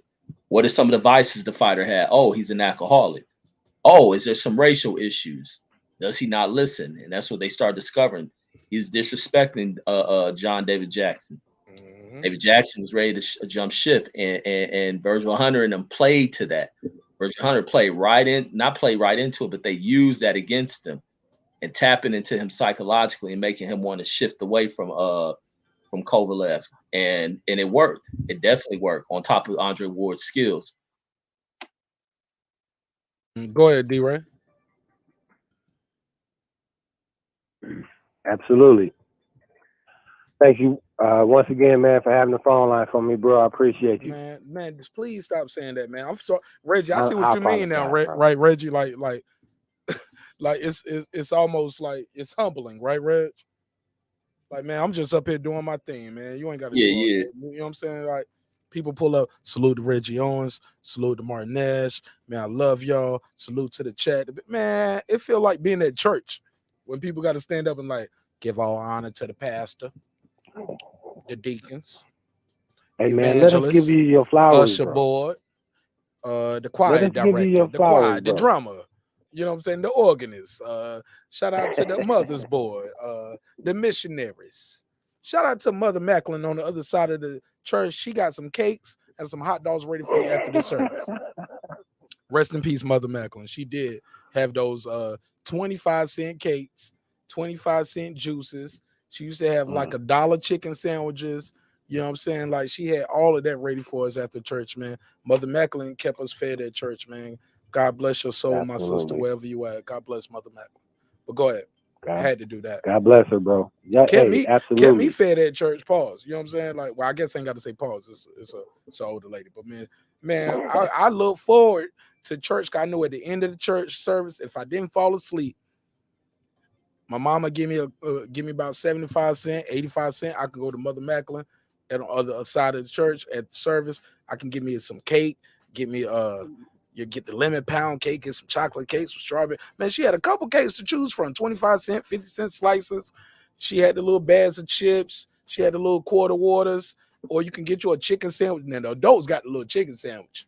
You know what I'm saying? You got the chicken, you get you a little, or get you a little plate. She had the plate for you. And this might be on a random Wednesday or Friday.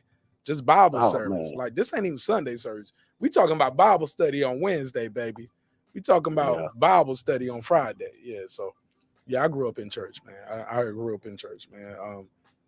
But it made me question things in a good way. Shout out the Bishop Graves, rest in peace. He always told me question everything, even me, son. You know what I'm saying? Absolutely. But go ahead, D-Ray. And the truth stands up. And that was a great shot by Kovalev that you showed.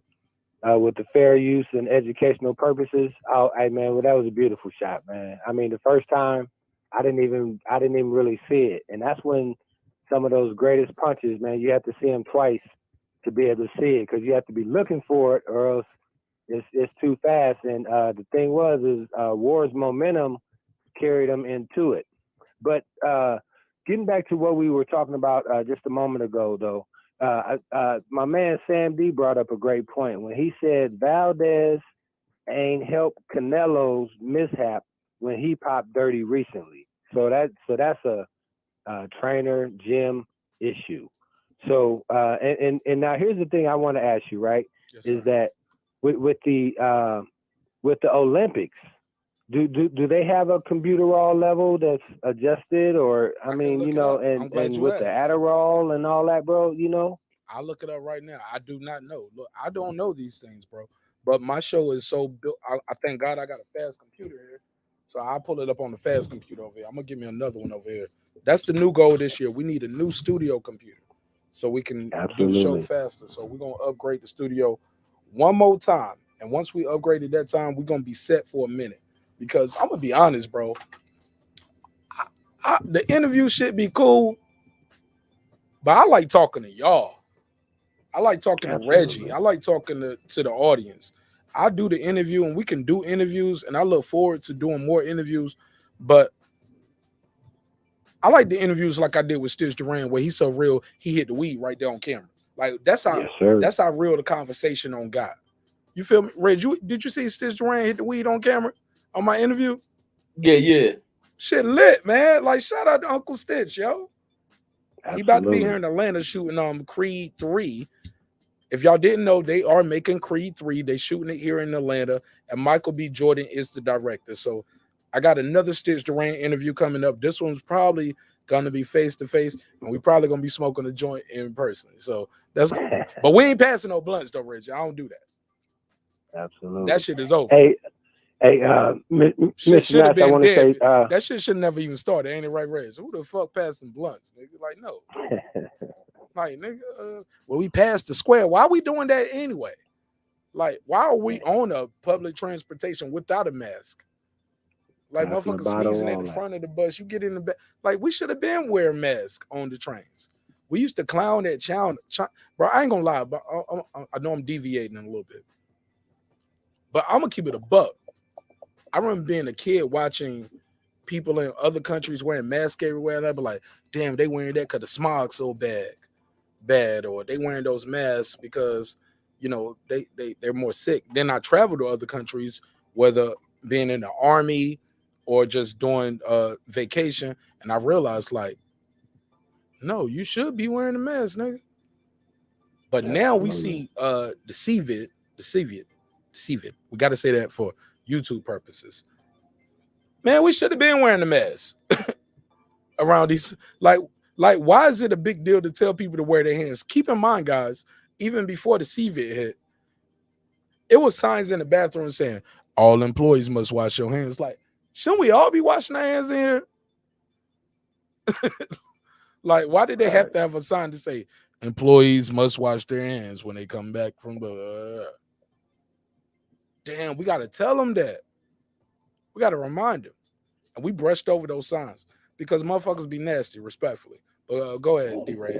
I'm sorry. Let me pull up the I don't think you can have none of that, but I'll pull up clenbuterol levels for the Olympics. I think that's important for the audience. Yes, Go sir. ahead. Take Hey, I got you, bro. Thank you. First thing I want to say, Nick, that was a great call. And on the last show, you and Marq Nash, man, y'all did a marathon call. I'm trying to go after your record tonight, though, bro. Hey, man, and now I want to say Stitch Duran, bro, he did a great job this weekend where he had a fighter whose eye was cut. And he made it where that cut did not stop the fight, man. He is outstanding. Duran is the man. Man, he the best in the business. I told him, I asked him, I said, how does it feel to when people Google the best cut man in the world, your face pop up? How does that feel? He said, man, it's humbling, but it's still weird. It's uncomfortable. He said, like he's still the way he told it to me, bro. He said, I'm still just a kid from California. Hey, you know what I'm that's saying? why, Just man. a California kid, he's a great one, and we can all learn from that. Marq Nash, though, we gotta do a quick little business thing, man. We gotta drop that $5 cha-ching on my man Beyond, bro. Okay, let me go to it. I must have missed it. I'm so sorry. No. Yeah. Thank you so I'm much. just saying. Beyond Oh man, Media. I know that you about the business, bro. Handle it. I'm on mute. No, I appreciate it. Because I'm glad you said that, because I think I got a Cash App over here I got to do. Let me see. I'm glad you said that. Thank you so much. But I'm still pulling up. Okay. They ain't got no clenbuterol. Hold on. ISA says no sign of significant abuse in clenbuterol cases. Olympic clenbuterol meant level.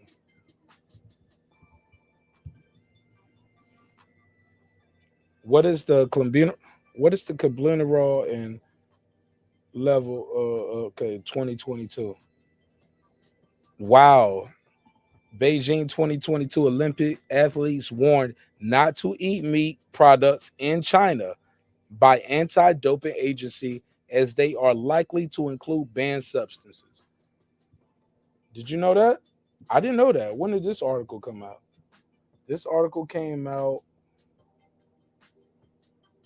January the 17, 2022. So that came out today. And this is from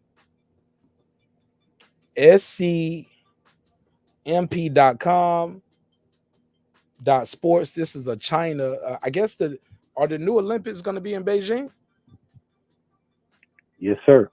That's where it's going. Yes, sir. All right, in like a couple months, I believe. It seemed like they was just in Beijing.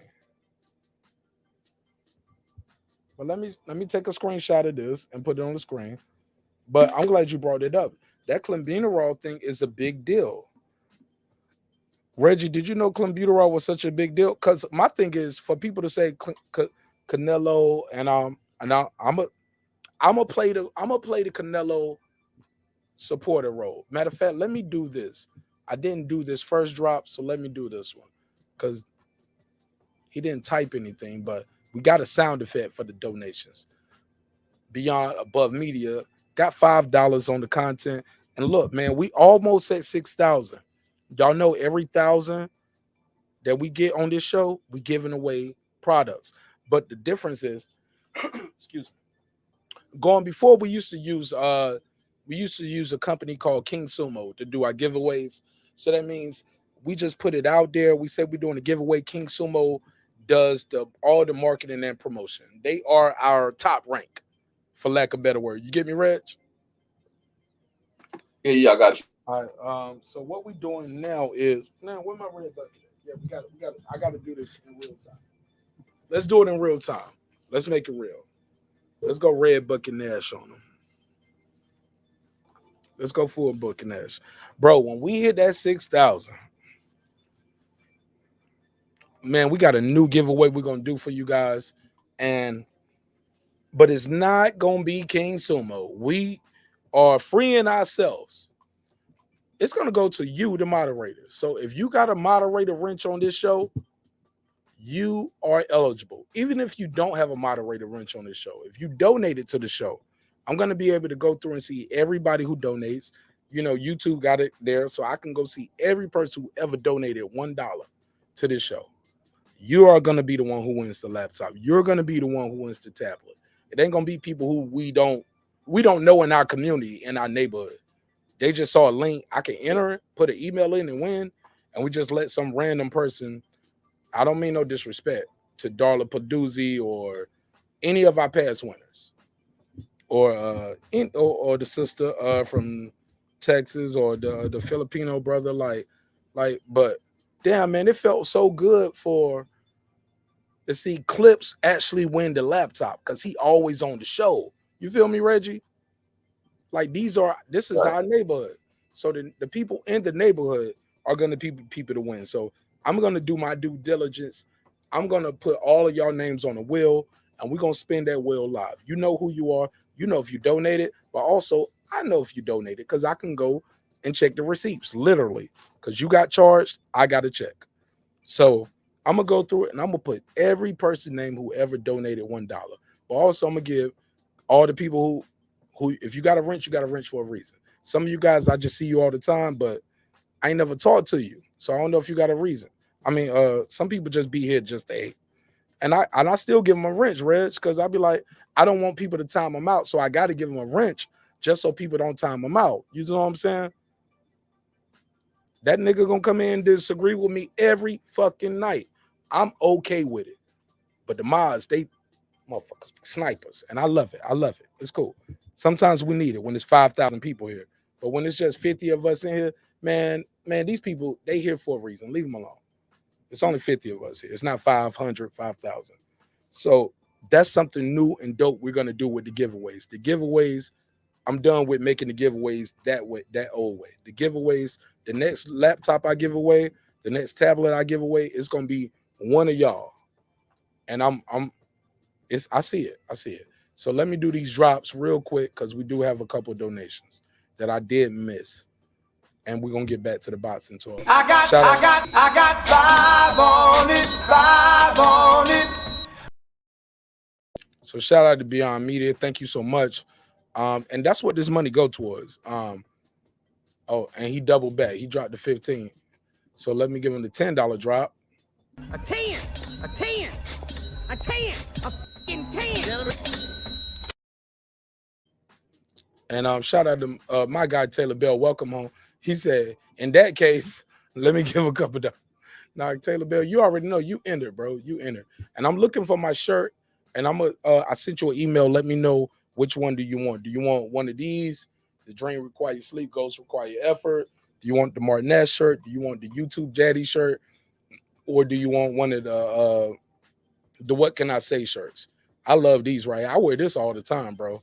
Like when I ain't here on the show, I wear this hoodie, or I wear this one, or I wear this one. So I wear these.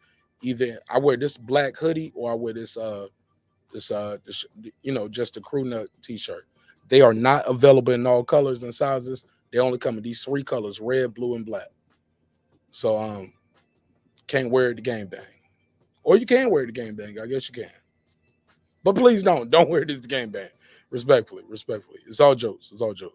Let me get Taylor Bell to drop. Let's get back in this conversation. Thank you for the 492. Appreciate everything you do. It's all love on this side, my brother. Bam.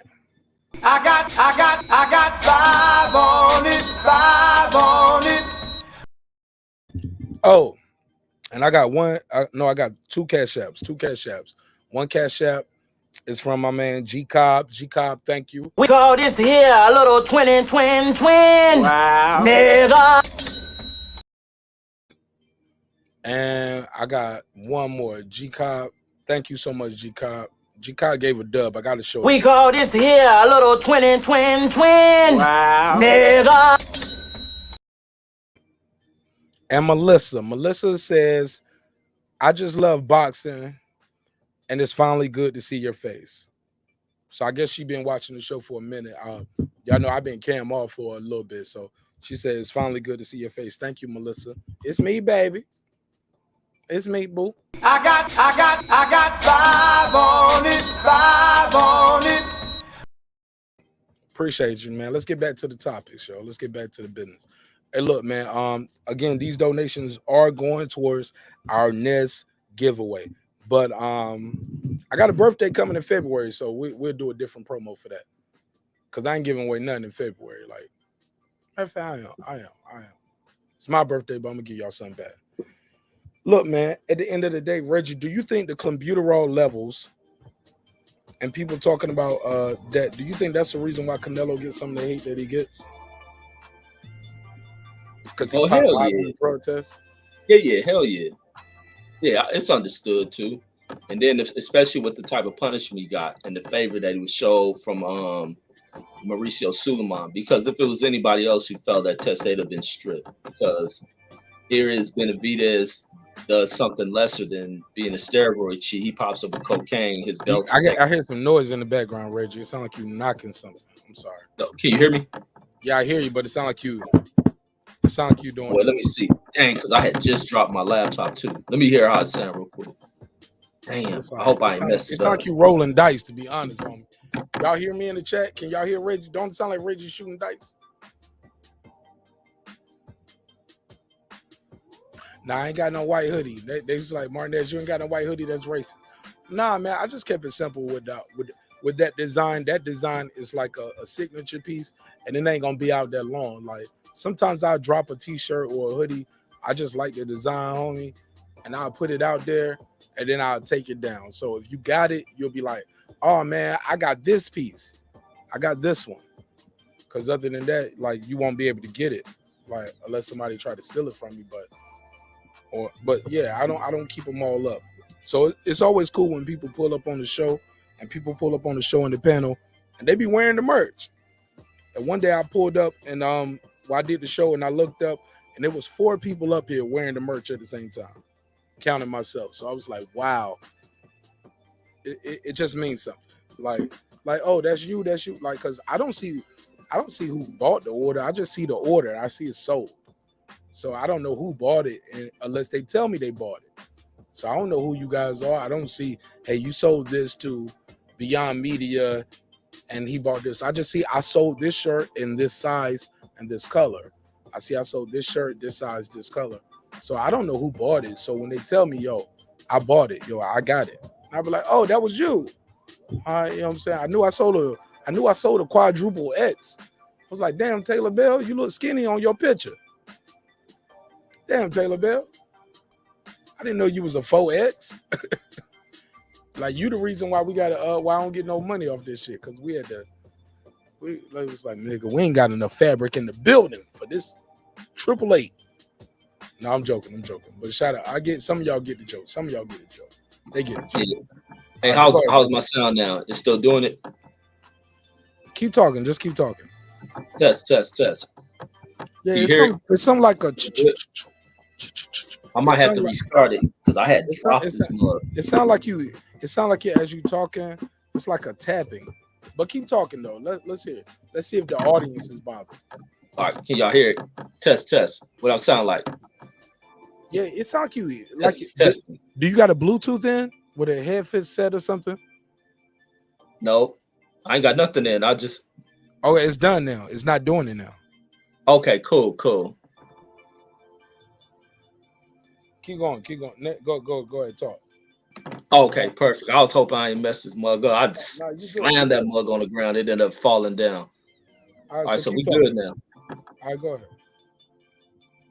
No, because I done broke my computer chair and everything. I ended up falling back. Whatever you hearing, I don't know. It could be your computer chair making that noise. Because that's what it sounds like. It sounds like your audio is good. It sounds like something else is happening making the sound. It don't sound like it's your audio. It could be your computer chair making that noise. You definitely broke your computer chair, it sounds like. Yeah, because I'm trying to I was sitting still and see how the sound sounds. So yeah, it's better.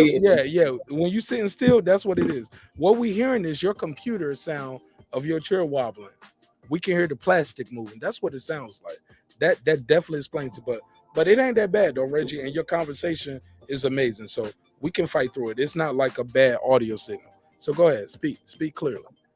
Okay, and be careful over there. Don't break nothing else now, man. So we need to take donations to get my brother Reggie a new computer chair. We got to get him a computer chair. I'm gonna go on Friday and buy one, man. I could go tomorrow, but I'm telling you, I hate going to these stores now. So I'll probably go on the weekend or something to get a new one. You scared to get that COVID again, huh? No, I just don't like being up in the stores. They be packed. Then you can't find a lot of stuff in them. So I'll be like, no, Reggie, you like them hoes though. If the store packed, that mean them hoes up in there though. Man, the hoes ain't in there like that. Everybody got kids now. You scared of that? If it's packed, that mean that cough in there too, huh? Yeah, exactly. That nigga Reggie know what time it is. He said, nigga, I don't got hit with the cough. Fuck the COVID. I lived through COVID. But shit, I missed a week out of work. With this bullshit. Somebody said $5 for Reggie, Mike. Hey, Reggie. I'm gonna take YouTube 30% out, and I'll cash app you that. I got 5 on it. No, Taylor Bell said it's called Amazon. Shit. It's called, this shit got to go through LA, man. They've been robbing the hell out of trains out of LA. People ain't getting none of that shit. Look, man, I don't did the main part of the show, man. Like, at this point, I'm on borrowed time. Look, let's get into this other shit that I definitely wanted to talk to you about as well. Somebody, damn, niggas don't put Willie Lump in there. Yo, dudes said, fuck Reggie computer. Damn, this your cousin, ain't it? Yeah, that nigga crazy. It's your cousin, nigga. Not your cousin, but your cousin. Like you and him played in the same sandbox type shit, right? Or is he one of them cousins? Y'all found out y'all were cousins to high school. Hell no, nigga. We met from little ass kids, nigga. Man, watch WWE. We used to watch WWF and be in the front yard wrestling and shit, man. I love Deuce, man. Deuce is my cousin, man. He's my type of cousin, man. I got cousins like Deuce. Man, we stayed on some wrestling shit, dude. That shit was so, niggas used to be so into that WWF shit. Our older cousins, nigga, made a championship belt. No, but don't tell me that. Don't tell me that y'all had your own belt. Man, that nigga made a belt out of cardboard. They wrapped that shit in aluminum foil. Nigga, we used to try to kill each other for that belt.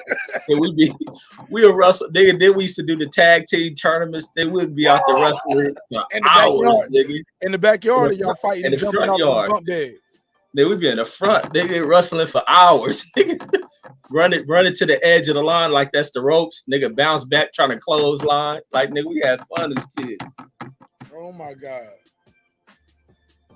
Oh man, those were the days, man. Yo, I remember I got clothesline in a real fight though. I didn't even know that was possible. For people who think them clotheslines be fake, my nigga, I got my first and only clothesline in a real fight. Shout out to Darius Jones. Probably the only nigga I'm gonna shout out in a fight that I lost as a kid, because me and Darius, we real friends in real life, because we were church friends. You know what I'm saying? We grew up in church together too. And they had a big ass family. And they, man, good folks. Man, I thought I was whooping Darius' ass. Anthony Jones came through and did the Nikita Koloff. He gave me the Russian sickle, nigga. Y'all remember Nikita Koloff in WCW? Before it was Deuce Time probably know that shit. Deuce Time was big into that wrestling shit. That nigga gave me the Nikita WWF. Koloff clothesline. Nikita Koloff, that was his finishing move, Reggie. He throw you to the rope, and when you run back, he clothesline you. Like, bro, his brother ran full speed and clothesline me in the middle of the project. Bro, I just beat Darius. Bro, he had a brother, bro. And I'm thinking we gonna get a fair one. Now, I'm joking about this fight. Now, keep in mind, bro, we ain't even... We might have been. I don't even think we was. We might have been like. That's how devastating the clothesline was. It put me through trauma. I might have been in first grade, bro. I might have been like 7, 8 years old. I never forgot that clothesline. And I ain't friends with Anthony Jones to this day. Me and Darius cool. But yeah, that wrestling shit was serious. That shit was. I don't even think me and Darius friends on Instagram to this. I mean, me and Anthony friends on Instagram to this day. To this day. Nah, that nigga clothesline me. That nigga gave me that Nikita Koloff. I mean, I didn't even know y'all niggas watch wrestling. Y'all used to watch wrestling? Man, wrestling was big, nigga, with Hulk Hogan and all that shit. Then when they came out with the Royal Rumble and shit, man, we was on that shit. Then hearing the story, Hulk Hogan body slamming Andre the Giant, I was like, wait, mad at that shit, because I liked that Andre the Giant. But like I said, nigga, we used to wrestle for hours. Nigga, as soon as that wrestling shit go off on like Saturday, nigga, we immediately go to the front yard there and go wrestle. Yo, shout out to my guy D-Ray. D-Ray, you still there, right? D-Ray, you still there? Yes, sir. Yo, man, did you used to watch wrestling as a kid? Oh, absolutely. And me and my brother had the cardboard belts too. Oh shit, Reggie, you thought you was alone. I ain't had no cardboard belt. I just got beat up, and I had to. They shine that shit up with that aluminum. Nigga, we thought it was a real belt. But did you see what Dude said? He said Reggie always won because he was Andre the Giant. You sound muffled and muddy as hell. Is that just me? Say it again. You said what now? Dude said that Reggie always won because he was Andre the Giant. Hang up and call the number back. Yes, sir. Get that audio right. It changed. Something changed. I'm gonna wait for that call back. Look, dudes, click the link. Shout out to Beyond Media. Shout out to everybody pulling up. Shout out to Tyson. Yeah, hell yeah, Tyson. Nikita Koloff. Nikita. Oh, it was. Yeah, see, I didn't say Volkov. See, I used to say Nikita Koloff because that's how we used to say it real fast in the country. Nikita Koloff. But it's Nikita Volkov. Hell yeah, he had this shit called the Russian sickle. Nigga, this how much I used to like the WWF. You remember when they lost that lawsuit to the it was a World Wildlife Federation. They had to change that shit. Man, I was hold on. World Wild. Hold up. That's why WWF ain't WWF no more? Yeah, because it was that little wildlife shit. They used to come out with the panda bear and other animals and they shit. They took the WWF to WWE. Call from. Yeah, that's why they changed it. D-Ray. To accept, press 1. Okay, so I gotta fix that. This is a second phone line. Like I said, this phone line is only for D-Ray. The rest of y'all can call in the regular number or y'all can join the panel. If you don't want to jump in on this topic after this, like I said, man, we're gonna go into final thoughts because I'm not gonna be able to be here at 4 in the morning on the East Coast time like I normally do a live show. Love y'all, appreciate y'all tuning in, but I got some shit to do tomorrow, and I got some things I want to do tonight. Like with the content that we did, I want to do some cuts. I want to get back to doing more cuts. I want to go back to putting timestamps in these long videos.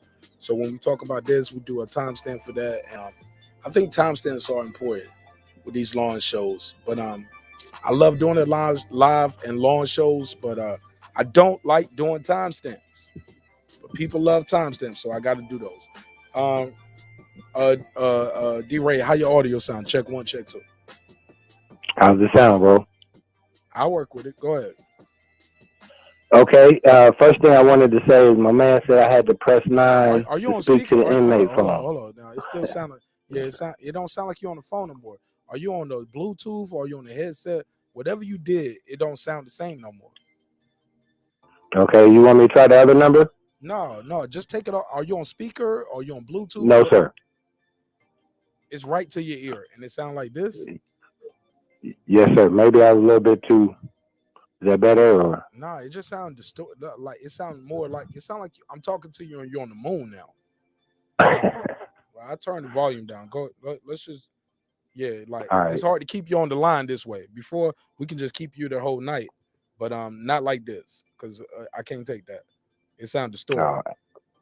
Absolutely. I'll just say a couple of things and I'll go, bro.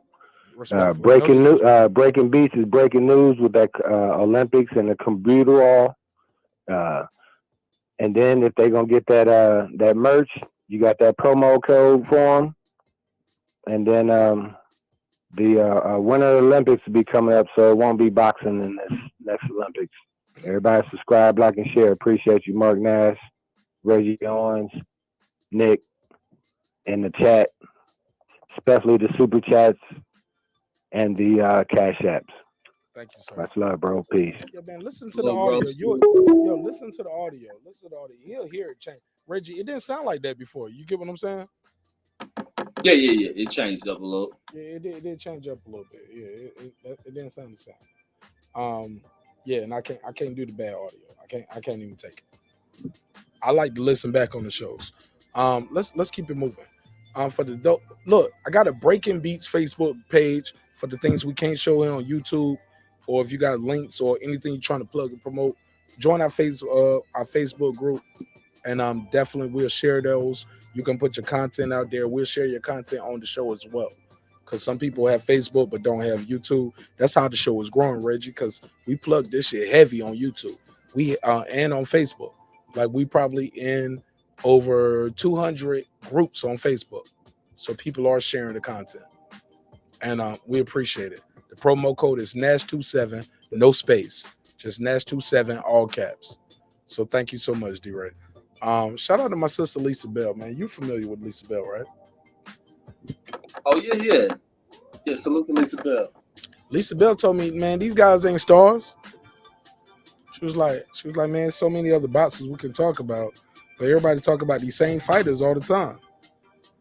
Whether you for them or against them, we talk about the same fighters. And I was like, but they the stars. She was like, well, brother, respectfully, I mean, these niggas ain't no stars. She didn't say that. You know, she didn't say that. But that's my paraphrase. But she was like, they ain't really no stars. We missing a lot of stars in boxing. They up and comers, they grinding, they trying to get there. So when I hear people say Terence Crawford ain't no star, I'm like, he doing what he supposed to do. Well, he doesn't market himself. What you want him to do? You want him to be out here like these guys? You want him to do what they do to market himself? You want him to be Adrian Broner with it? I don't like the it seems like it's Terence Bud Crawford versus the world. I heard somebody say today, and I didn't get your take on this. This was me disagreeing with the singing OG. Shout out to KQ. How you say it? KQKC, right? Yeah, that's it. Man, I love the singing OG show. He's a good man. I respect from what I know, for what I see. He don't be on no crazy shit. But sometimes, man, like I'm like, damn, man, I wish you had that phone line open so I can tell you that I want to go toe to toe with him on some of those things he said today. But since I can't, that's the point of breaking beats. Where the phone line is open, the panel is open, we can talk about it, we can agree, we can disagree. I'm not gonna diss you, but I am gonna disagree with you. He said Terence Crawford need to change his team. Why? Why Terence Crawford need to change his team, Reggie? Do you think Terence Crawford need to change his team? Hell no. Turning wrong? Hell no. I don't buy into none of that. Hell no. I just think some people just don't like what's his name, Bomac, and I think that's really people that state that. What's the purpose of changing him? He ain't done nothing wrong. Everything's working, and the kid is properly skilled, so it ain't like he's lacking in any department when it comes to the sport of boxing. So where is Bomac at fault for anything? He was like, well, I ain't saying he need to change him. Man, there was so much going on. I should have wrote it down, but excuse me. Any way you look at it, Bomac is doing a phenomenal job. He made him the highest welterweight, paid welterweight. Everybody know that. That's even Spence had to say that. He was like, well, yeah, you might see 1.5 on paper, but I'm making more than that. Come on, bro. They paying you 3 times more than what they paying you on paper in endorsement and back pay. Come on, man. You ain't selling those numbers. You ain't doing Fury versus Wilder 2, 800,000. You ain't doing Mayweather versus McGregor numbers, 4.5 million. Because if so, your guarantee would be higher. His guarantee ain't higher. And I just feel like people, and I could be wrong, and I ain't got all the answers. That's why we have an open dialogue, open conversation, open channel, open panel, open discussion. We can agree, but when you say, yo, drop the guy Bomac as your manager, why? He got Bob Arum dead to rights. Everything I'm reading in this contract, in this lawsuit, Bob Arum did breach contract by not offering him a 6 fight out of a 3-year, 2 fight a year. You breached contract. You misrepresented yourself by telling me you was going to offer me those fights. You also misrepresented yourself by telling me you was going to give me $900K for the fight I didn't take.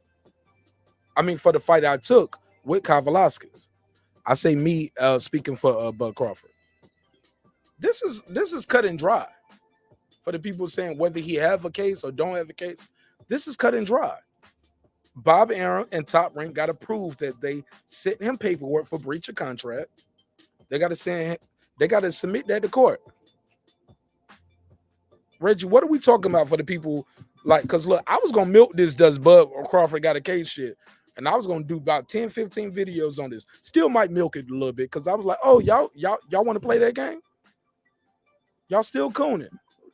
But, and when I say cooning, I mean y'all calling him a coon. Y'all hating on this man, disrespecting this man who all he wants is what's promised to him. And his black folks is doing it. It ain't the guys, it ain't the Paul brothers. Paul brothers ain't said nothing bad about Terence Crawford. Canelo ain't said nothing bad about Terence Crawford.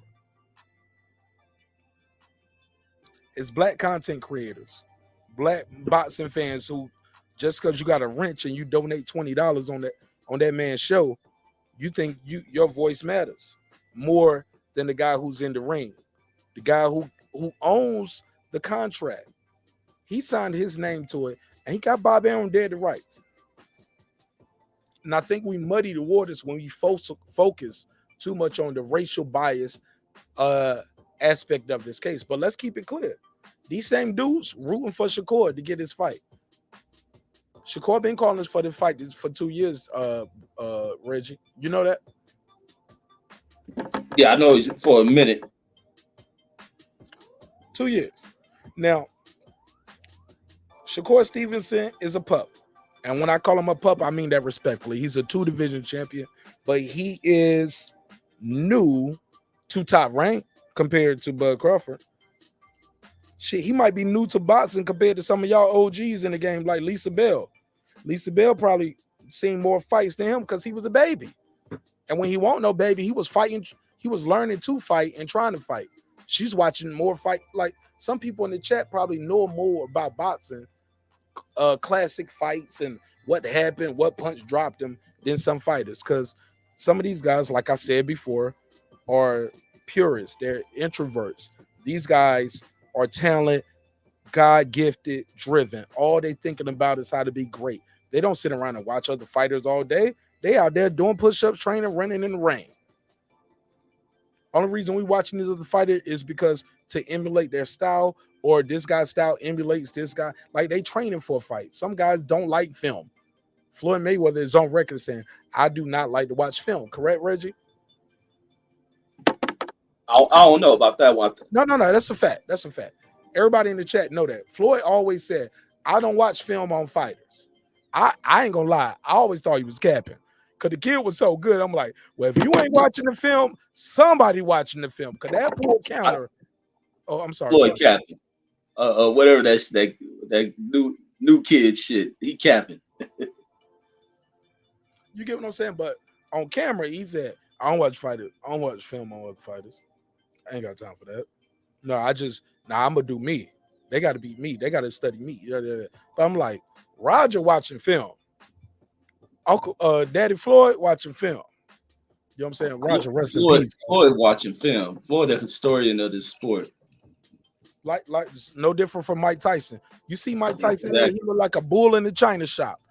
But when you talk to Mike Tyson or listen to Mike Tyson, if you had the pleasure of either the two, you'll realize this guy knows his shit. He can go back to Willie Pep days and just like he'll pull back. Like watch the interview he did with L Cool J. He was like, that's your uncle. Oh, you know who your uncle was? Your grand uncle. Like, and he telling L Cool J about his family. Yeah, and that's why L Cool J said, yeah. That's why this side of my family wasn't born in slavery, because this was my ancestor who literally fought for our freedom. He fought and became a free slave. So that's why we didn't come from slavery from this side of my mama's family. Yeah, and even when Lennox documentary where he talked about the first time he went to the Catskills, and he spoke about he was like just blown away, like mesmerized with Mike Tyson's knowledge, because that's all Tyson did was sitting there with all those catalogs of film that Costamado had, and he'll just go through fights. And Lennox was like blown away, like, damn, this kid is learning this type of shit. Whatever you did, though, I'm gonna definitely tell you did break your device tonight. Might have to reset it, but we do hear that click, click, click. It sounds like a door knocker. It sounds like you got a door knocker, like a little door knocker that you have on a little project door or something, and you just moving that while you talking. But yeah, let me see. Can you hear? I think it might have been the back of this. No, we can't hear you. We can still hear you, but we definitely hear that knocking while you talking. Shout out to John. Yeah, but I enjoy your conversation though. So I'm scared if I tell you to beam out and beam back in that your audio is gonna be all the way messed up and it won't be able to beam back in. Yeah, but if you want to try it though, the link is out there. But yeah. Let me try to restart it real quick. No problem.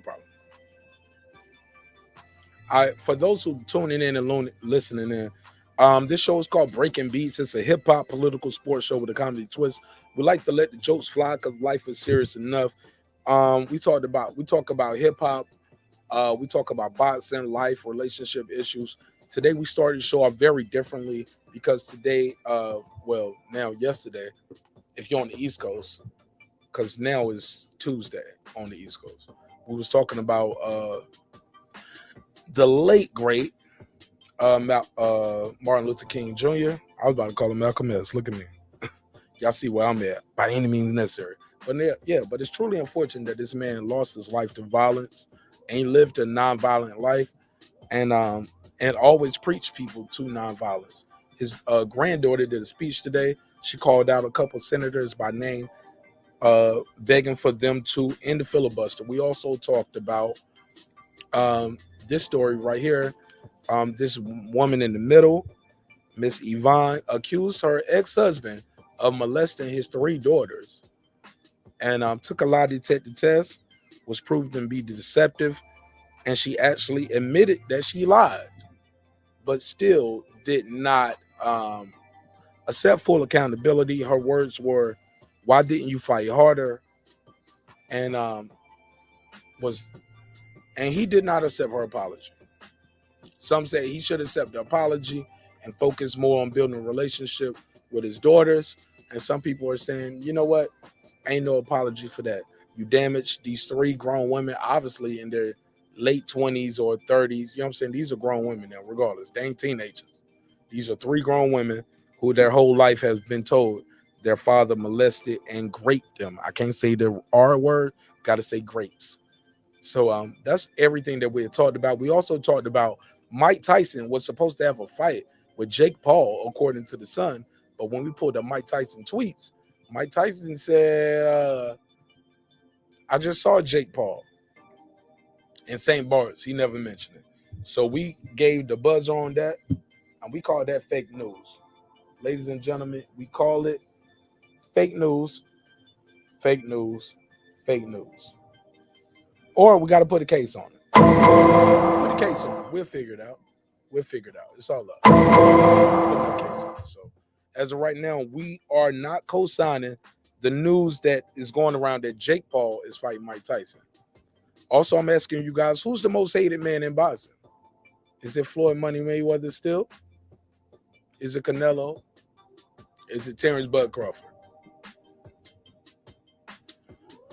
So we had a lot of good topics, had a lot of good dialogue, and we just chopping it up, kicking it, talking about boxing, talking about real life situations.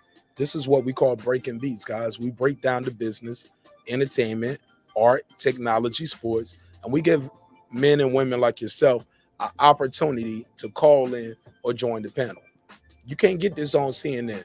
You can't get this on Anderson Cooper. You can't get this watching your favorite news program. They will not take your call. They will not put you on camera, and they damn sure ain't gonna let you plug and promote your business or your show or your channel. That's what makes what we're doing here truly unique, truly fundamental, and we're trying to push the envelope. We're trying to be great over here. So, I'll stick around for a couple minutes. If we can get Reggie to bring back in, because Reggie's cool about chopping it up with us. Oh, yeah. And we also was asking who's going to get the fight between Davis and Tank. I told people this was a trick question for me because I still believe in my heart of heart Lomachenko could get the fight. Because Bob offered him the Loma fight. Loma would go to Australia and fight him in Australia. And even still, Kambosos will walk away with a top-ranked deal that's going to pay him X amount of money for the next 2 or 3 fights. Oh, yeah. He'll get paid for the next 2 or 3 fights. Don't you want to sign with top rank? Why not? It's the house Ali built. That's a whole nother conversation, though. It's your man marqnash breaking beats. Let's talk about it. Let me see what they're saying in the chat. What else was on the panel? Was there anything else on the docket that I didn't get into? Because I promised myself we're not going to 4 in the morning tonight. We're not going to 4 in the morning. We do long shows, but I got some other stuff I want to do. Let me see. Am I missing anything? He said Anderson Pooper. Call in, talk your shit, yo. Call in, talk your shit. Johnson said Anderson Pooper. Respectfully, I get it. I'm all for it, homie. Yeah. I don't know that nigga. That don't hurt my feelings. Never met him a day in my life. I talk to y'all more than I ever talk to him, so it's all cool with me. So let me see. Uncle Reg back on their head. What up, OG? When I call you OG, I mean a YouTube OG. I don't mean you out there banging in the streets. You know what I'm saying? You're a YouTube OG. How about that? No, I'm still a rookie in this mug. Or junior. Nah, Reggie, man, you was out here a year. I've been here for a year consistently. Because consistency is a motherfucker. But you've been out here the whole year I've been out here. You was out here a whole year before me. Yeah, I'm probably about 2 or 3 years in. All right, so talk to me, man. So talk to me about any and everything we talked about. We're gonna go into this part of the show we call gotta take the phone call. All right. D-Ray all day. Which number did you call, D-Ray? 407. You called it 407-705-9507? Yes, sir. All right, you good. Call, hang up and call the other number. Yeah, hey, bro. I just wanted to I just wanted to ask you a couple questions real quick, though. You don't want to call your personal All line? right, I will. I got you. Yeah, call you. You got your personal line. Let's leave the customer line open. Leave the fan line open. But go ahead, Reg. You said you're a YouTube baby.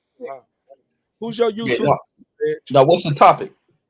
Who's your YouTube daddy, Reggie? That's the topic. Nigga, please, man. Nah, I'm fucking with you. Hey, look, man, what did you think about Martin Luther King's granddaughter giving that speech today? How iconic is that? That they keep putting her out there and she keeps delivering and she's getting better and better. She's gonna run for office and win the seat somewhere, bro.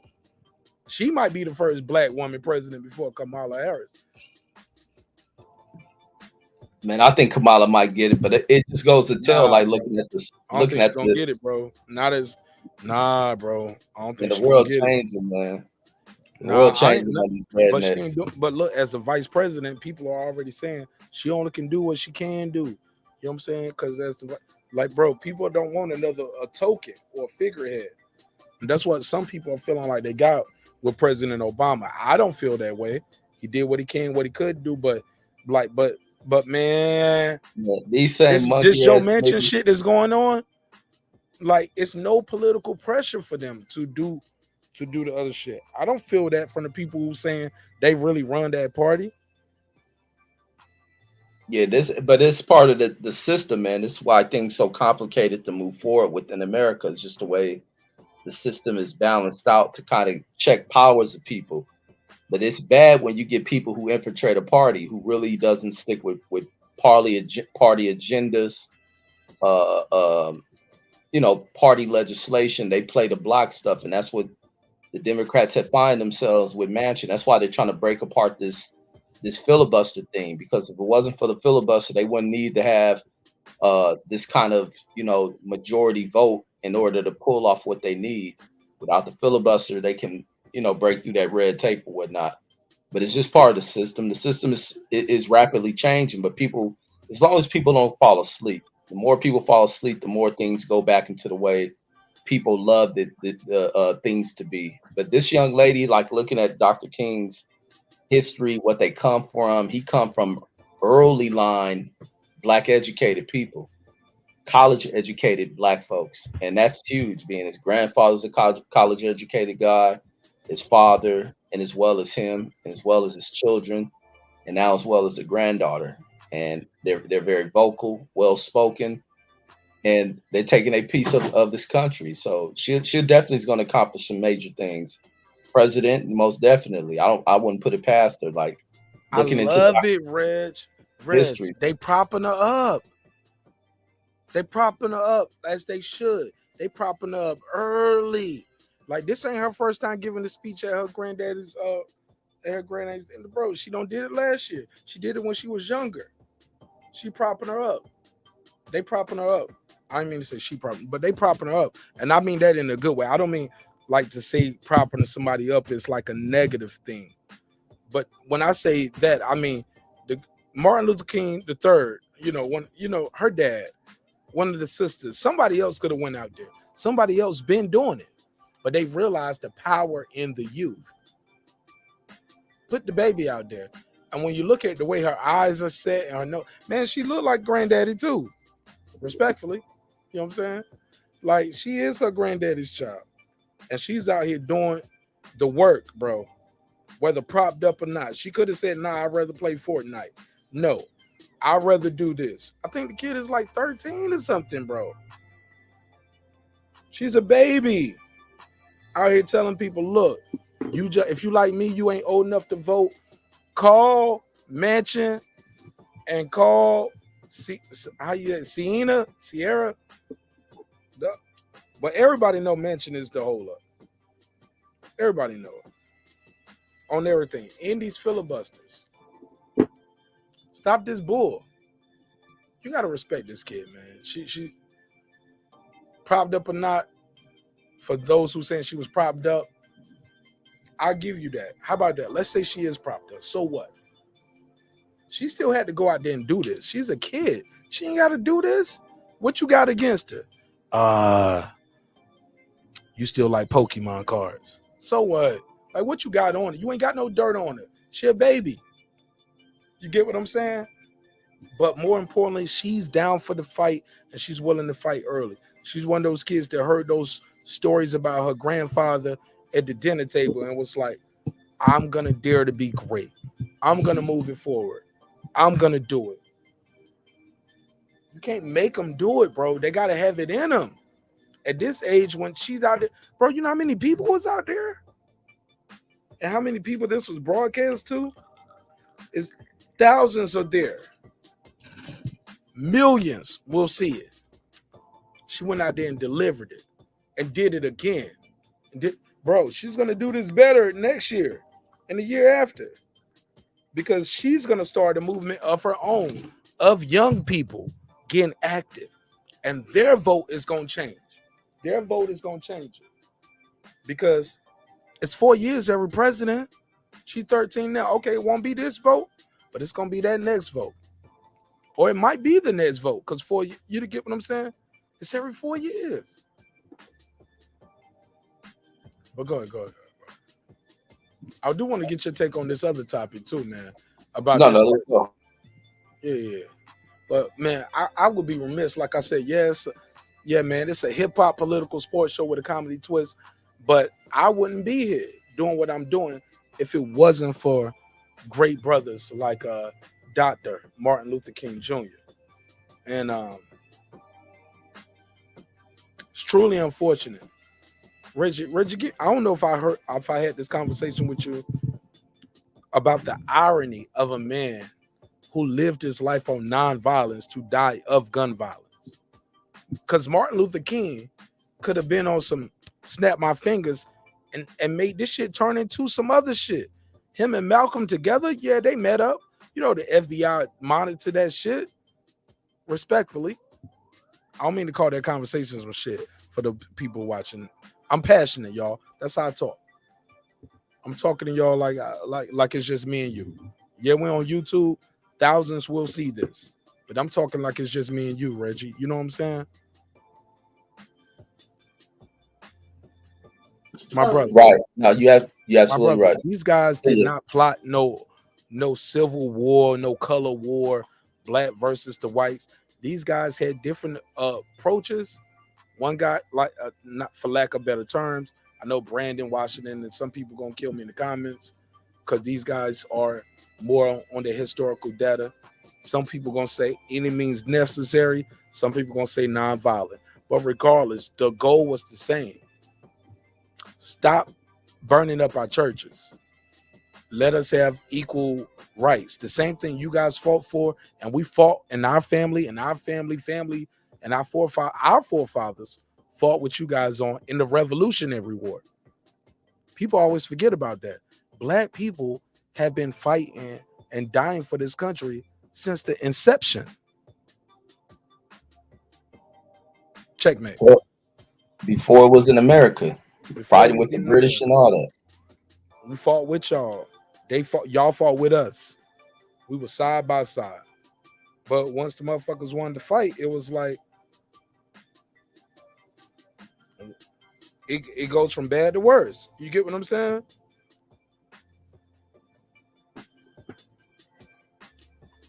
That's when the chattel slavery came like even real crazy.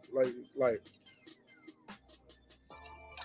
because that was the problem before. Everybody felt like they felt like they were slaves. We felt like we were slaves. We all fighting together. We win the war, and nah, nigga. And then you can't leave. And then, I mean, it's bro, like when you start looking at that, and even after slavery was excuse me, because you know I had a conversation with I don't want to say his name because I don't want to disrespect the dude, because of what I'm gonna say next.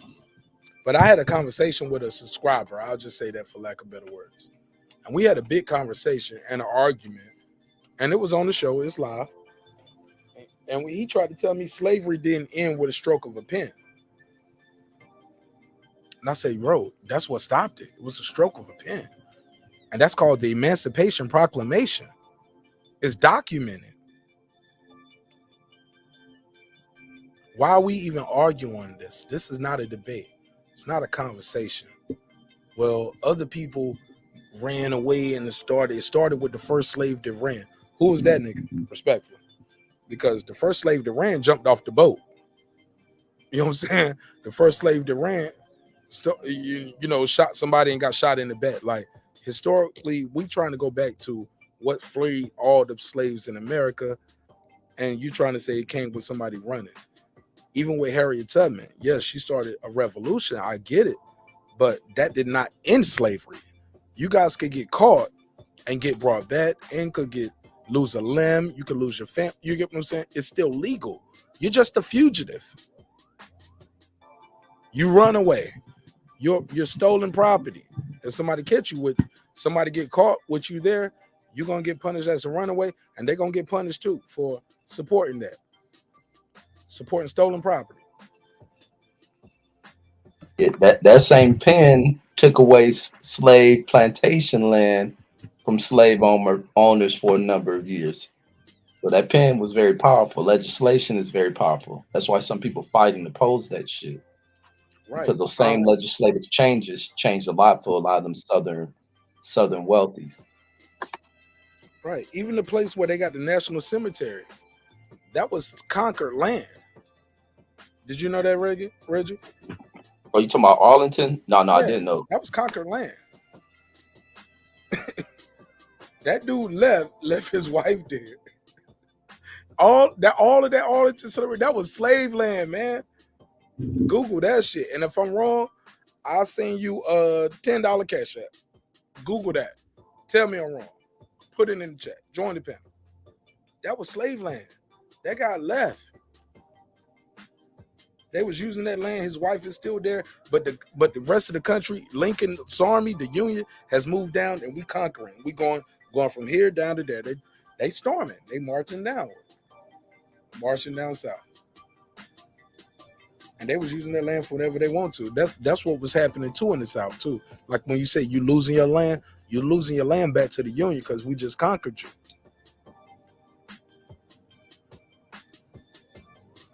Man, yeah, they like get this shit back. And you hear what's going on.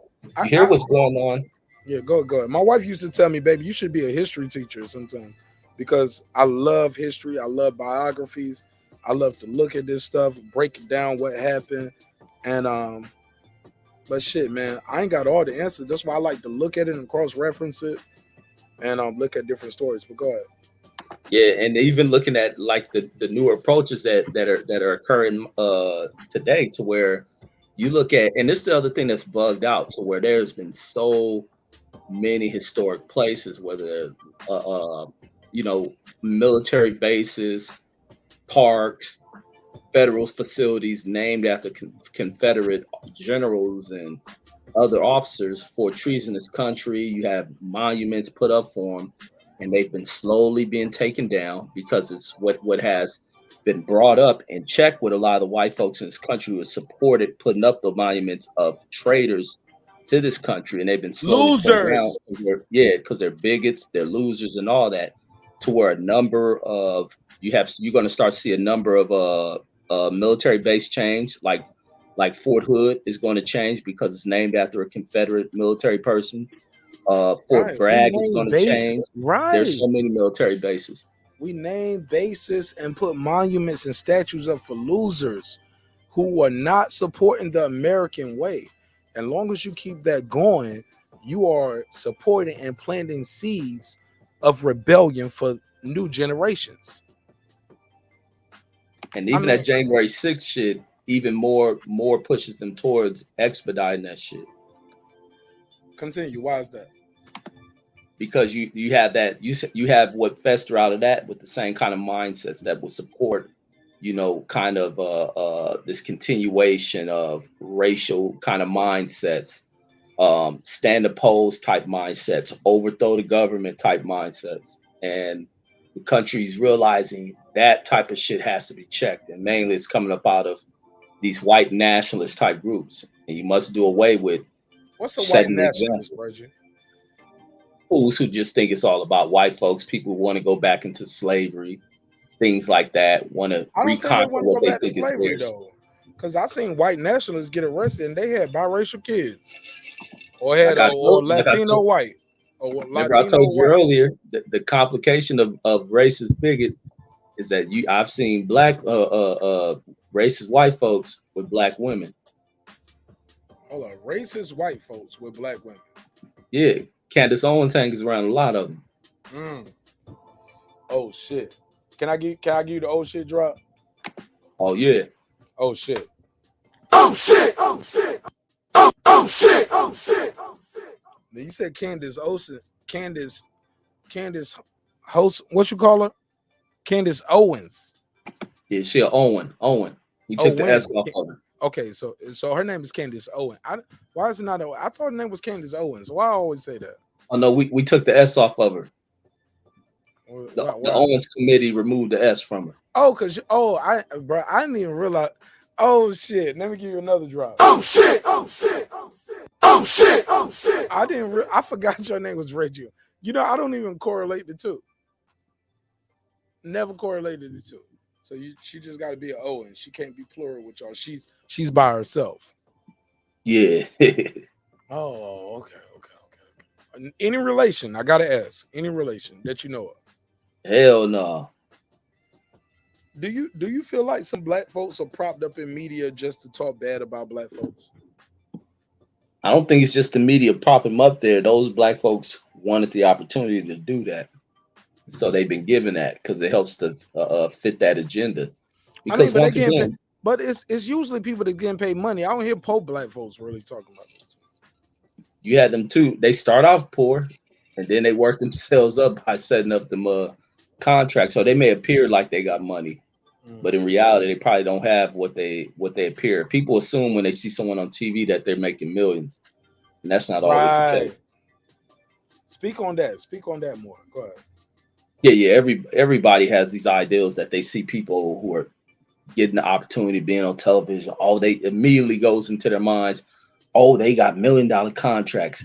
Are they making $1 million an episode? Every time they get featured on here, they making millions and millions and millions. Nah, they probably my making. Camera on, let them know they talking to a rich nigga right now. Let's go. Keep going. Yeah, they probably making no more than $50,000 a year, $60,000 a year, and it's just not the case. It's just that we have been caught up so in the illusion of what television is and what wealth is that sometimes wealth can be falsified. It can be pretended. You know, you put a chain and something on somebody, they automatically think they're a millionaire. You can rent a high-end car for someone, and it begins to, he owns a high-end car. That means he got this and that money. We see people who own luxury cars who live in the projects, who live off Section 8 and luxury. But so, I mean, nothing determines that these people are rich just because you see them on TV. A lot of people are on TV living lives just like us, still trying to make it. But the difference is, though, Reggie, though, some people choose to be themselves, be authentic, you know? And some people choose to, like, sell into what's selling. And you know what I mean when I say these things, right? It's a popular opinion. Bro, I could have been up here with a Trump hat and cleaned up over the last 4 years. You know what I'm saying? Yeah, that's what that dude, what's his name? Young Pharaoh, but I hear some shit that happened to him. I didn't even know he did that. Last time I heard for him, he was getting money for Wilder's case. And back then I didn't even have a channel then where I was doing live shows. I was just on YouTube looking at stuff. I donate, you know what I'm saying? I make videos, put them out, but I didn't have a platform as some would say I have now, where we interview people. You get what I'm saying, Rich? It's a different from having a channel and quote unquote having a platform. You know what I mean? Right. Yeah, none of us got platforms. We own their platform. That's what I be trying to tell people. A lot of people always say my platform. I'm like, this ain't my shit. Like this YouTube shit, that can take it tomorrow. My website is my platform, and none of y'all go to the website. That's the crazy part. You get what I'm saying? Buying the merch supports the platform. Send me your merch while they giving me YouTube before they take it from me, because this is their platform. This shit is owned by Google. This is Google's platform. Let me get up here every day, all night, and disrespect Google and talk shit about Google and start talking about their company and their CEOs and all of that. Y'all think this shit gonna be monetized? Y'all think this shit gonna be there? I mean, it probably still be there. That monetized, but I won't get them ad dollars. Won't get them ad dollars. All that shit gonna get a red stripe.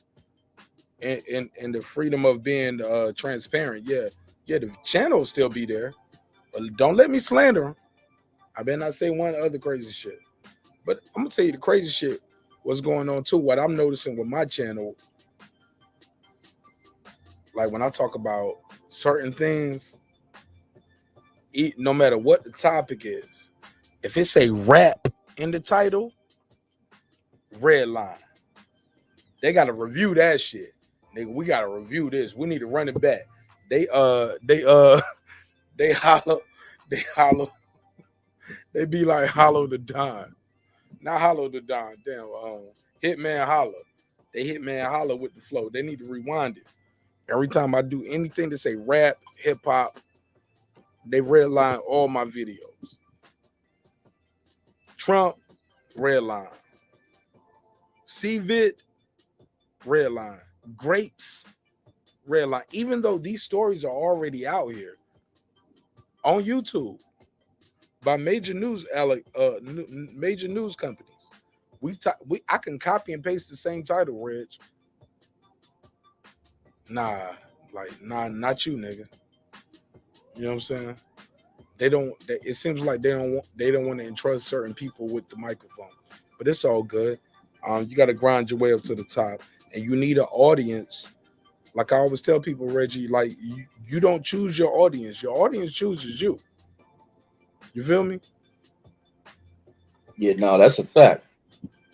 Like that's why and you can lose your audience, your core audience, trying to cater to another audience. That's why I don't do the catering. Now I ain't about to cater to you, homie. I ain't about to placate to your feelings, my G. Look, the only thing I'm placating to him is that I've realized I need glasses. And this is a 32-inch screen. I could put a bigger screen here, but that's just even more light.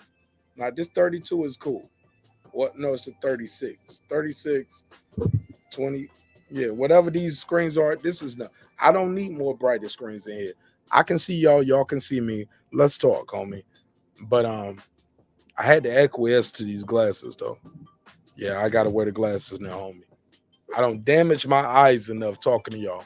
But I realized from everything I read in the books, Malcolm had to get glasses being in prison. And sometimes the prison can be your place of, I know a lot of dudes that found God in prison, Reggie. Like my uncles, my cousins. Some niggas found gangs in prison, but I know a lot of great men that found God in prison. You feel me? I'm rambling, but you're still there. Yeah, no, definitely. Yeah, no, I'm still here. I'm gonna jump off in about 5 minutes, though. Man, I'm about to land this plane in about 10. So go ahead and plug your channel, plug everything you got going on, and I'm gonna go through these chats. Anything we talked about. Yo, did you get your take on this? Oh man, I gotta get your take on this sister right here. God bless her, but she's wrong. Did I get your take on this topic? No, I did a video about that chick too, man. That is one. Reggie, that's why, Reggie, I'm gonna link up with you, man. I would love to do a episode with you where it was like a pre-recording, where it's a collabo. Like we already know these are the topics we're gonna touch on. You give your take, I give my take, and we go on to the next one. Because some of your topics, you might beat me to them, but I'm like, damn, man, I was gonna talk about this tonight, and I would love to have a conversation with you. But maybe we can do it at a time where it's convenient for you, and we can get a couple of people like Brandon. You know, Brandon is cool, but we love Brandon. We gonna disagree, but It's always gonna be respectful. It ain't gonna be somebody, well, you a bitch and I'm gonna shoot up your house. I'm gonna bring the AK to where you stay. Nah, my nigga. Like, nah, we ain't about to do all that. It's the Wi-Fi, homie. Like, so give me your take on this topic right here, real quick. And then plug your joint. Yeah, first off, the woman should be in prison right now. Oh, real quick, for those who don't know, let me set the table. Because I'm gonna make this a clip of his own. You ready? All right, so this man right here was accused by his ex-wife for molesting or touching his 3 daughters. As you can see in the background, they was on Avanya, how you say Avanya, Fix My Life. And basically they took a lie detector tests, and it came out that not only did he not touch his children any kind of way, his ex-wife, admitted that not only did she tell him, she actually told him she was proven deceptive. Let's say that, so we don't get sued. It was proven that she was deceptive in telling him that I'm gonna make sure you're never happy again. When asked, did you lie about it? She said, yes, I lied about it. And she basically tried to victim blame him because she's the one who lied on him, and said basically, yeah, you should have fought harder. You should have fought harder for your kids. You know what I'm saying? You should have fought harder against it. Basically, she showed no accountability. But she accused this man of molesting his children, but admitted that she lied. She made it all up. It never happened. I got my guy Transcendent Sports here all the way from Canada. Transcendent Sports. How are you, my brother? How you doing, brother? It's been quite a while, my friend. Man, I was worried about you, bro. The other day, I was just telling somebody, like, when we had some new Canada people on the show, we started getting new people from Canada, and I was like, yeah, man. You know, Transcendent Sports, like y'all, like Yeah, we all like know y'all on the same block. Yeah. He was like, is he in Quebec? I was like, no. I was like, never mind. Like, I never, yeah. But go ahead, my brother. Welcome home. Welcome. Oh, Mark, let me get my piece up because I'm gonna get out of here in a minute. Okay. Before we do that, go ahead, Rich. Give me your take on sister real quick. Yeah. With her, man, I think she needs to be arrested immediately. I think she should have to pay some kind of retribution behind what claims she made, because those are serious claims, and those are claims that have affected these young ladies who are adults, and it also put it casted a black shadow over this dude to be labeled in such a manner that his ex-wife will accuse him of doing something like that to his own children. Then it comes out that she didn't love these kids. She never had wanted kids, and especially the first one, because that child looks like her father. With her hatred towards her father, she comes up with these claims, and that's the one she claimed that he raped was the oldest one.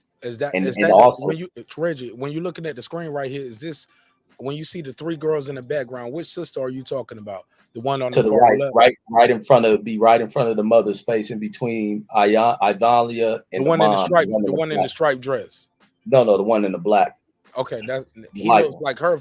He looks so much like her dad. That's the oldest sister. Yeah, that's the oldest one. That's the one that she was making those claims against, that he did that while he's picking his daughter up at the, she called him, is what she stated. She called him, why you do this to your daughter? Because they found blood in the daughter's underwear, but that could have been the girl starting her period. And so he come over there like, what you talking about? He get his daughter to take her to the hospital. She calls the police saying that he kidnapped my child. He goes through all this, but then later in life, why is she telling the other 2 younger kids that their father been molesting them and stuff? They're confused, thinking he did it because of the way the mother tells them. But then it didn't make no sense that when the one girl who you see right there in the photo there, when she turns 12, they all go stay with their father. So she's confused, like, if he's raping us, why are you sending us to live with him? And then there was the other thing where the oldest daughter was like, she sent this girl to a group home because she told her she better go to court and tell them, follow whatever lies she's making up against them. And she was like, I'm not doing that because he didn't do any of this. And she was like, well, you don't do that. The girl was like, she went to court. She told him that there was a lie. She was off to a group home the next day. And so that messed her up. Then when she finally had her own, she did get sent to a group home. mother She got rid went of away, her. and that's the girl with the braids all the way at the end. No, the one in the black. It's the same one. The same She got daughter. sent to a group home because she told them that her mama lied to them, and her dad. So she did stand up for her dad. Yeah, she did. She's the one who really stood up for him. But then when And she she had got her sent own to a child, fucking group home. They still didn't give her to her dad though. That's fucked up with the system. yeah, the Instead of system just real giving her foul. to her dad, we ain't gonna see you back on your mama, but we don't believe you. It seems like. Yeah, exactly. And he got to try to prove himself. But then when she had her own kid, the mother started rumors about the kid being her dad's.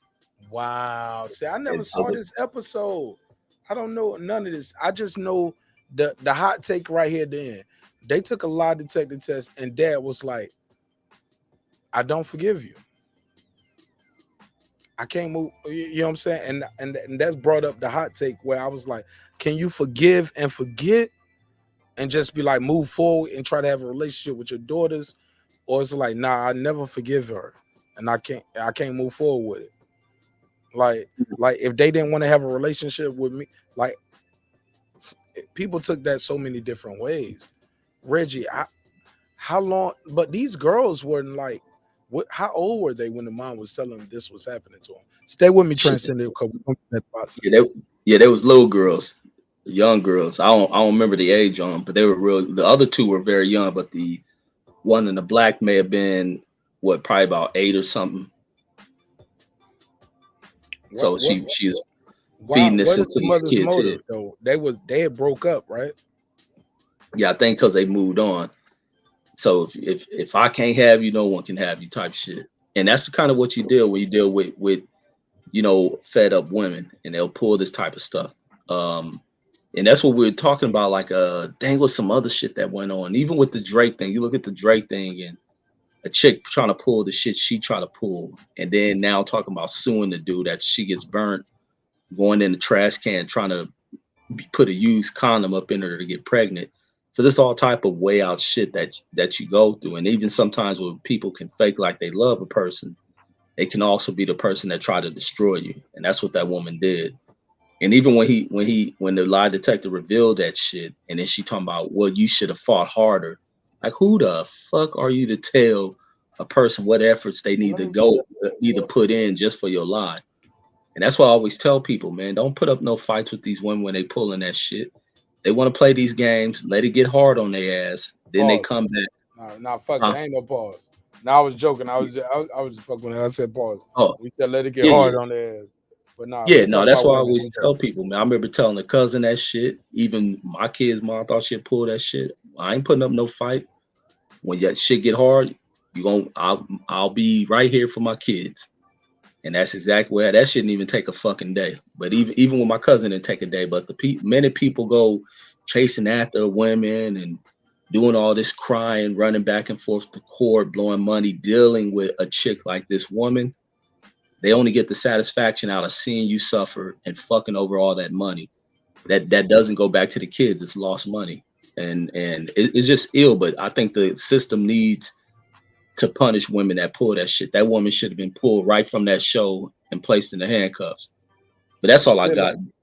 Right. No statute, bro. No statute limitation on that. I love the fact that there's no statute limitation on grapes, for lack of a better word. I love it.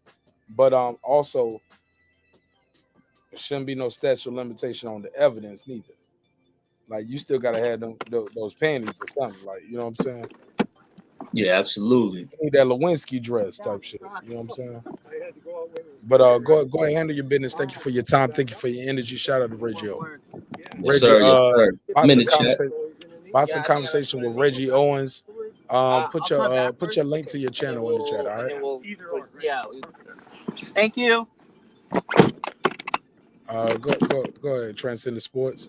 Welcome home. Welcome home. Welcome home. How you feel, my brother?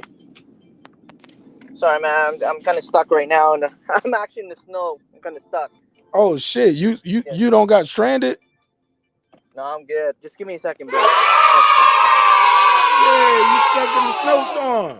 I am. Can't do nothing. You can't do nothing but sit there. I'm joking. Yeah, it's still yeah. All right, we'll come back to Transcendent Sports. Transcendent Sports. I'll mute your mic when you're ready. Let me know. Wow.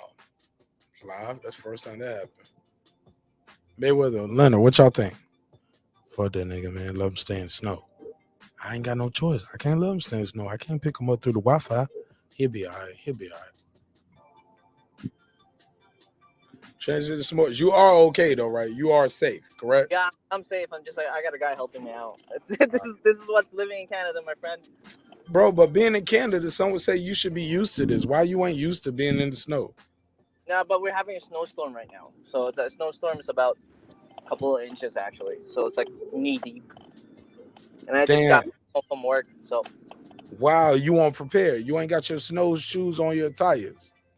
oh, I have snow tires, my friend. I do. It's just that when it's snow and it's a blizzard. The snow is like a little bit much more hard to get out.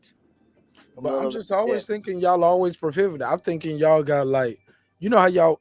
I just think y'all have a business out there that all day, every day, like we get these contracts to plow the city and plow these streets to make sure this don't happen because we so used to it. I know. Like a blizzard for y'all is still like a heavy rainstorm for us. You know what I'm saying? Yeah, but the thing is, we're in northern hemisphere. You know what? I'll give you. Mute me a little bit, okay? Give me a second. Oh, go ahead. I feel bad for you almost. You can call me back later or call me tomorrow. I'm just glad you called in. Shout out to my guy Transcendent Sports. Wow. This is unique. This is different. Things happen. We got a brother in Canada who is in a snowstorm live on air. Salute to you, sir. My guy Transcendent Sport Channel. Hey, look, shout out to him, man. Like, please, everybody go subscribe to Transcendent Sport Channel. This is his channel right here. Let him get at least 10 new subs. 10 new subs. That's all I'm asking. Just and look, or either 10 new comments. Go to his last video on his channel, the very last video that he ever posted. Click on and say, I found you from the snowstorm on marqnash, or just type in breaking beats. Type in snowstorm, hashtag breaking beats, hashtag blizzard, anything. Let him know. He'll know you found the show that way. Damn, Transcendent Sports Channel, I know you was in a snowstorm on the show. Look, for those who don't. Go ahead. What's up, man? I'm just backing up, going that way. Just a couple guys helping me out. All right. Well, okay. Is that a tow company? Do they have a business? Let's promote them out. We got over 1,000 people. Actually, I'm looking at the YouTube analytics. We probably almost at 2,000 viewers who's going to see this episode. So ask them, do they got a business they want to promote? No, it's not a tow company. I just got a guy helping me out. All right. But you know what? The tow company doesn't even come out when it's this bad of a storm because they're gonna get stuck too. Wow, they said fuck y'all niggas. He said he was like I'm Filipino. He said fuck y'all Filipino niggas. No man, honestly, fuck y'all light skinned niggas too. Whatever it is, I get it. Yeah. Go. But aren't you from Atlanta, right? Does it snow there? It doesn't snow there. I know. Bro, we got snow here in Atlanta, bro. But you guys don't have a snowstorm, do you? That was a snowstorm for us, but we was at the club that night. All you had to work. My name marqnash. That's North Carolina.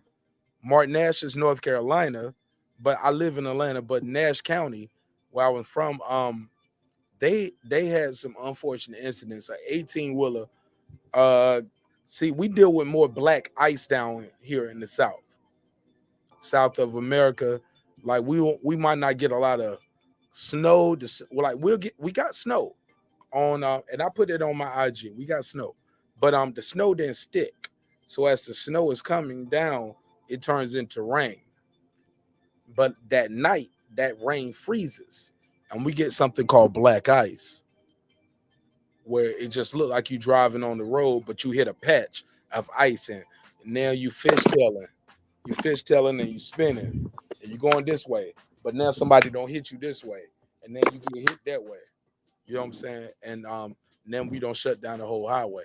So as other people coming down the highway, they hitting that same patch of black ice, and then we got a mezcal incident. So yeah, we just had a fatal crash down the highway. So this is kind of it's a serious thing. You got to be careful. It's a serious thing. I'm still trying to get myself out of here. Oh, now I got stuck again. Do you have the vehicle in low gear? You know you got to put the vehicle in low gear.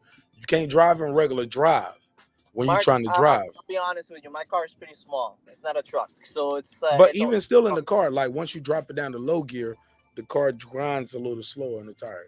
So put it in 1. Don't try to drive in D all day. Pause. Like you got to drive in 1 and 2. Like put it in low gear to grind through the snow and stuff. But shit, you in Canada, I'm preaching to the choir, I guess. Yeah, man. Yeah. Oh man, I feel so bad. How'd you get caught out there?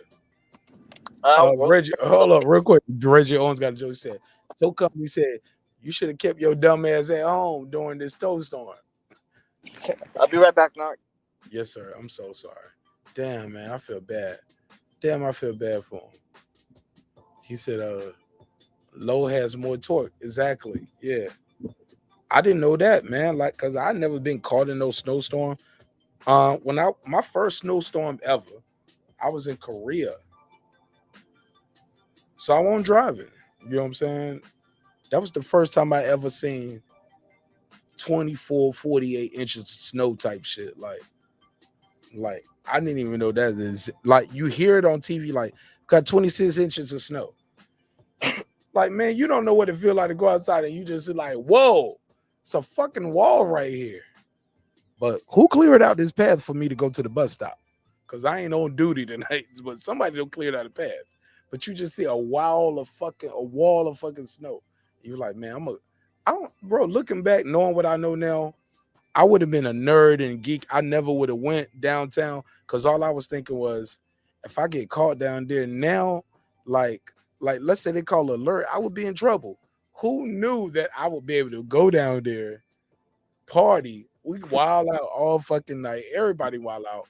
It was like a New Year's Eve type shit. And we had a big ass snowstorm in Korea, and I was a new soldier to the army. And oh my God, bro, did we party all fucking night, all long? And we had to stop. We had to help the damn cabbie put on some snow tires. We got through it. We paid, but I ain't gonna lie. At the end though, we didn't do them right. Knowing what I know now, we should have did them right because we did lie to him and tell him, man, we'll give you an extra tip. We might have told him we was gonna give him an extra $80. We might have gave him an extra $40. Okay, now I'm moving.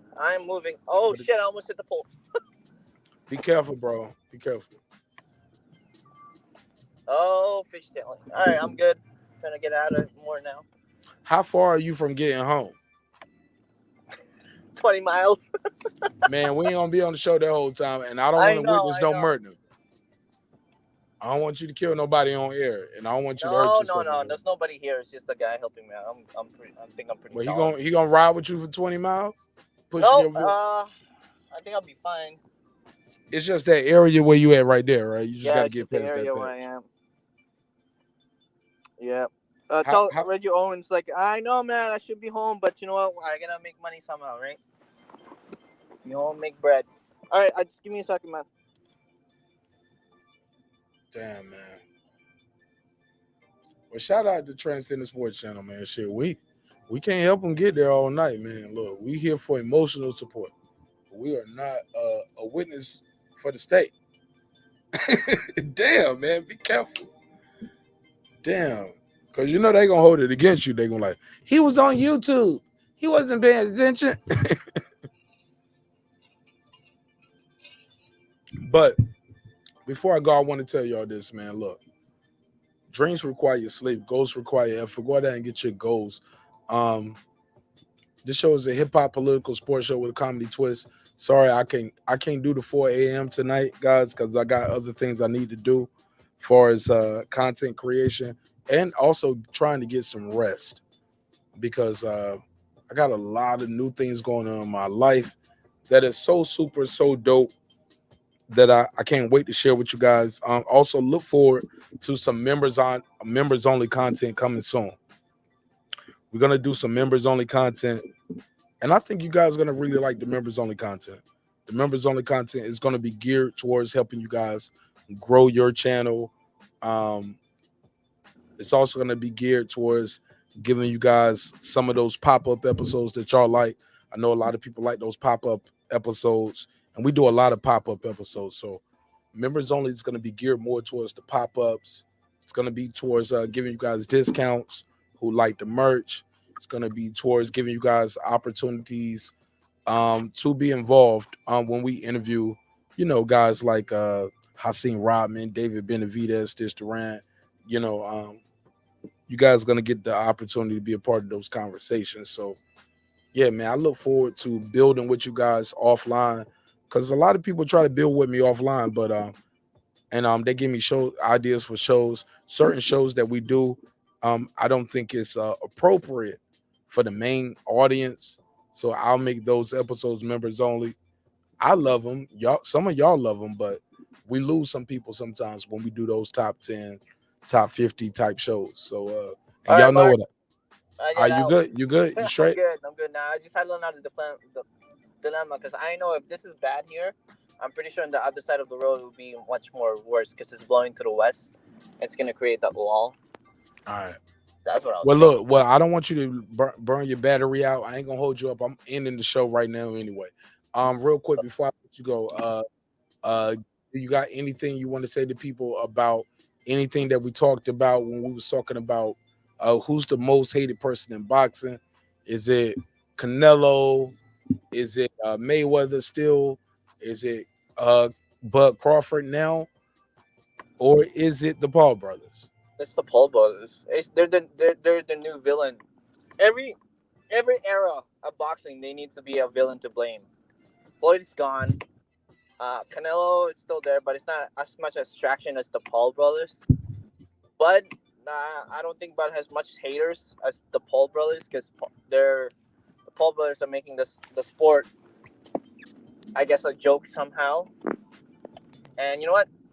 It is what it is. Like every era, there's always a new villain. There we go. Coming in there. All right, there you go. All right, good? Yeah, I'm good, bro. All right. Well, all right, man. I'll talk to you later, bro. I love you, man. Be safe. Man, it's so good to hear your voice. Happy New Year to you. Happy New Year. Shout out to Transcendent Sports Channel. Follow Transcendent Sports Channel on all streaming platforms, especially YouTube.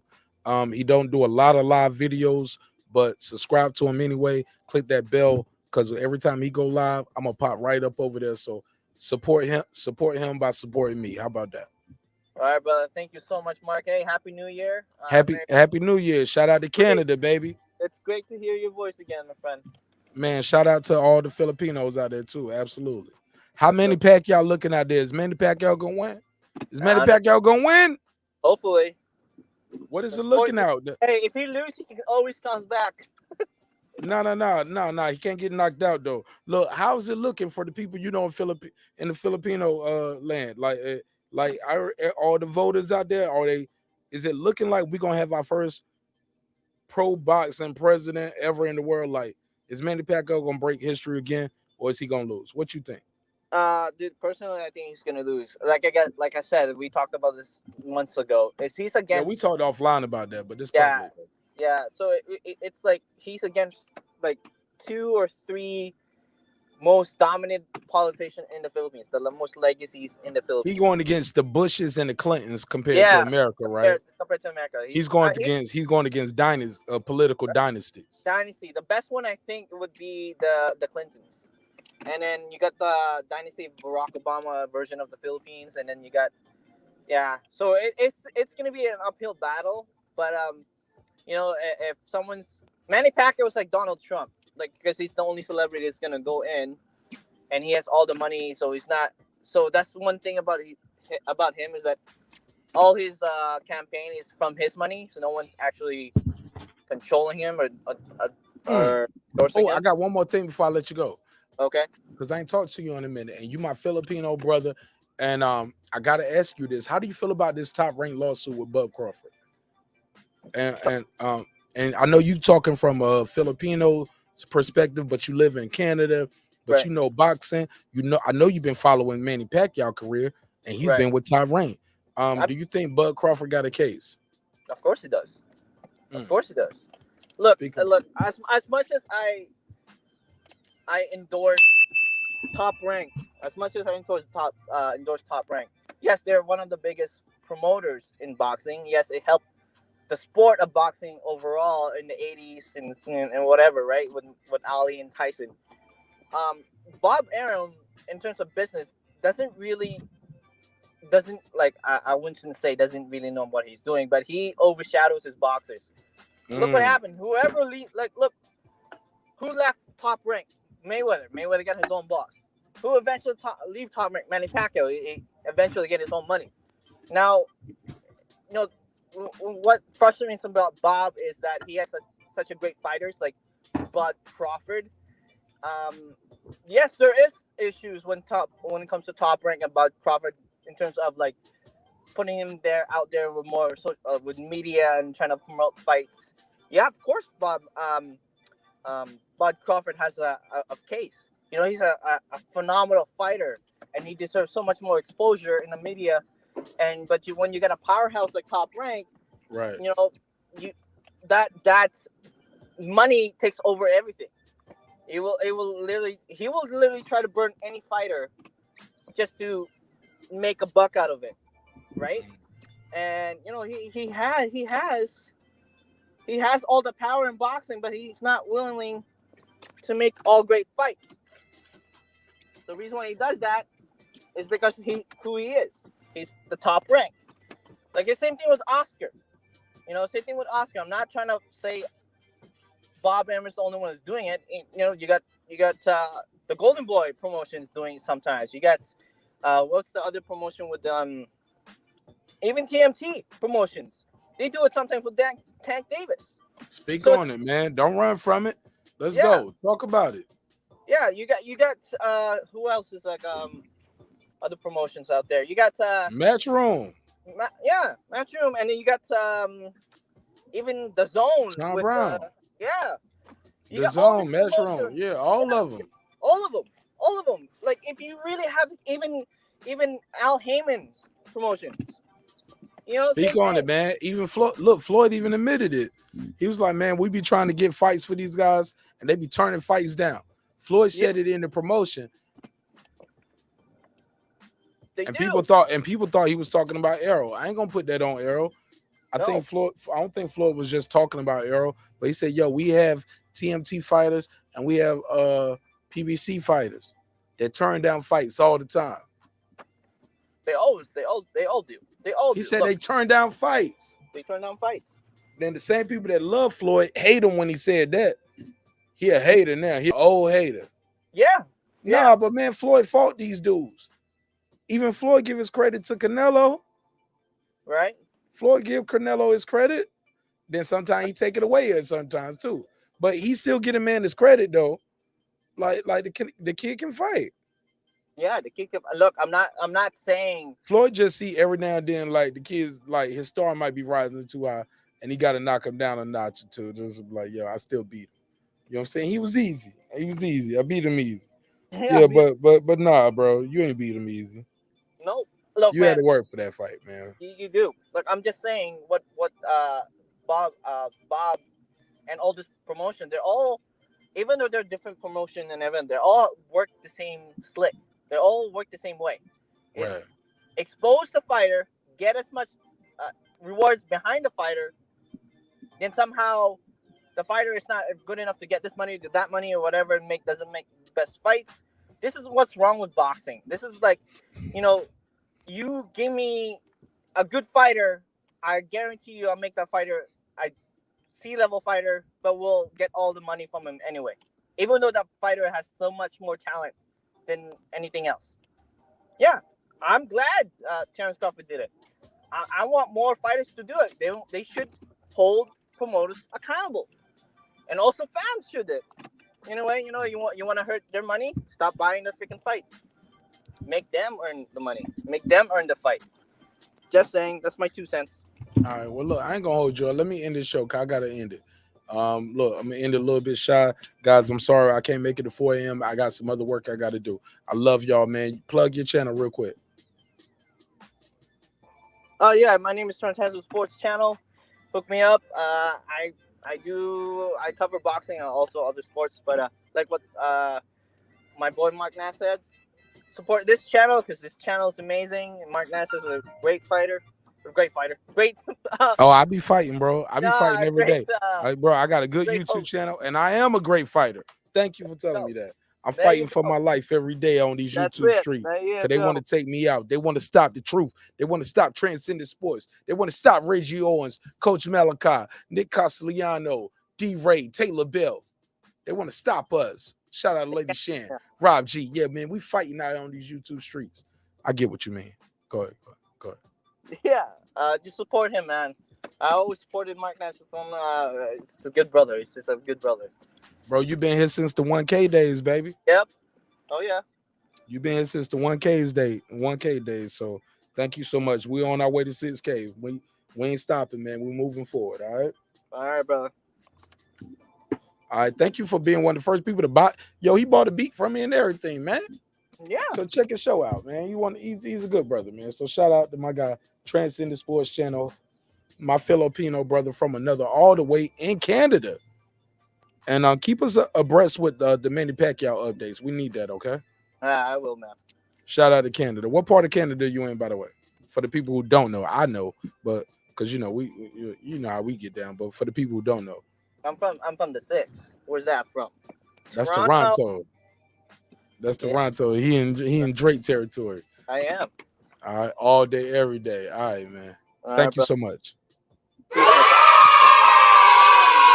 Get home safe, bro. Get home safe. Get home safe. All right, man. Well, look, man, this has been another great episode of Breaking Beats where we break down business, entertainment, art, technology, sports, and anything else you and I feel like squeezing into those letters. Ladies and gentlemen, please remember, always remember, this is a hip-hop political sports show with a comedy twist. We like to let the jokes fly because life is serious enough. Man, I love y'all, and I hope y'all love yourself.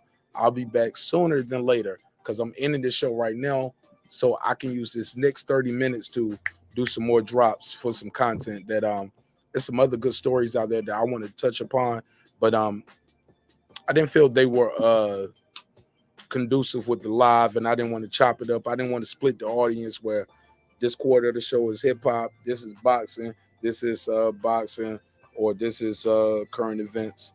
I just want to do a full boxing show and do all 4 boxing topics. Next show that we do is going to be a hip-hop show probably, and it'll be all hip-hop topics. So we're going to keep mixing and blending. But this story right here with this sister right here and what she did to these daughters, like we'll do 4 episodes on things like that as well because it is Breaking Beats. So we got to talk about all of that. But more or less, at the end of the day, today was about remembering Dr. Martin Luther King. Thank you so much for everything you did for all of us, black, white, and different. And yeah, man, truly remarkable, bro. Like truly remarkable, man. Truly unfortunate. It's a theft of life, a theft of gifts that was taken from us due to violence, gun violence. A man who went his whole life talking about nonviolent, turn the other cheek. No, my brother, don't. They throw a rock at you, you pray twice as harder for him. And to be taken away from his children, his wife, his family, his father, mother, due to gun violence. And to this day, we still dealing with gun violence all over America. We got to find a way, man, to agree to disagree. Like you and I, my brother, we may disagree on boxing. So when we start talking about taking it to the guns or I can't wait to welcome you to Dallas, marqnash. I can't wait to welcome you to Dallas because you disagree with me on Errol Spence versus Bud Crawford. My brother, I am no Martin Luther King. And neither are you. Why do you want me dead? Why are we doing this? We having a simple discourse about boxing conversations. Hip hop, top 5 dead or alive. From there we go to you want me dead. It's crazy, bro. It's disrespectful to everything else that's going on. We got to do better as a people. Shout out to Seth. He said Canelo Alvarez will destroy Terence Crawford easy 1 round. Very possible. Very possible. I don't say 1 round. What up? What up, dog? What up? What up? What up? What up, Seth? Hell yeah. But I love Canelo. Love Canelo. Canelo pound for pound #1 right now. I got a problem with people who got Errol Spence in the top pound for pound 1, 2, or 3 in 2020. The man didn't throw a punch in a round. He ain't fight 2021. 2021, he ain't fight the whole year. How you got him? How you got him up there like that? Yeah, well, he got the belt, but he ain't throw a punch yet. You got to give him credit as being a champion, but you can't have him pound for pound. But Canelo, I got to agree with you. Canelo, I don't know about destroy Bud Crawford in 1 round, but yeah, I see where you're going. But thank you, my brother. Thank you. What up? What up, my G? Matter of fact, you talking tough to me. I like that. What up, gangsta? Yeah, you tough. You tough. I like that. But yeah, man, shout out to Martin Luther King, man, for just being solid, man, as far as because he ain't had to do this, man. When you look at the house that Martin Luther King grew up in when he was a kid, oh man, this kid was like a whiz kid too. The kid graduated from high school like 15, went to college, got his PhD. Like, come on, bro. He didn't have to be out here doing this. He could have ran somebody's company somewhere. He could have been in charge of a union somewhere. He could have went to law school. He could have did anything. But he didn't live to see 40 years old. Malcolm X didn't see 40. Medgar Evers didn't see 40. Truly unfortunate. Truly unfortunate, man. As always, man, if you guys got a business, if you got a YouTube channel, you got anything, a website, anything you want to plug and promote, I'm gonna run the long outro. This will be the time for you to do that. Let me take it from the top. We're gonna give everybody the drop. This is courtesy of Coach Malachi Williams. His birthday was yesterday. Go over to New Media Today USA Boxing. New Media Today USA Boxing. Or is it New Media USA Today? No, it's Media. Yeah, I said it right the first time. Yeah, Media Today USA Boxing. But shout out to Coach Malachi Williams. Turned 48 years old. So rest in peace, Martin Luther King. Let me go through and do these drops and give everybody their props. All right? Let me take it from the top. Shout out to Martin Luther King. Damn, man. Let me take him off the screen. Man. Truly unfortunate. He ain't have to go like that, bro. And like Reggie said, old boy went out did that shit on some coward shit. You ain't walk up to him and give him the dome shot. Man, you shot him from afar. Coward shit. What up? Shout out to my girl behind the mic. What up? Queen P. What up? Blue Dream the Queen. What up? P Black. What up? Crucial 13. What up?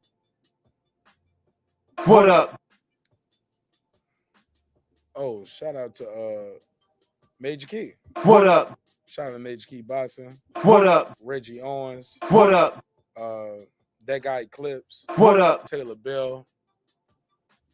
Got some bots in here. Help me get rid of them bots too, guys. I need the mods to help me get rid of them bots. That really helps up. That really hurts the visibility of the show when you got them bots in there. So help me get rid of those. Red Cliff, what up? What up? John McSmith, what up? What up? Did I say P Black? What up? Crucial 13. What up? Jules Gaming Lounge. What up? I know I said Sir Senior. What up? Shout out to King Gage and Math. What up? Reggie O. What up? Deuce Times. What up? Damn, I just saw his name. Let me scroll back up. Damn, I just saw his name. What up? Kyle. What up? The boxing section. What up? DJ. What up? Santos. What up? Joey Chaz. What up? President Jafar. What up? Oh, that's a bot. Take that bot out there. Help me get rid of the bots. What up? Sam D. What up? What up? Con Shonery. What up? Lisa Bell. What up? Appreciate you. Appreciate all of you. What up, gangsta? Let me keep it moving. Let's keep it moving. There's a lot of people up here. Let me scroll through. Gary Cobb. What up? Thomas Jones. What up? C. Jones. What up? C. Jones, you got a lot of numbers behind all of those, but I'm trying to scroll through. Jay Ramirez. What up? Nick Rich. What up? Shout out to Nick Rich. Thanks for hooking me up with that info. Who else? Let me go through. How do I say this? John J. Lejeune. What up? Shout out to you, my brother. Appreciate you. Where the music at? The music sound low. The what up's gonna be too loud. What up? Damn, the what up's too loud now. What up? I got you. We're gonna go through it. We gotta end this shit. Gotta end it though. Guys, when y'all see this right here, moderators, when y'all see stuff like this in the chat, please delete or delete these things, block them. Please get those out of there. We got to get these out of here. Moderators, please help me with that. If the moderators can't help me with that, defeat the purpose. Please help me with that. That definitely hurts YouTube visibility. All right. So please help me with that. Let me go back to this and I can land this plane. All right, here we go. What up? All right. Let me see. Timothy Grant. What up, though? What up? All right. Let me see. Shout out Coach Malachi Williams. Coach taught me this right here. Rob G. What up? Jonathan Richards. What up? Coach What up? Yeah, man. Shout the folks out, man. Do the run through. John McSmith. What up? I made it to the point now where, guys, I leave room in the show just to do this. Nick Castellano. What up? Appreciate it. Yeah, man, we try to emulate the greats, man. And like I said, Coach Malachi Williams probably got the best daytime YouTube show going on right now. King Gage Meth. What up? What up? Courtney, Courtney. Shout out to Courtney. What up? Yeah, man, this right here, like, we got to get these out of here, guys. Help me with that. Help me out with that. This right here, when y'all see something that look like this, with that 3 letters, that's a bot.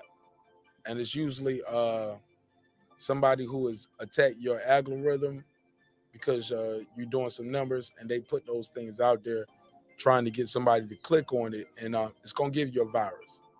And if you got that going on in your chat, YouTube, and people clicking on it, fucking up, yeah. We can't have that. So help me out with that, and I'm going to help you all the same. Let me see. That should be it. Well, it's probably some more, but, man, we got to end the show. Because I got some other work to do. Got to get into it. If I missed you, that means you was late. Oh, Brandon Washington. Damn, Brandon Washington. What up? Shout out to Brandon Washington. Shout out to my guy Megazord. What up? Sir Senior. What up? Damn, man. Yeah, man. Shout out to all of y'all. Uncle Kenny. What up? Yeah, man. And I did say girl behind the mic, right? Shout out to my sister, girl behind the mic. What up?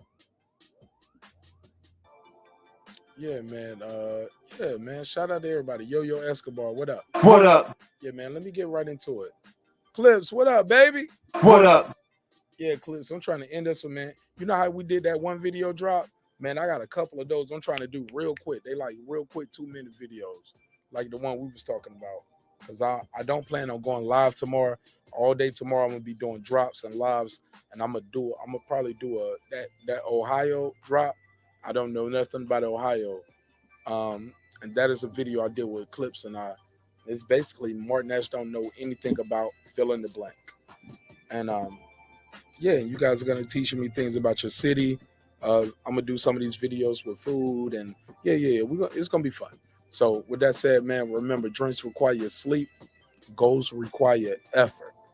Man, go out there and get your goals, man. Just remember, man, life has a special meaning for all of us. It's up to you to determine what that special meaning is. Go out there and get it, man. Sometimes things are going to be right there in front of you. Sometimes things you got to work harder for. Sometimes things seem so far away that you don't see it. My wife keeps telling me personally, she's like, baby, you got to have a vision board. I've never been a vision board type person because I always focus on one thing at one time. But I do understand everybody has their own path. I don't tell people vision boards are wrong. I don't tell people focusing on one thing and having tunnel vision is wrong, because it's a different path for everyone. So whatever your path is, find that path and stump on that path, baby. And don't stop till you get to your goal. It's your man, marqnash. I love y'all. I'll see y'all on the next episode, which will be on Wednesday, 10 p.m. And let me drop the boom. Where's my promo code? Damn, bam. There we go. Go to marqnash.com, marqnash.com. Go there and get your t-shirt, a hoodie or something. We got the YouTube Daddy shirt, so you can troll your haters and have a little fun with that when you're on live.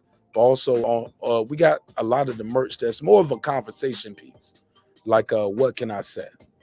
When you see the what can I say shirt and you see it in English and you see, like 40 or 50 different languages, it's a conversation piece. It's artistic. You're going to love it.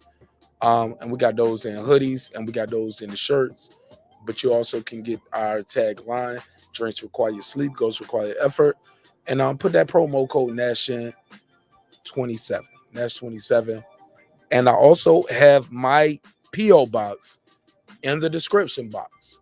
So if you have a business or if you have something you want to plug and promote, send it to us. We'll plug and promote it on the show.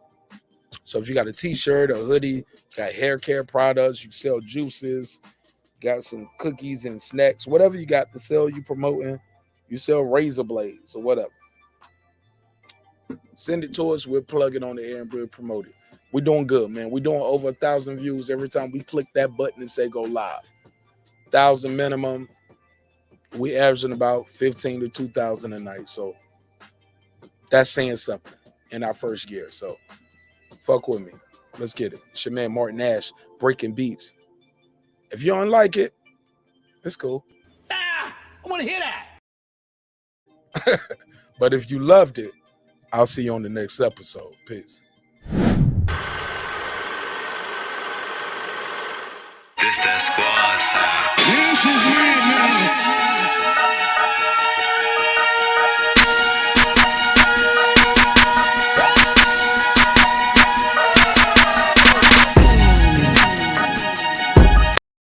Oh, wait. Plug your channel. If you got a channel, you got a YouTube, you got an album, you got a mixtape, you got a website, anything you want to promote and plug. If you got a wrench, this is the time to promote it. I'm going to run the long outro so all the moderators can plug their channels and everything. All right? So peace.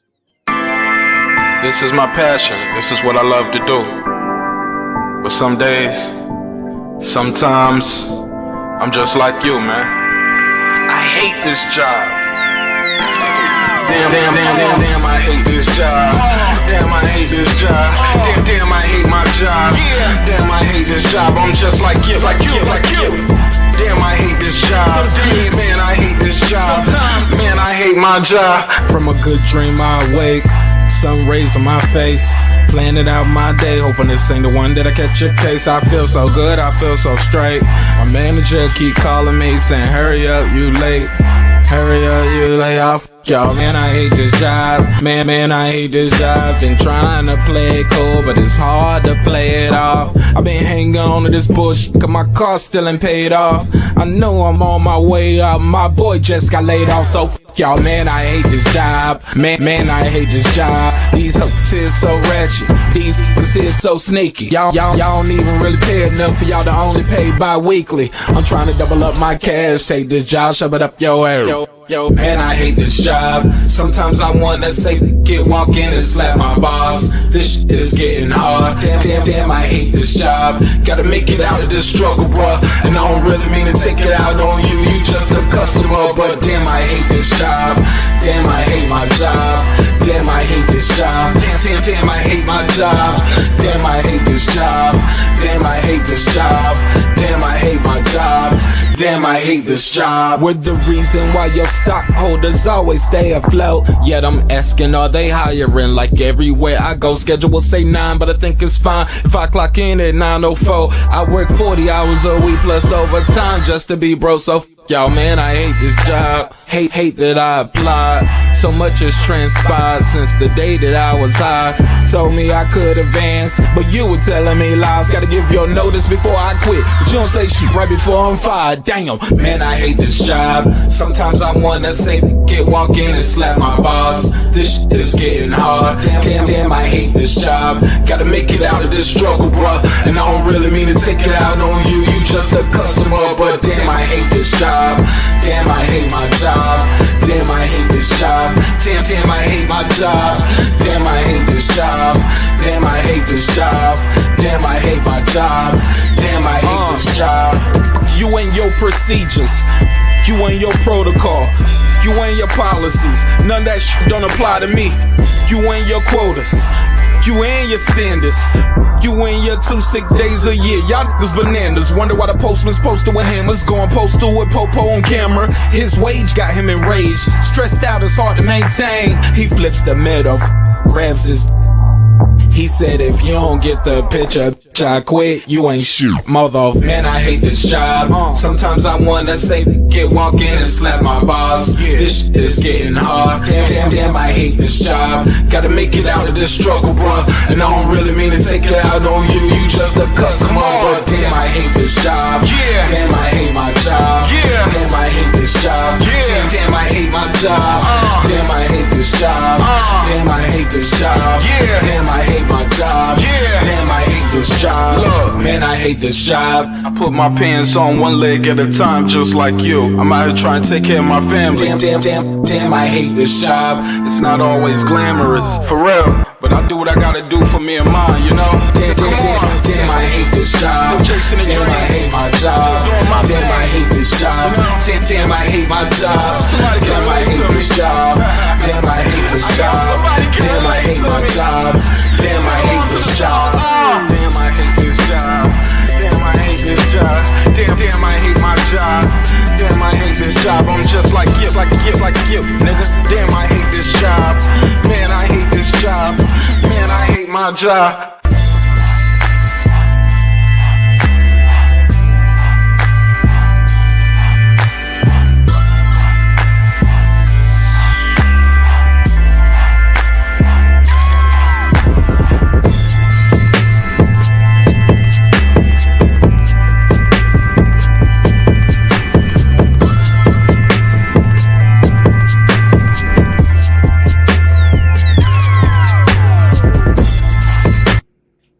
The views and opinions expressed in this program are those of the speakers, commentators, experts, and or the host.